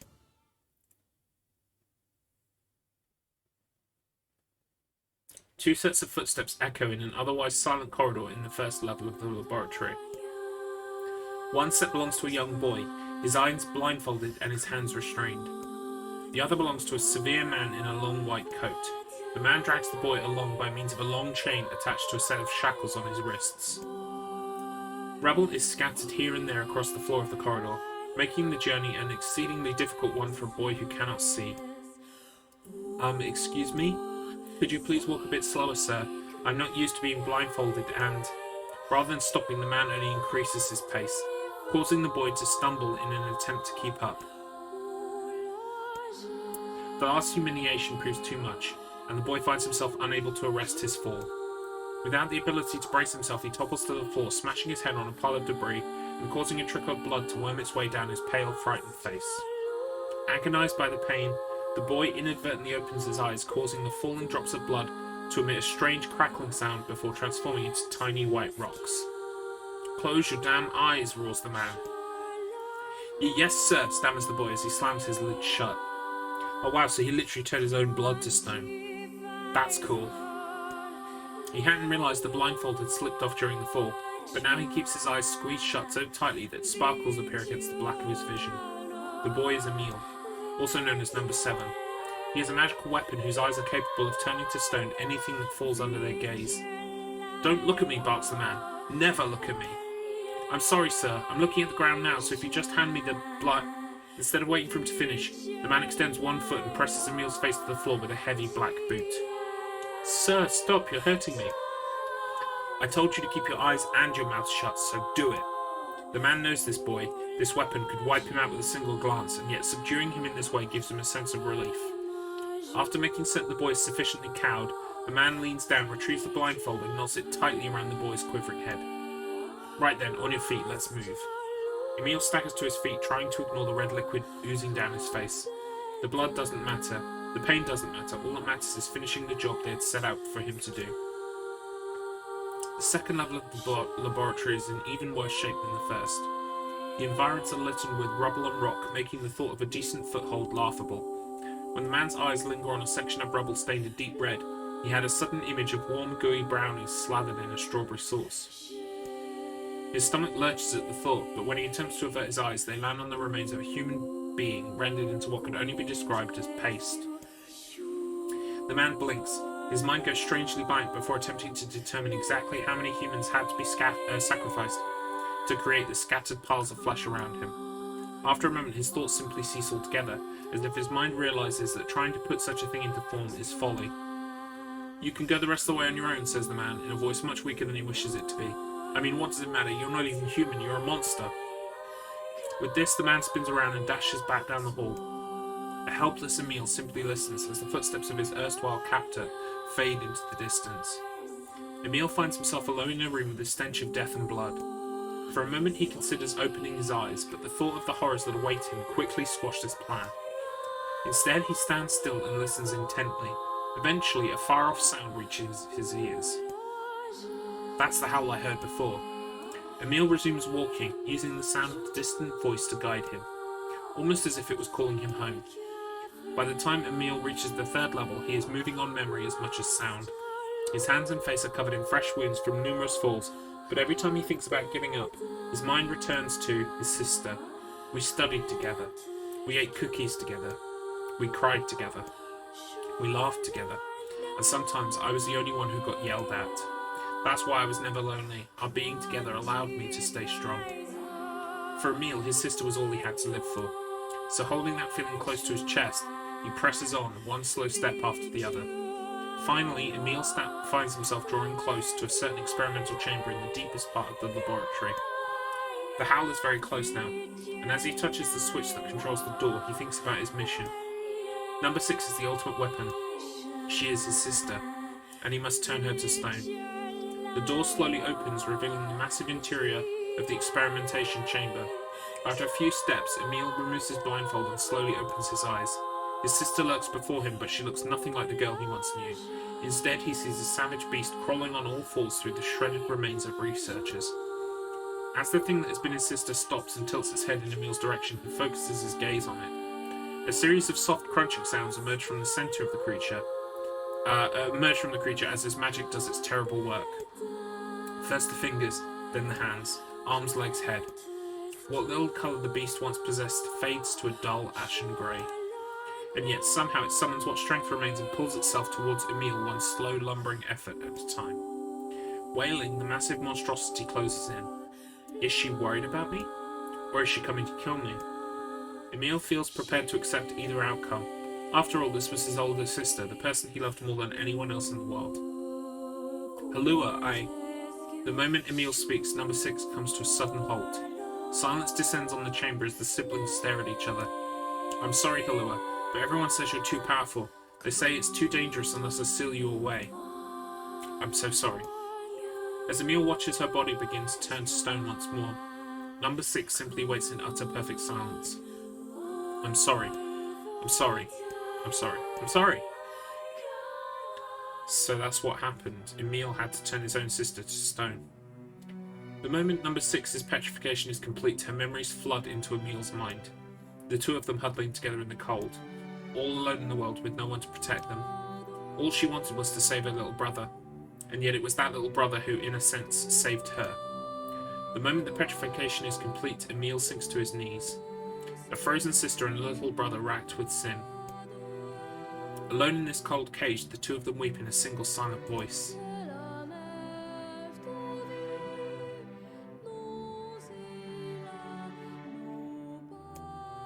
Ellipses. It was our combined power that destroyed the Eyrie. Whole existences, entire lives, even their memories. We took it all. We took everything. My sweet, gentle sister turned into a monster, and the same thing will happen to me now that I have her power. If my instincts as a weapon win out and destroy me in the process, if that power ends up hurting someone I love,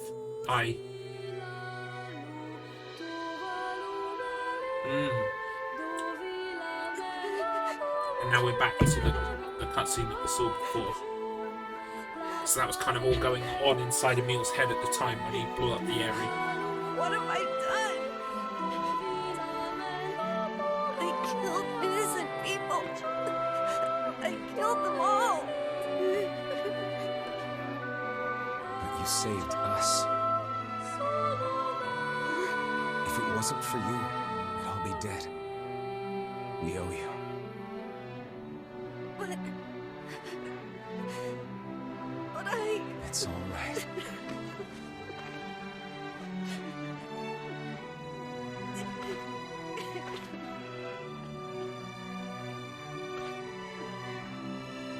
Really?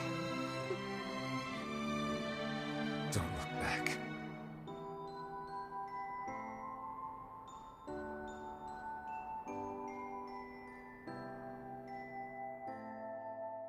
But yeah.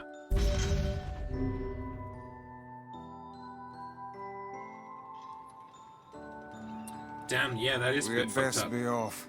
He was created to be one of the ultimate weapons. So was his sister. Yeah. I wonder what happened in the 1,000 years between. I guess he just lost his memory. Yeah, Emil is a sweet boy, bless him. Emil is just a sweet, sweet boy who also can turn people to stone and blow up the fucking place.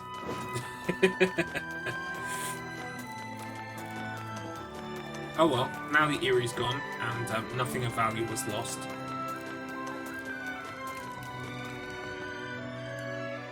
Now, I think we have to go to the facade, if I remember correctly. I'm pretty sure Popola will direct us there. While we wait for the post from the man.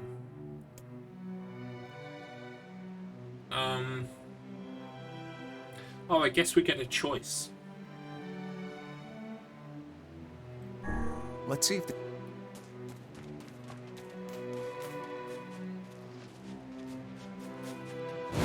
Exactly, yeah. I mean, it sounds like the people that time were very bad people.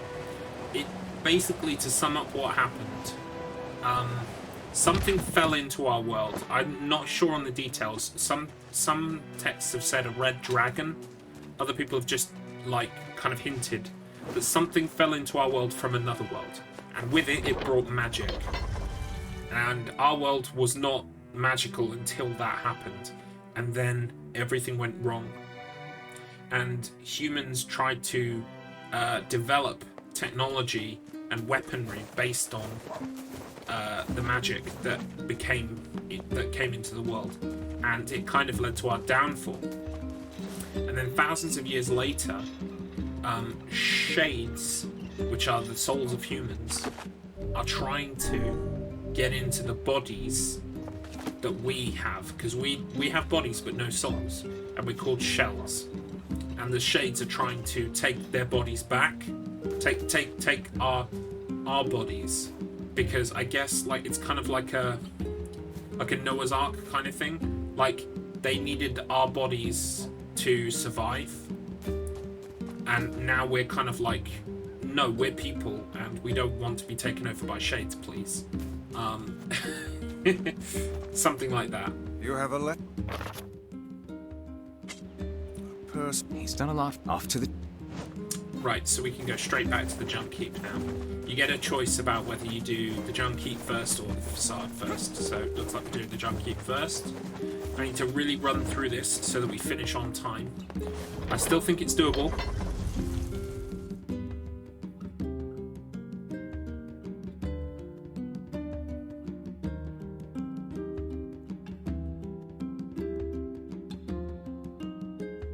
Exactly. I was talking to my brother. My brother is the guy who has been into NieR for 10 years, who played the original, and gushed about it to everybody. No worries, Lost. That's not a problem. Thank you for stopping by. I appreciate it. Thank you for the raid. And, yes. See you soon. No worries. I'm not sure if you're busy on Friday, actually, but you might want to pop into my Demon Souls stream at some point. I'm really enjoying Demon Souls. Demon Souls is great. And I really like it. So, yeah, that would be pretty cool. But, yeah, no worries. Take care. Have a great week. Talk to you soon. Now, what was I saying before that? Yeah, my brother, he's the one who got me this game and said, play NieR. for fuck's sake, play NieR, it's great. So I was like, okay, the reason I'm playing it right now on stream is because he bought it for me. So I really appreciate that. And I said to him, I told him that I'd finished the game and that I'd learned that shades are real people's souls and that they're trying to use the shell people like as bodies. And he said, what did I say to him? I said something along the lines of,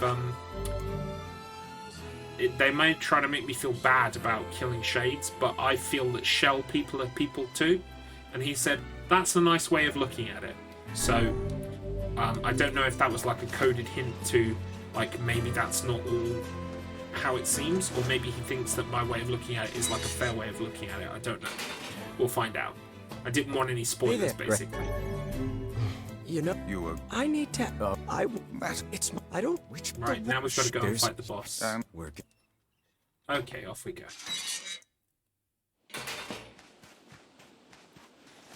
And I think we've got to take the exact same route through the factory. I don't think there's a faster way. So, that's what we got to do.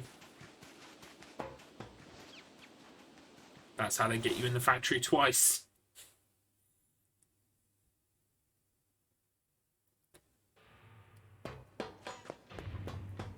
Done the route so many times now, I don't think I need to look at the map, but we'll see.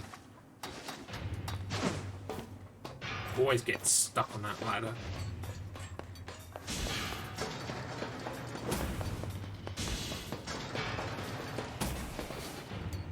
Go this way.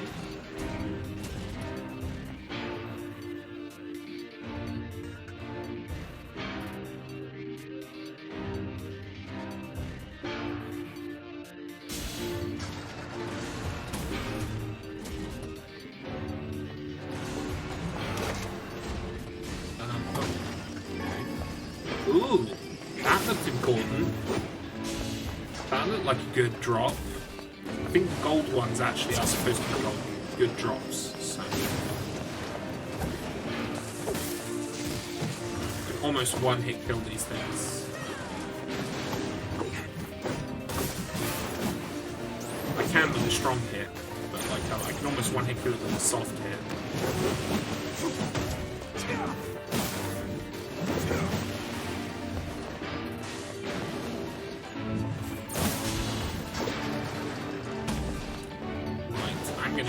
Just to make sure I'm going the right way. Okay, we've got to go through this fucking shoot 'em up section again. Off we go. So, coming up this week on the stream. I already did that, so I'm probably not going to submit you to it again.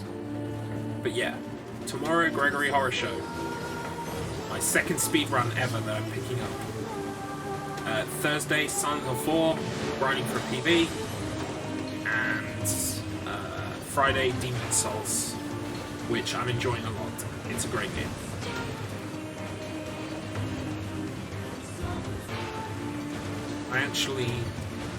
What was the boss I killed at the end of last week's Demon Souls stream?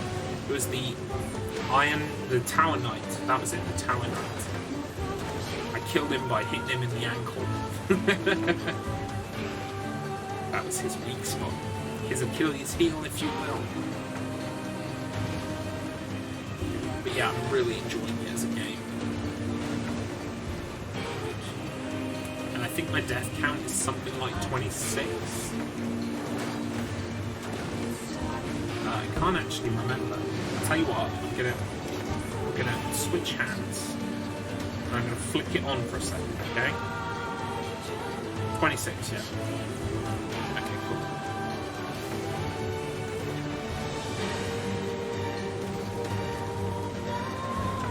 I think having a death count is really cool, by the way. It's great. That was a great idea by Axe. Axe is usually full of great ideas, to be fair.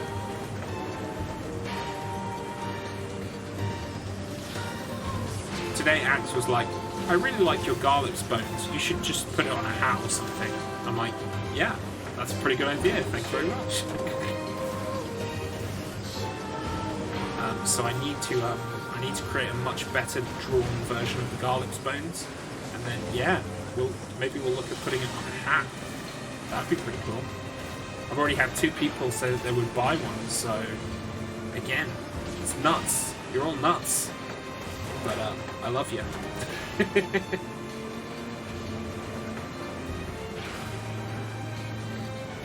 And that's why what the next emote will be is a very important choice, because if everyone loves Garlips bones, we've got to make sure everyone loves the new emote as well, just as much. I think we're done with this section now. Yeah.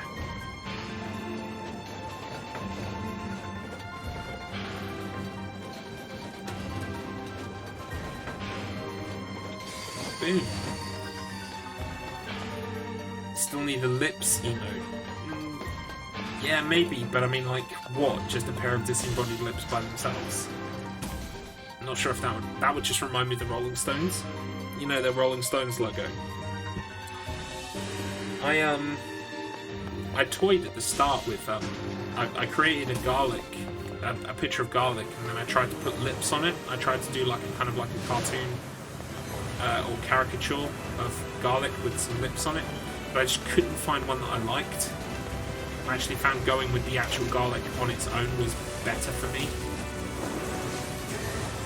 Which is a shame, because yeah, I did think of initially of putting... There we go. Memory apple. I did think of putting lips on it. But I don't know. Anything could be the right idea of it. You just got to find the way that it looks best. That's all. So maybe I'll find some more time to explore that kind of visual for the channel. Yeah, something like that. Maybe. Although, like I've been saying, I really would like it if it would. We can use it as luck. No, that's the way we came, isn't it? Yeah, that's the way we came. I really want an emote that we can use for wishing good luck on luck-based segments in speedruns. So, something like, I don't want dice, I don't want a horseshoe or a clover, but you know, something that implies good luck is what I want. But it's got to be something that fits us, not just like some random symbol. I mean, Enigma, an Eternal Enigma, a speedrunner that inspires me greatly, and got me into speedrunning, basically. He's got an emote of himself doing like prayer, like praying for good luck. Now I don't want to copy that, but that kind of thing is what I'm thinking of. Something based around the idea of getting good luck. Yeah, this way.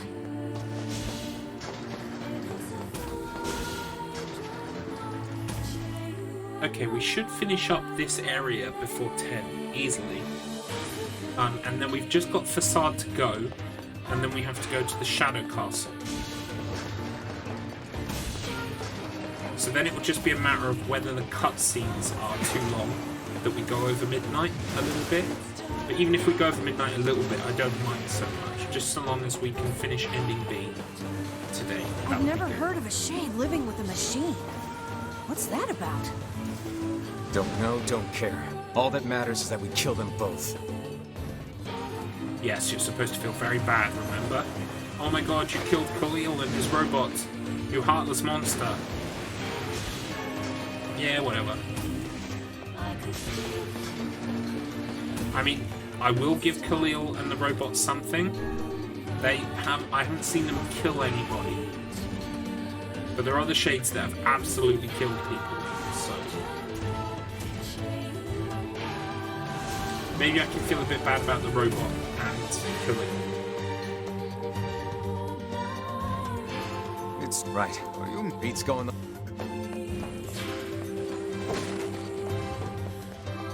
Really don't need to save, but we'll do it anyway. Here we go. Swampy. Right, we should get some new dialogue here. Maybe hear more of the Shade's thoughts.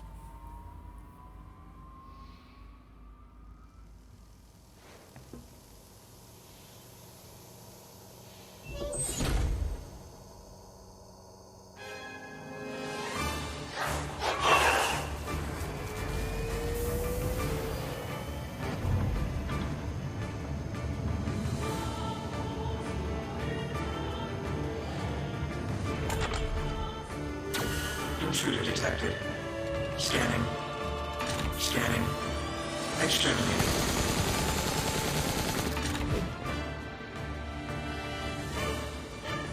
Looks like he found it. Good lord, it's enormous.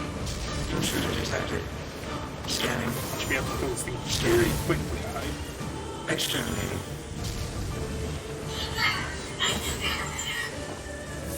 Look at the shade! That thing's commanding the robot somehow. Aim for the legs! Knock it down! I'm trying. Take out the shade!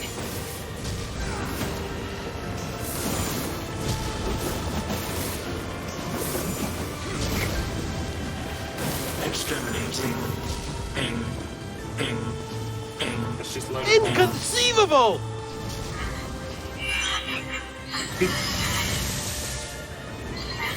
What's so inconceivable, Devon Lass?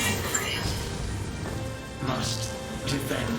You just need an excuse to burn through that 60k points, right? Or whatever it was you said you had.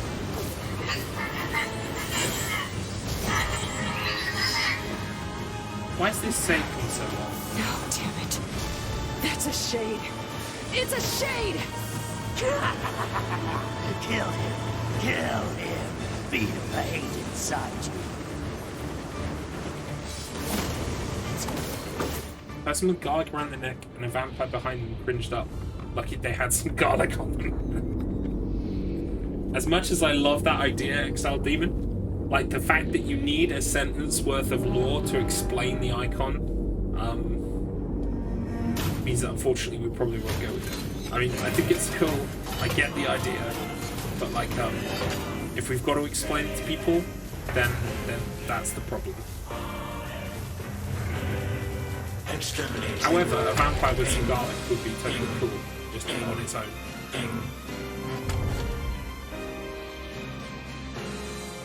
No, yeah, but you've got to explain the luck part, you know what I mean? Can we just break the wing straight off? Oh my god, we're destroying this thing. I killed it before it even knocked some debris down. Oh, but I've still got to avoid the debris somehow. I already killed it. It's already dead.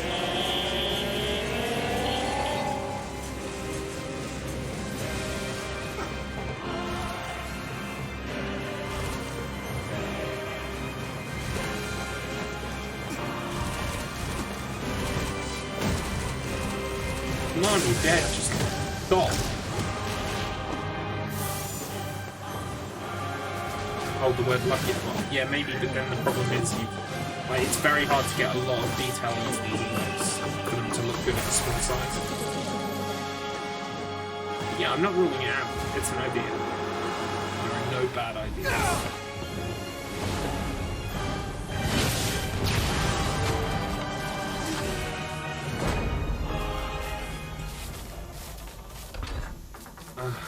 So is it dead now? Defend my mission. Yeah, sorry, pal. Ooh, we got the trophy. That means we did it in the time limit. I think. Yeah.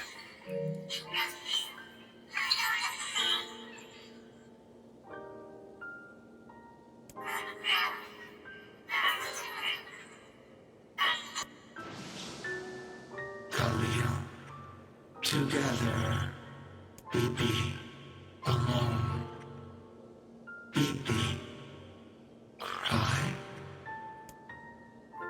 Robot's sad. We killed his friend.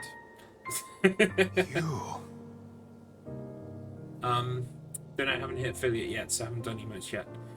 You'll get there.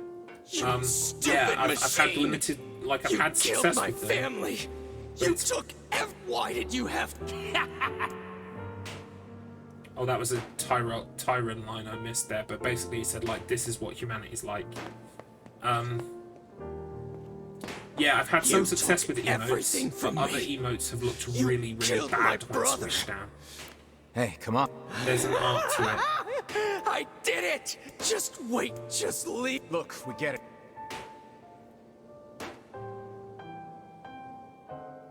Like, Garlips Bones looks pretty good, but I had like a Lord Brick emote that I got rid of because it was Hatred and madness will and I made never it heal huge the and shrunk it wounded down heart. and it looked okay, but when it went shrunk on Twitch, it looked even worse.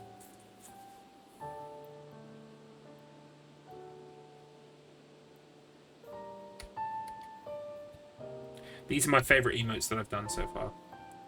Maybe it's just all... Yeah. Okay, right, we need to go to Facade now. Maybe Popola's found... Very well. Yeah, we have to go talk to Popola. We should make it to ending B by the end of the stream. I hope. I think we're good. My hair is doing this fucking weird thing. There we go. That's better.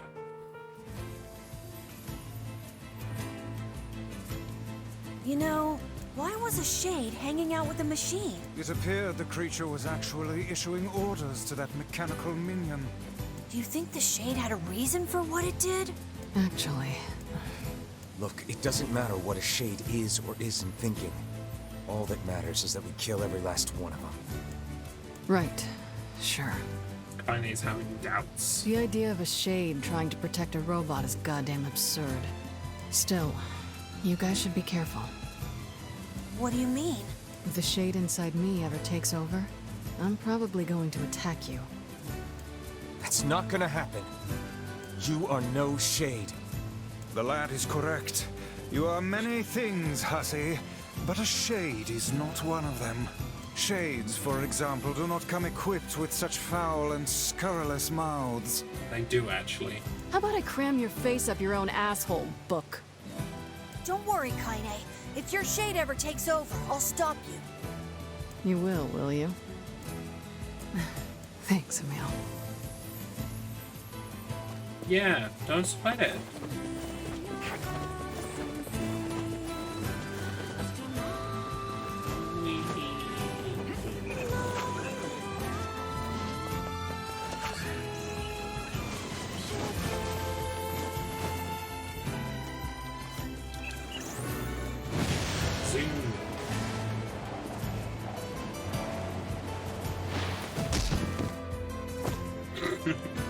Devon Lass always feels sorry for the boar.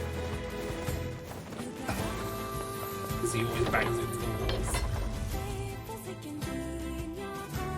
He's okay. He's used to it.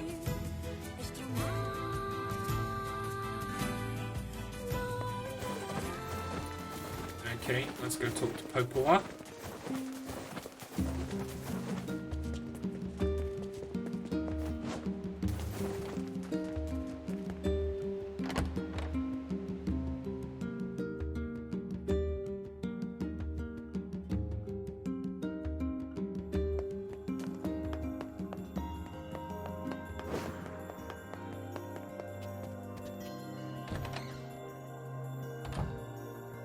Hey, have you looked? Well? Oh, well, I can don't I... think any of this is new. Oh god, I have to do Seafront now, don't I? Do I have to do a whole quest thing? I fucking can't stand this. Oh yeah, of course I've got to go and do the boat boss. How did I forget the boat boss? Oh, I'm not sure if I'm going to do this by midnight. We'll see. This feels alarmingly familiar. I'm sure that couple is merely having another one of their inane spats. Let us do our utmost not to get dragged into it this time, Let's see how quick we can make this. So I need to talk to... Oh, it's you, eh?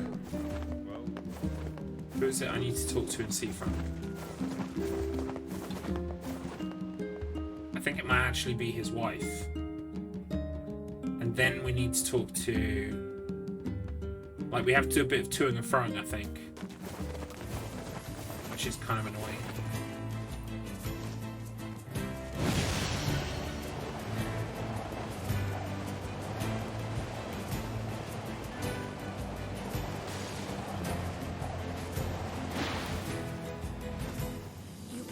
I didn't bonk the ball.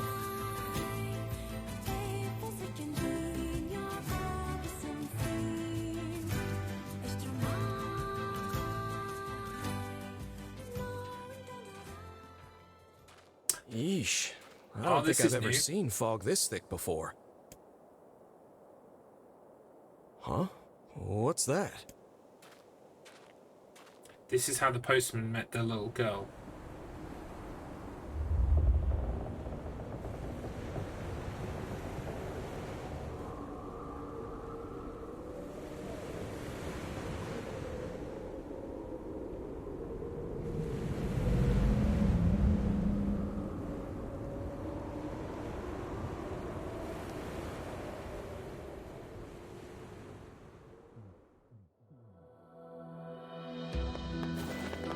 Of course, they know that we've beaten the game once now, so we have context for all of this stuff.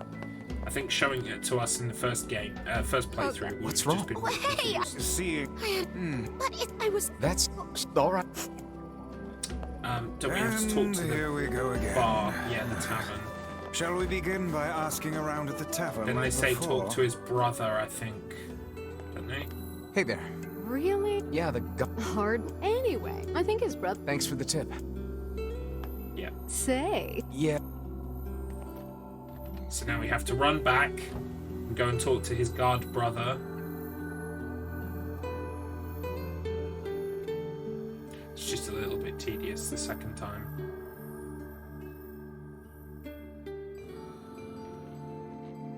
But they're going to be interspersed with these cutscenes, I guess. Hard to believe a ship of this size managed to run aground.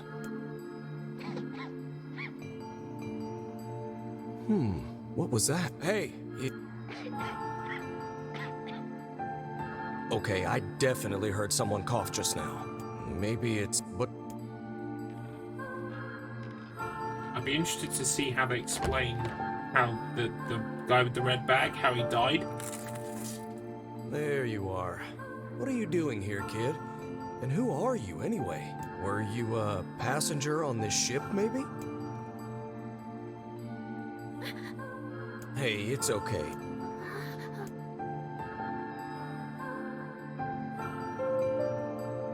She cowers because she knows she kills people.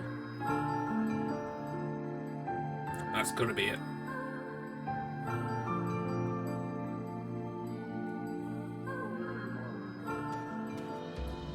To think that couple's petty squabbles have become something of an attraction for the locals. Doesn't surprise me in the least. Seeing people like that puts a little spring in your step, you know? You humans truly are a maddening bunch. Such buffoonery does little more than wear this old tome out.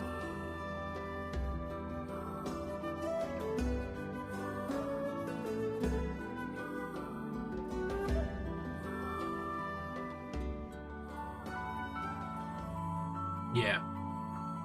That's what all this toing and froing serves for. To be broken up by these cutscenes so that we get the full story. Hey there. How you feeling? Well, your cough seems better at least. Check it out. I brought you some bread today.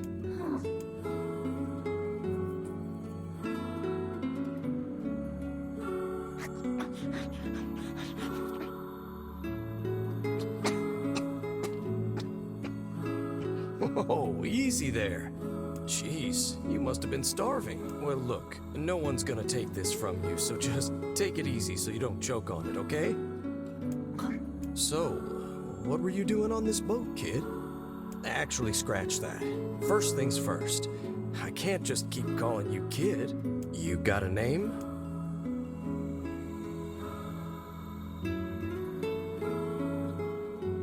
Well, this is going nowhere fast. Let's see.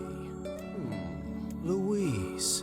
Yeah, what about Louise? I mean, it just sort of popped into my head, but what do you think?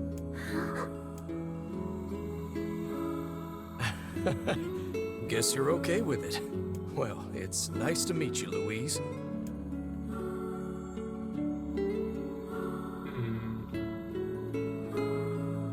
But she killed Red Bag Guy.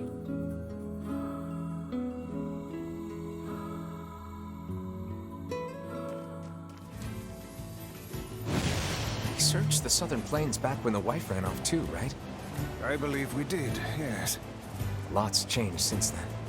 So it's kind of nice when we find something that hasn't. The fact that couple is still arguing almost fills me with, I don't know, hope, I guess.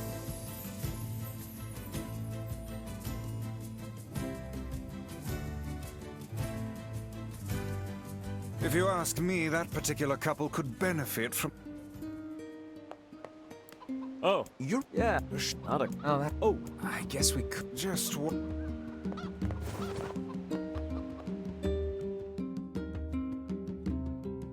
Maybe another cutscene? Oh no.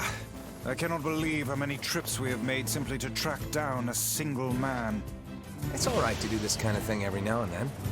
I only pray this is not the calm before some manner of storm. Say there, lad, have you ever penned a missive? You mean a letter? No. I'm not big on writing. It always takes me forever to figure out what I want to say.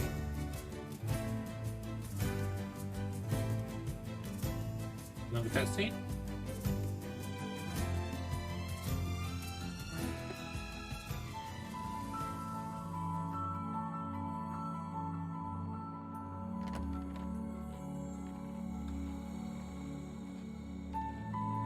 Hey there, Louise. Say, where'd you get that red bag? Funny story. Found it on the ship, did you? You kids are so darn curious about everything. Anywho, it's good to see you. Afraid I don't have any bread today, but I did bring you something. Here, it's a ribbon. Let me tie it in your hair for you.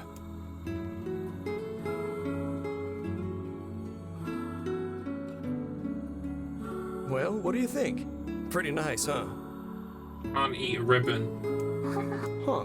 What's that on the floor?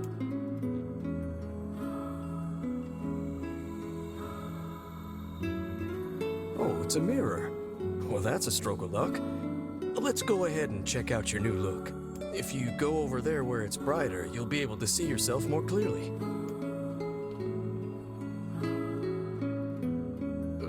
What's wrong? Don't you want to see? Shades don't show up in mirrors, I'm guessing. Oh, I see. You don't like sunlight.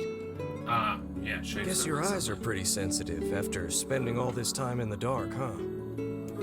Well, it's not like we can have you stay here forever. We should work on getting you out of here so you and me can go look at the sea together. How's that sound? Ah.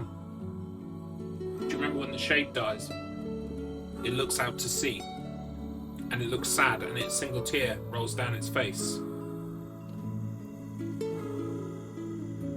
Wants to look at the sea. One last time.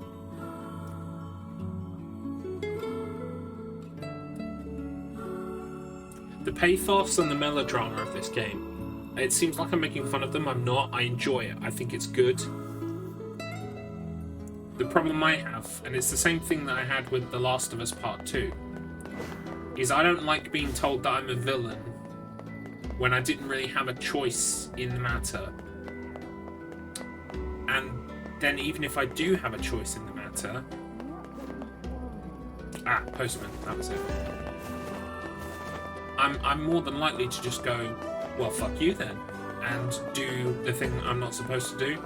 Because I hate being like lambasted and told, oh, you're such an asshole for this thing you did. And it's the same thing here. It's like, you killed Shades, you're awful. And it's like, Shades also killed people. I'm not going to feel bad. Hey, Postman. I just... Anyway, no, still... Any idea? It actually, you know, not often...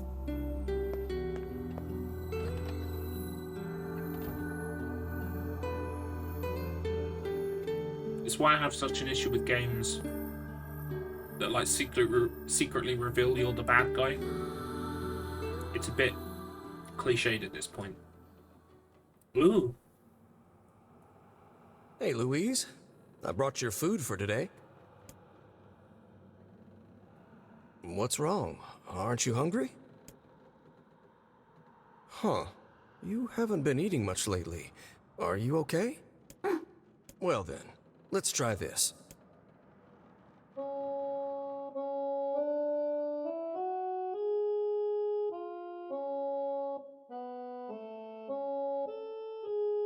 Is he singing to her?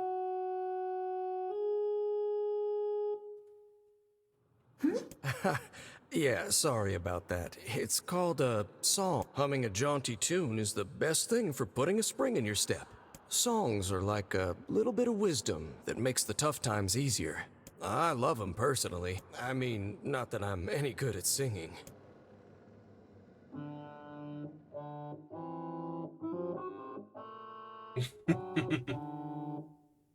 Whoa, your voice is a bit rough there, but you're actually pretty good. You know, I knew someone who lived in the town lighthouse before she died. She used to hum this same song a lot. I heard it every time I stopped by to deliver something, and I guess it just kind of stuck. We just take a minute to say, Lighthouse Lady, rip, gone but not forgotten. Of course, that... We all miss the Lighthouse Lady. Hey, are you trying to cheer me up? You are a kind soul, Louise. I've got an awful sinking feeling we're not going to finish the game today.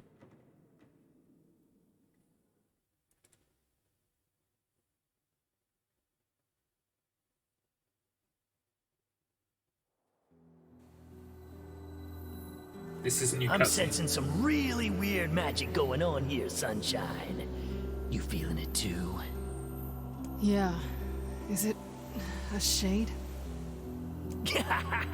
Are you actually trying to think something through rather than just jumping in and killing? What's wrong, Kainé? Nothing. It's just... I'm sensing a presence from seafront. Something like a shade. A shade in the town? That's not good. This was why they then joined me on the beach.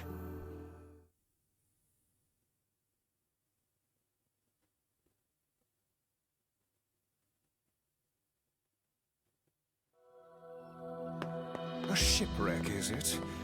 I suppose we might as well investigate, seeing as how we lack any other tenable leads.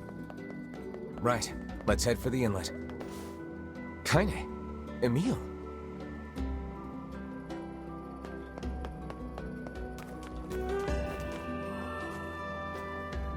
What's going on? I haven't seen you. So Kainé said she said... Maybe? What an incredibly specific piece of information the hussy has graced us with. Skip that line. What is it? Nothing.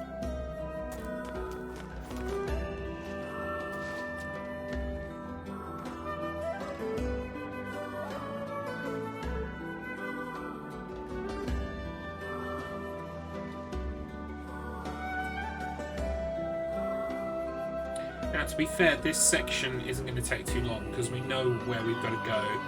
We're going to need to figure out some way to get inside that thing. This ship is in a state of wanton decay. Surely we can find these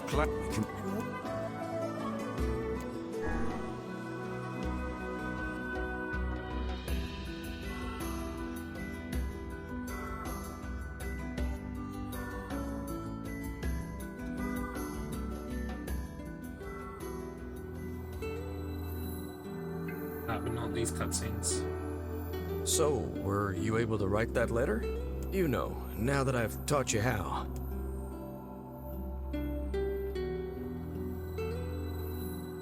Not yet, huh?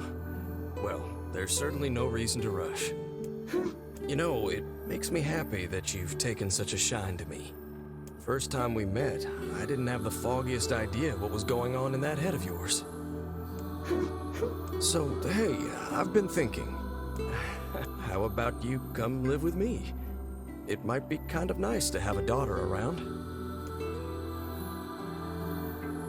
Can't do that, Mr. Postman. She's a Not ghost. into it, huh? Guess I should have figured. I'm sad to hear it, but it's your choice, of course. Huh? The floor's wet. Suspicious red liquid. Wait, is this blood? Oh dear. Are you... Uh-oh. You're one of those goddarn shades. Oh, baby, that is one hell of a smell. We got something real nasty nearby, eh, Sunshine? Come on, don't tell me you ain't picked up on it yet. You of all people gotta know what this smell means. Yeah, because that's the smell that Kainé smelled. This ship is in poor condition indeed. Do try not to thrash about and bring its timbers down around us, hussy. Whatever. You sure you're all... You really should. Hey, I've got an idea. Sure. Sounds good. The meal is on the.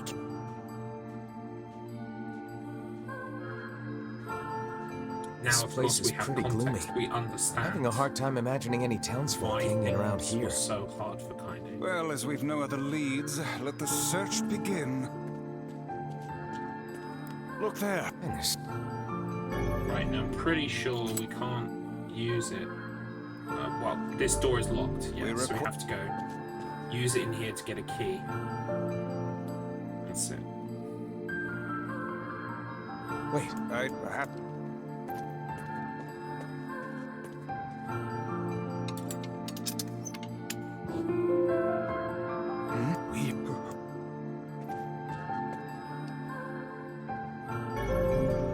Here's our key.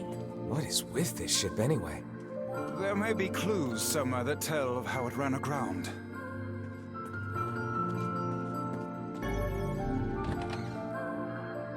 It looks... Then perhaps we... Why even turn it off? Was this an optional thing? Let's... I think I have to look at everything in here. I'm not entirely sure, but I think you probably do.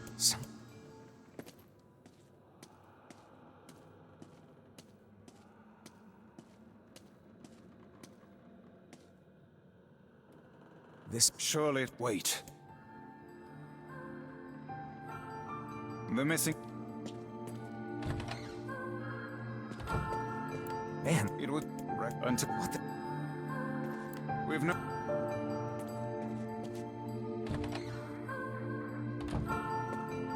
Okay.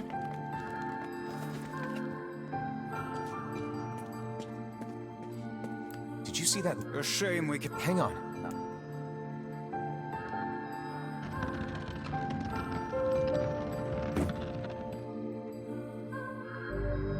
It appears... Hey, wait, and how could they... I do not...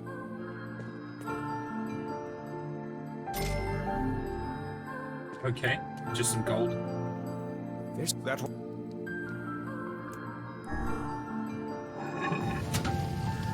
A hidden room. How delightful.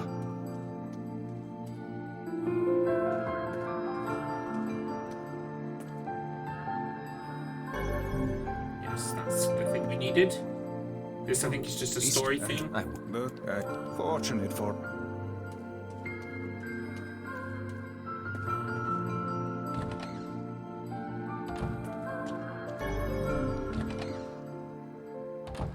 The white... Wait.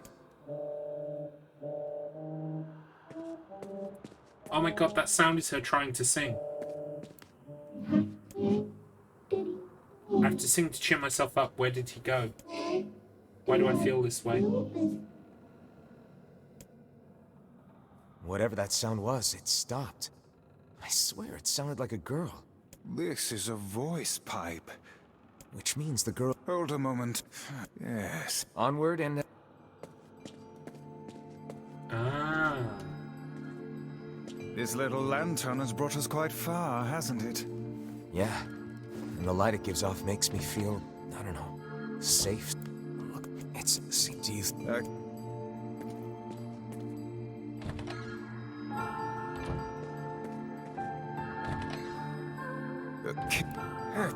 Extra rice.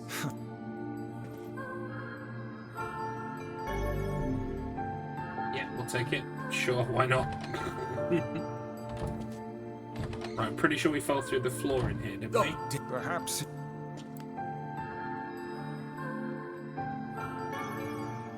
Another... Just... Let... Yeah, here we go. Speak to... I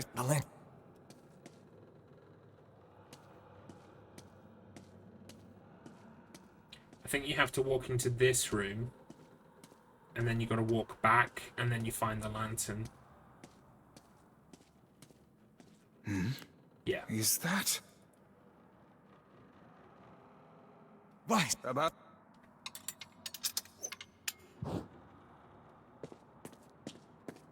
And his dead people. Oh dear, they are all people. Oh, this kid. Why? Why did he... God, pull your... Remember the... I won't let the... That's enough, lad. Come on, tell me why the Shade killed him. I'm guessing it was just an accident.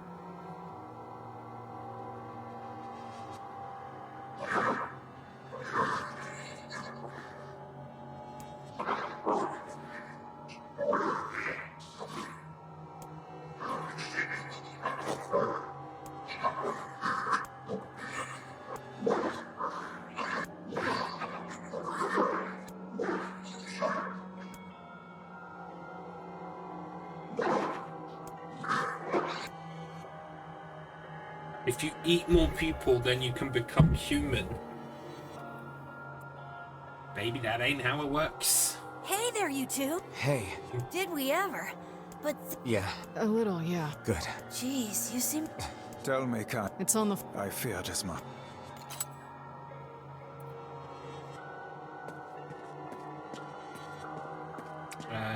Do we have to go in here?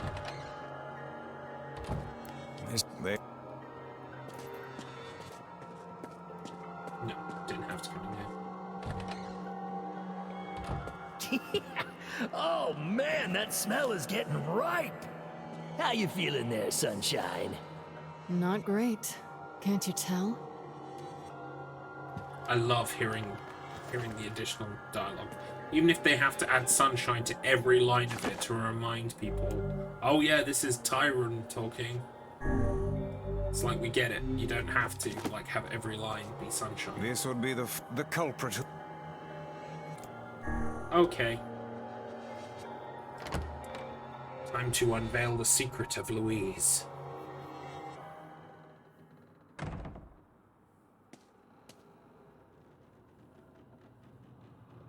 It's that girl we... Old lad.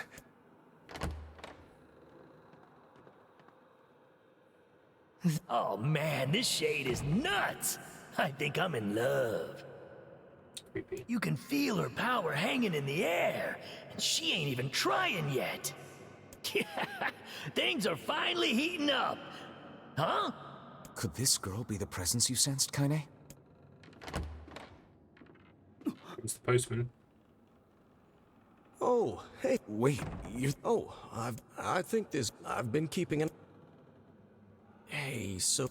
The girl... I brought a bunch of bandages with me, but,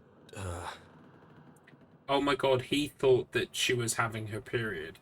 I remember this now. Because there's blood there. Well, how sorry. That's how he thinks. That's Stay how the he's hell explaining away the blood from to her. himself. She isn't...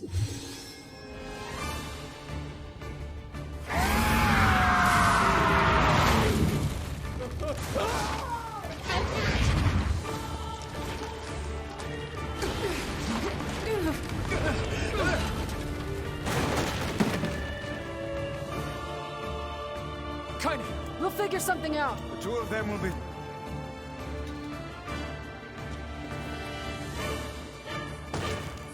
The ship is collapsed. Very much aware. Very much aware. They're in the way.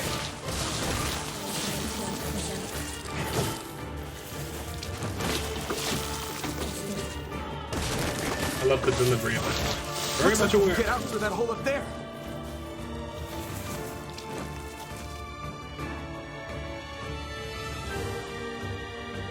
Okay, I think there is a time limit trophy for beating Louise in a certain amount of time.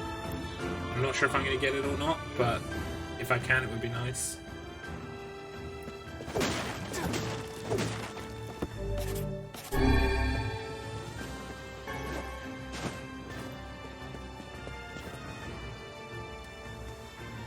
Glad you two. Yeah. We'd better. No shade would dare. We should use. Yeah. About that. The shade can do direct selling because it's like OP. I'm definitely not going to finish ending B tonight. What on earth? Not unless I go over. I really didn't want to go over.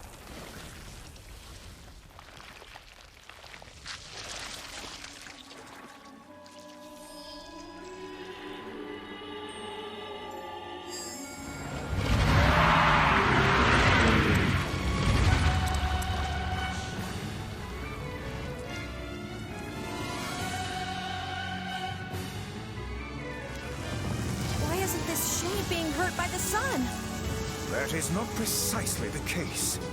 It most certainly is being burned by the sunlight. However, its regenerative abilities far outpace whatever damage the light is able to inflict. This light, something is coming. Get out of the way at once.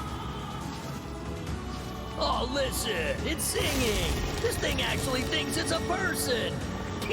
That's it singing. Interesting. Right, that's it next to nothing.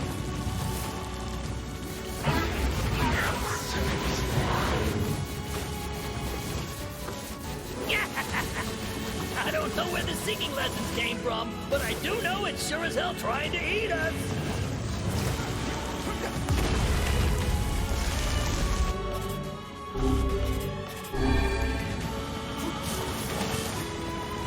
Aim for the tentacles with faces on them.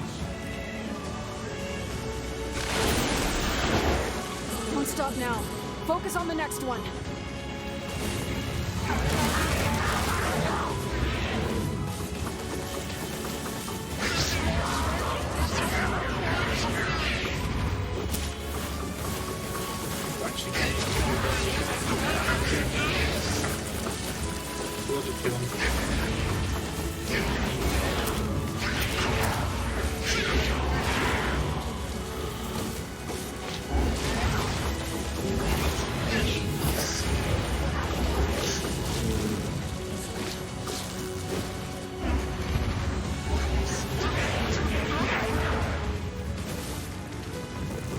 Doing it for him? How sad. How precious.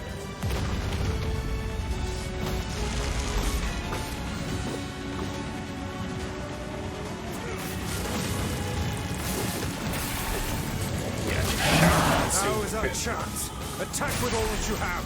Boom.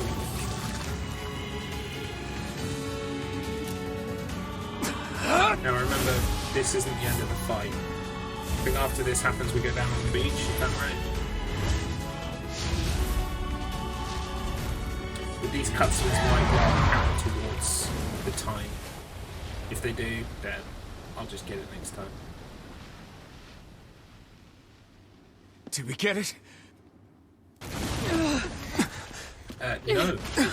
No, you did not get it, Garlips.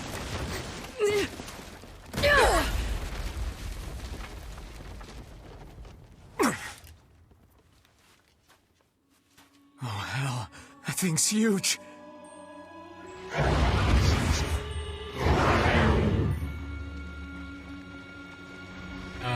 Well, you're not doing a very good job for the postman, are you?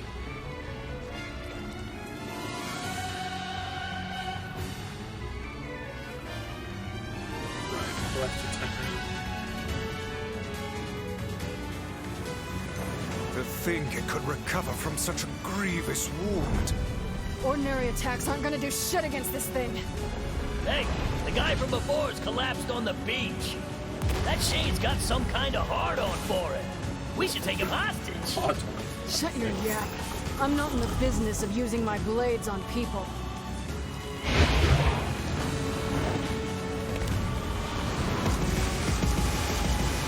Oh yes, I remember this attack.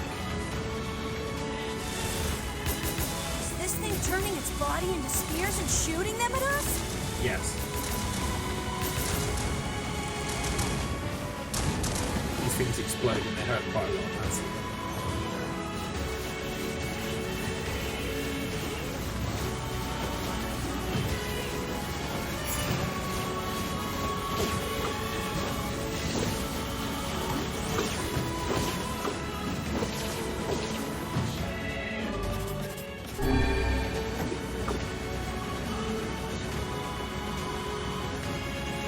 Fine then. I guess we'll all just sit around a campfire and sing songs until we get murdered. God damn it!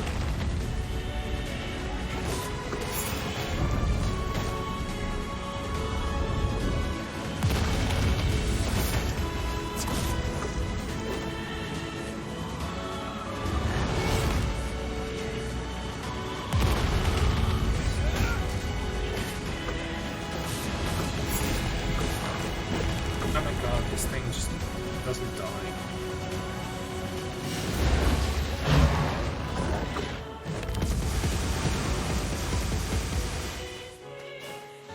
The number of spears flying our way is increasing. Yeah, I can see that. Damn it! My word, if this continues...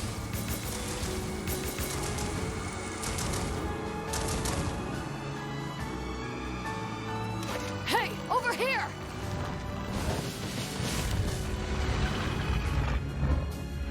Ah, that's right. This guy's important to you, isn't he?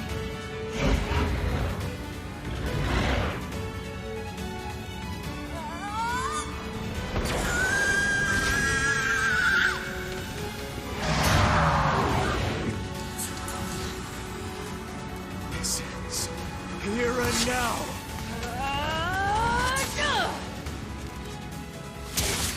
And if I remember correctly, you did this. Is that right?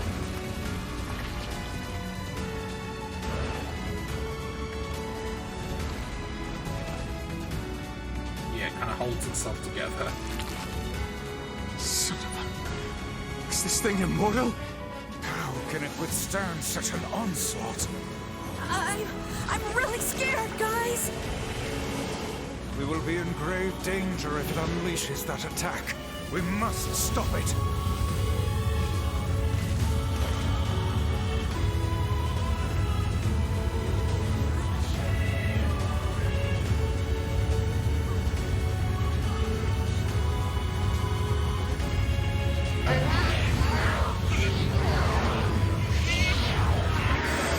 Don't.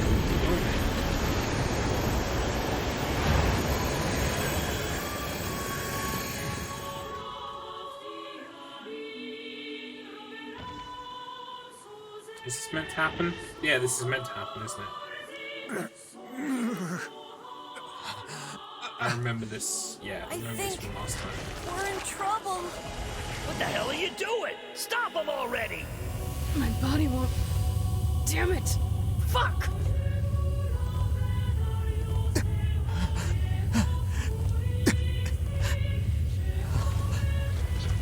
Stop! No!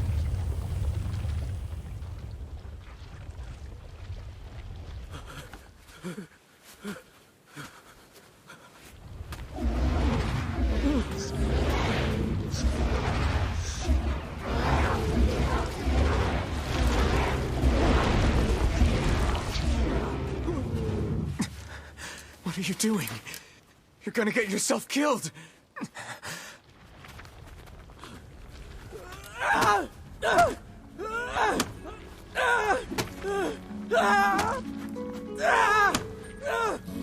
Stop! Don't hurt these people!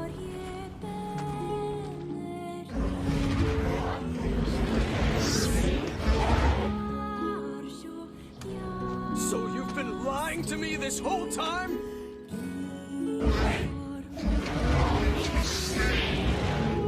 Oh, it's heartbreaking.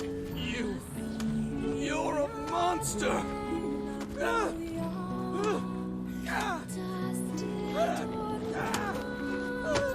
It stopped. Focus on the source of its magic. Aim for the head.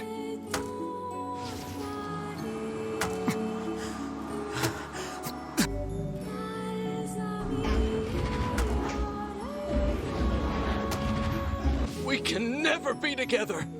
You disgust me!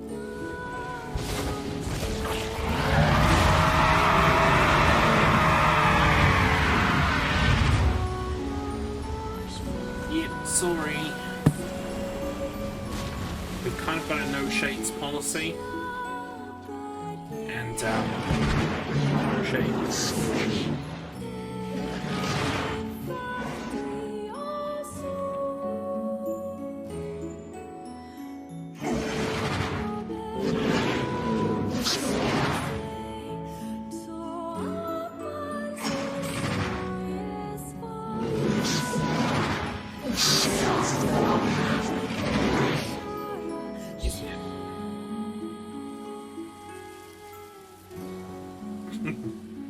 I don't feel so good, Mr. Stark.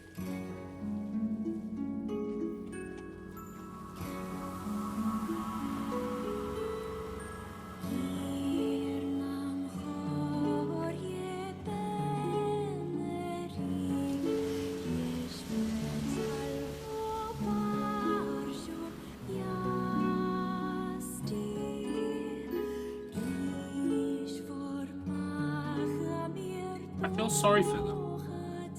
I mean, I do. But, like, they kill people, so, like, what are we supposed to do? Just lie down and let them kill everybody?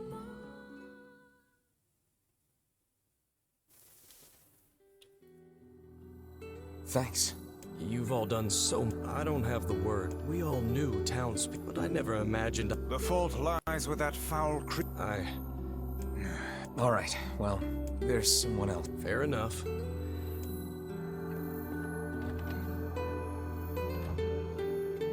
Hey, wait. Is he all? Come on. No.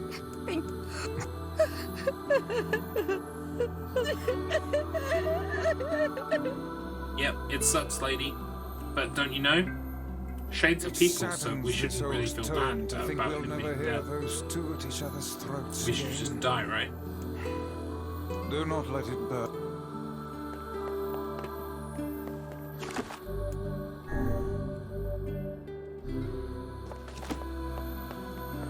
It's so confusing. I guess the point is that maybe no one's right. Maybe it just comes down to the will to live, and that everything has the will to live. And for one thing to live, the other thing has to die. And it's not fair. Depending on which perspective you look at it from. You know. For instance... Oh, hang on, this is new.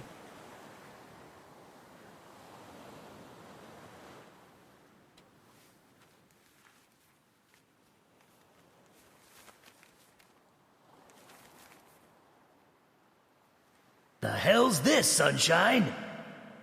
A letter. That thing wrote it for the postman. Ha! Man, that is some grade A chicken scratch. She probably copied the letters as best she could. So, what's it say?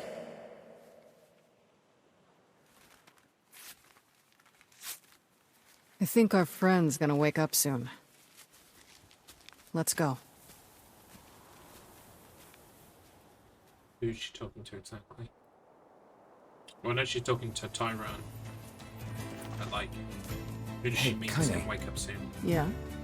When you were threatening that shade on the beach the other day, how did you know it was trying to protect the postman? Just a feeling, I guess. All right.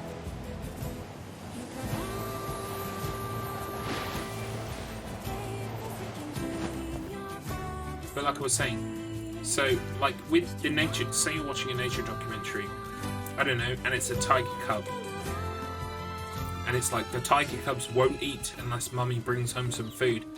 And so you see this tiger out on the prowl for food, and you see it attack, I don't know, what do tigers eat? Like a gazelle or what, that's Africa, right? I don't know, whatever tigers eat. Like some sort of small plant-based herbivore thing. And you don't want the plant-based herbivore, small little animal, prey animal thing to die. You want it to get away. But if he gets away and gets away and gets away, and the tiger doesn't get any food to eat, then the tiger dies. So, like, it's all just a matter of perspective. And I guess the game is trying to make you think about the tussle between those two different people. We have to go see Popola. Shades and shells are two different kinds of life, and one can't exist without the other dying. And so we are being made to feel bad. Yeah, exactly. The circle of life, as made famous in that Disney movie that we saw once. So Shades on the coast. That he left it. Have you? I'm loyal. By the thanks. So, hang on. Since I'll make sure. So I think the point that the game is trying to make, the world relentlessly continues to turn, is that no one is right. There is no objective rightness. Everything deserves to live. The only problem is we're playing the game from the perspective of a shell person. So of course, we want the shell person to live. Hang on 1 second. What? Ah, it's okay. I thought I was wanted.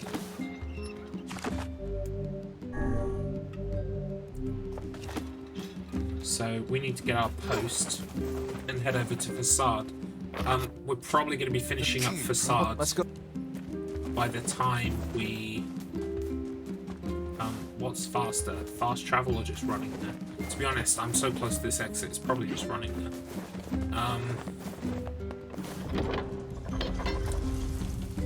Exactly, everything fights for its survival.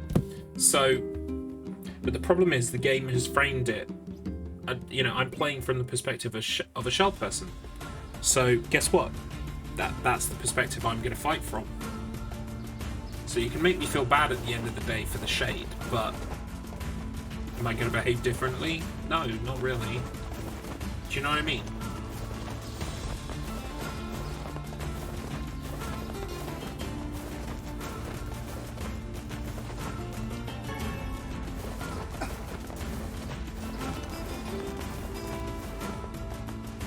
Now I'm imagining I'm probably going to be finishing up Facade by midnight, or maybe just before midnight. And I think it's going to be an extra half hour to finish the game. Oh, here we go. Make me feel bad for the doggy shade. Go on. You can do it.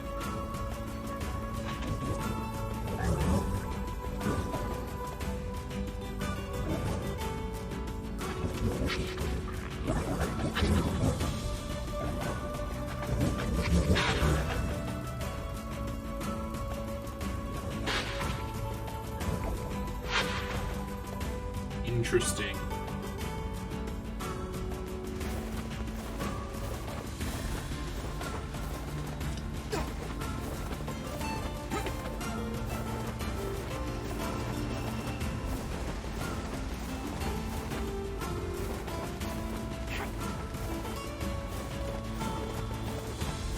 Does it not strike you as curious to find wolves in the desert?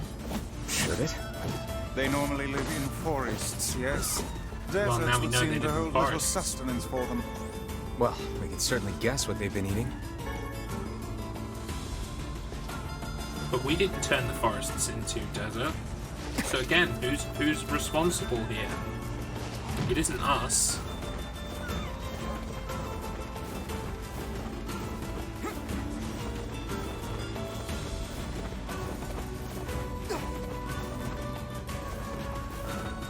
you know, one thing I really do like, though, is that as it gives us this new information, it does frame everything that NieR and Grimoire Weiss and Emil and Kainé as well, the things that they say are like reframed and recontextualized.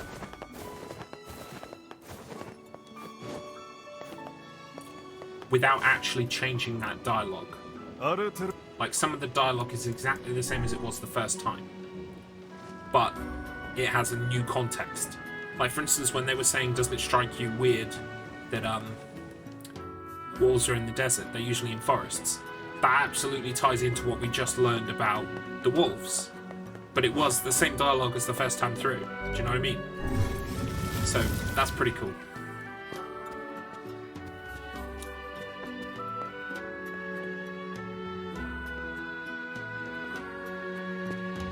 We for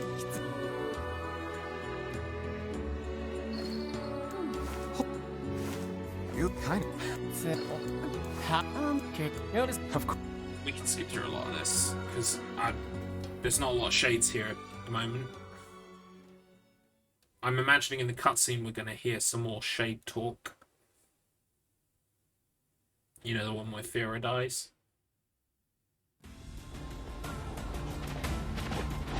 Oh, and this is another filling cutscene as well.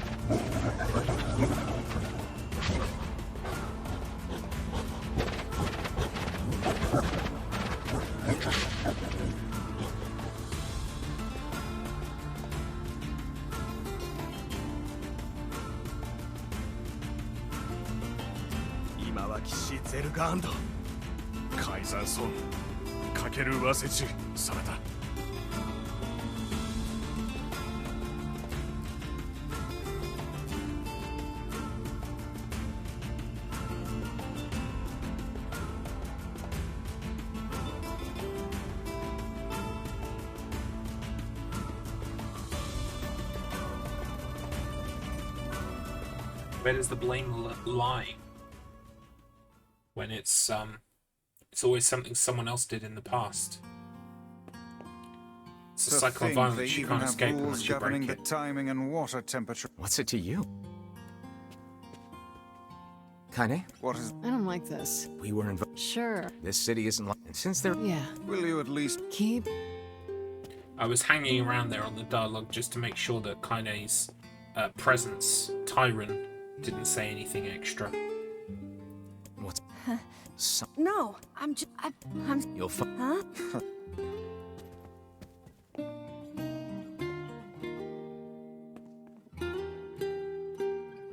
Yeah.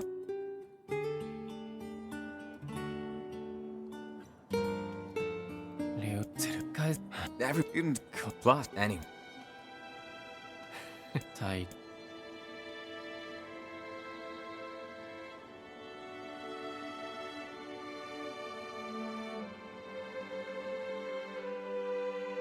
The game makes you ask these philosophical questions, and they deserve thought and attention, and that the game takes its time to do that. But it is also very heavy-handed with this, like, you must give a shit about Shades stuff. Like, I feel bad for them, but like where do you draw on that? Yeah, I really did want to watch animals die. Thank you. It's my least favourite thing in the world.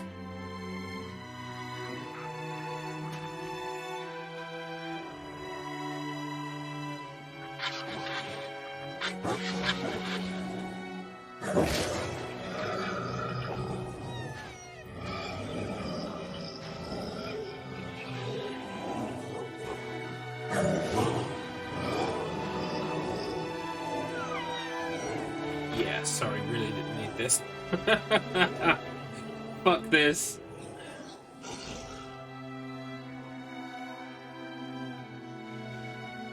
And that's when the Wolf King decided he'd had enough. And he was going to get vengeance. And I can't blame him. Because from his perspective, we're monsters. And guess what? From their perspective, from our perspective, they're monsters.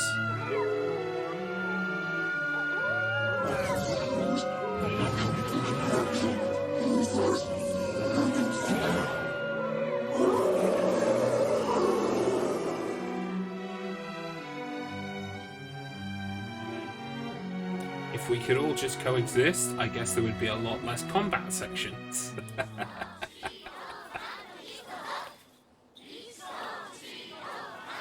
Aw, weddings are the best. There's flowers everywhere. Everyone's happy. It's just great. I'm kind of jealous. Aren't you jealous, Kainé? Nah. Oh, come on. Here we go.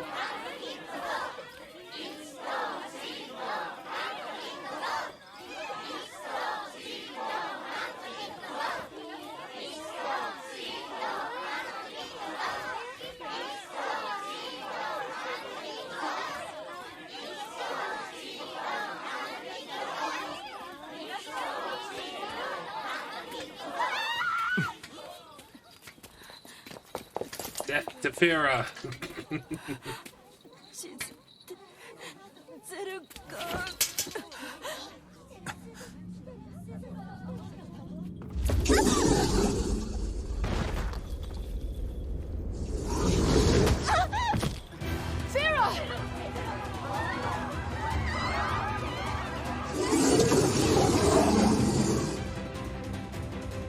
That wolf is a shade.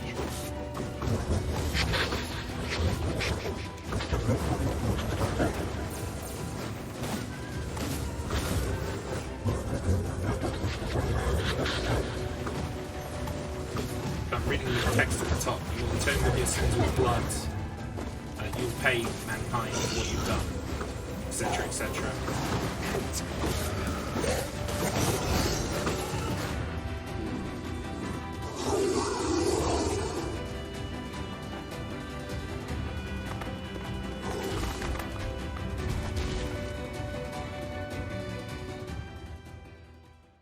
It's the circle of life. It moves us all.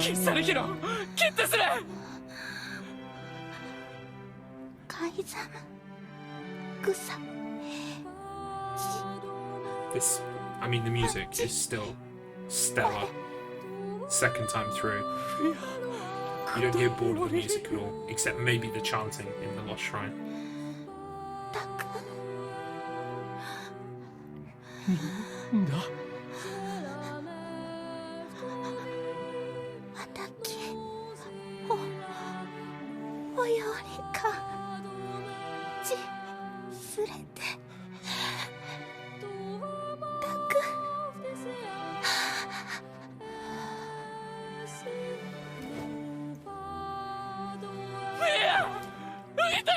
They're dying and covered in blood. We're dying and covered in blood. Let's fight till all of us are dead. I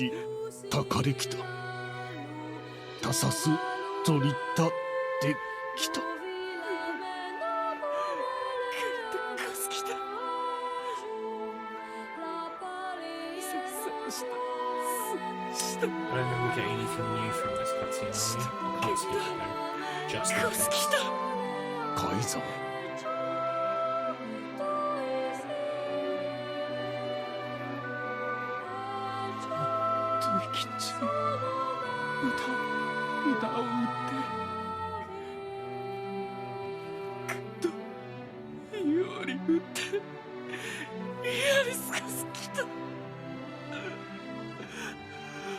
Hakuna Matata.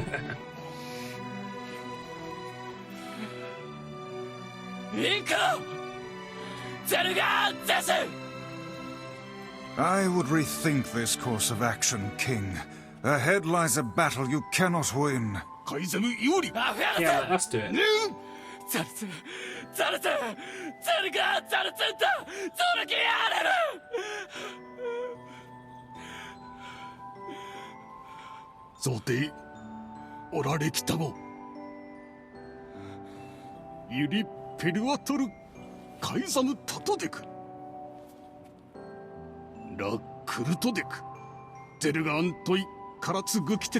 Now, I don't know enough about Japanese to know whether this is actually Japanese or not, but wouldn't it be fucking awesome if in our version of the game, the people who speak a funny language are Japanese and everyone else speaks English, and in the Japanese version of the game, you get to Facade and they all speak English while everyone else in the game speaks Japanese? Wouldn't that be awesome? That's the kind of care and attention to detail that just, like, astounds me. Of course not. Then we must it will... I know. Where do we need to go?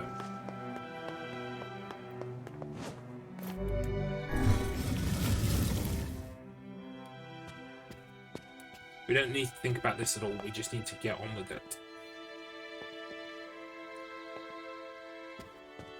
Are you... Yes. Yeah. Just make it happen.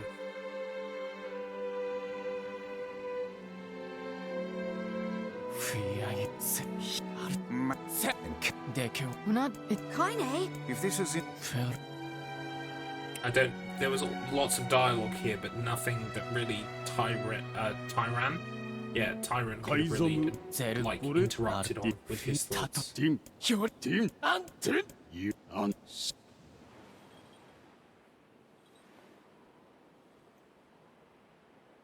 we leave, please? あんだ、いえ、フィア、ロテとやりかきそできた。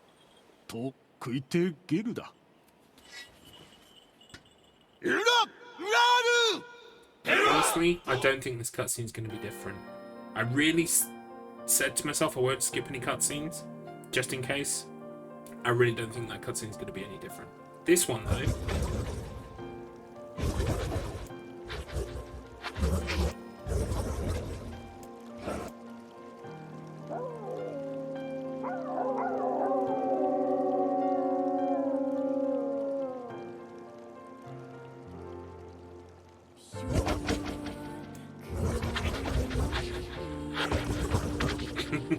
Turns out wolves are pretty good Klingons.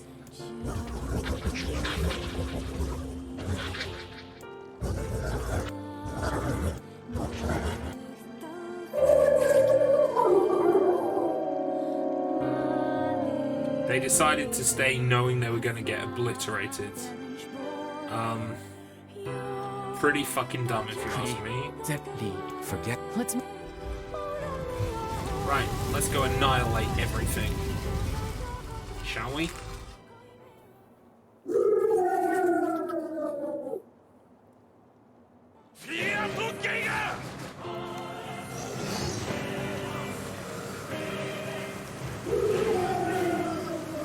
can't remember if we can't damage this guy until we kill the load of wolves. I think we have to kill a load first.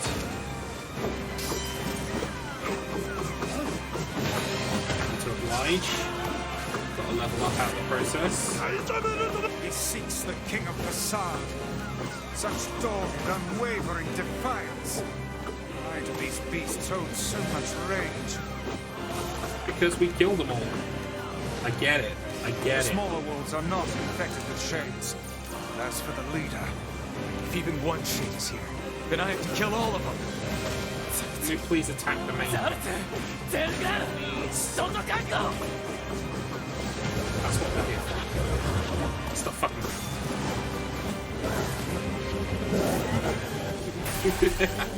dead in 10 seconds.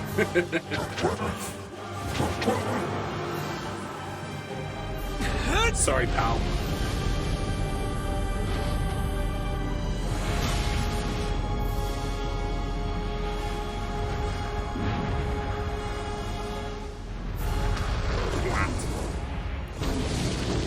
You obtained Dark Twat. That sounds kind of bad, but I mean like just twatting it with the fist. Aki, get Daisy!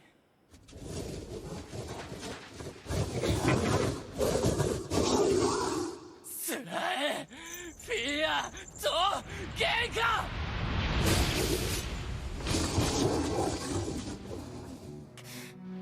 sad music again. Oh shit. Yeah. I'm sorry, Wolfie.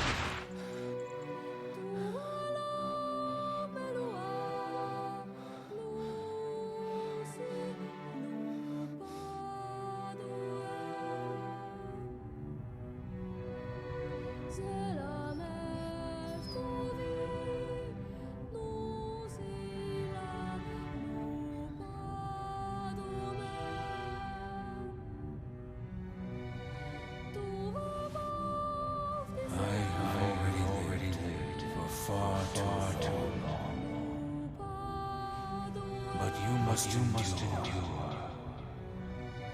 Go, live, and think of me again. Thank you for being my friend. I don't completely understand what the story for the dog was. Grandfather.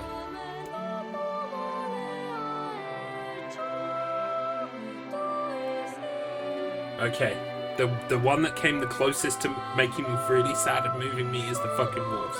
I knew it would be. I knew it fucking would be. Of course, she was. Is that? This is. This is the.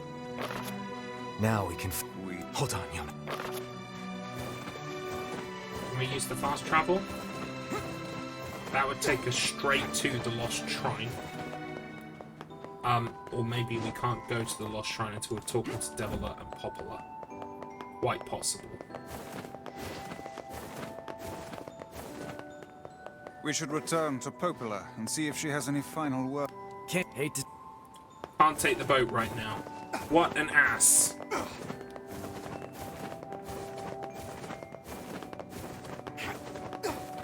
Guess we're going on foot. And by foot, I mean rolling. Gotta keep rolling.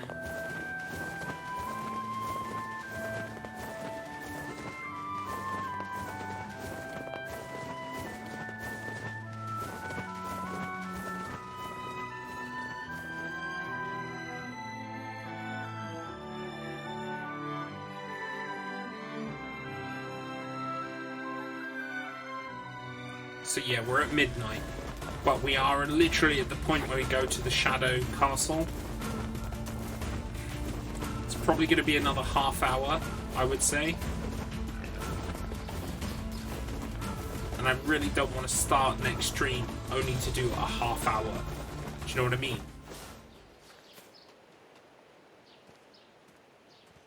What? So it would have. What is it? Listen, it's about Kainé and this upcoming fight with the. And while I'd do anything for Yona, I'm not sure it's fair to. Are you truly worried about such a thing? Hey, the fuck's this hot garbage you've been spewing? This is Someone's been eavesdropping, eh? Kainé, Emil, look, I just wanted to leave us behind. Why? So we'd be safe? Fuck that. Kainé's right. You accepted me. You told me we'd be together no matter what happens. Now it's time for us to return the favor. Don't make me start talking about loyalty and debts and all that. You know I hate mushy shit. But... If it makes you feel better, we're not doing it for free. After we rescue Yona, we're totally gonna call in a favor of our own. We're going on a journey to cure Kainé's possession and restore my body. It's gonna be tons of fun. Cute. Just think of all the delicious local foods we can try along the way. I'm gonna eat way more than my fair share. So you better get ready to pony up. Thanks, you two.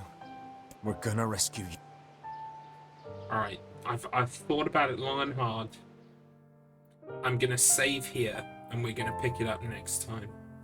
Because even though I think it's only gonna be a half hour in the Shadow Castle, it could end up being a lot more than a half an hour. I marvel at how relatively simple it's already a task this midnight. retrieval process proved to be. It is almost as if someone deliberately set us on this path. You're overthinking again, Vice. But... I don't care if it's a trap. Yuna's waiting for me and I'm going. I see. So I think I'm going to save and we're going to pick it up next time. I think that's what we're going to do. I felt sure we might be able to get ending B today, but we're going to have to go on loads more time just to get it. And I don't want to do that. As much as it pains me to start the stream next week, loading up basically the Shadow Castle, I'd rather that than skip through cutscenes and be worried the whole time about the fact that I'm running way over. So that's what we'll do. Okay? Okay? Okay? Okay. Let me just take a look at who we can raid, if we can raid somebody. And, yeah, I'll remind you again of what we're doing this week. So it looks like Exiled Demon is not streaming. No, he is streaming, so we will raid Exiled Demon. Tomorrow I'm going to be doing Gregory Horror Show. The day after that, I'm going to be doing Silent Hill 4. The day after that, I'm going to be doing Demon Souls. That's how the week's going to go. Thank you for joining me today. I'm sorry we couldn't get it finished, but hey-ho, that's how it goes sometimes. We will finish it up next week. So, until then, take care, and I will see you tomorrow. No worries, Devon Lass. Thank you. Alright, take care. Bye for now.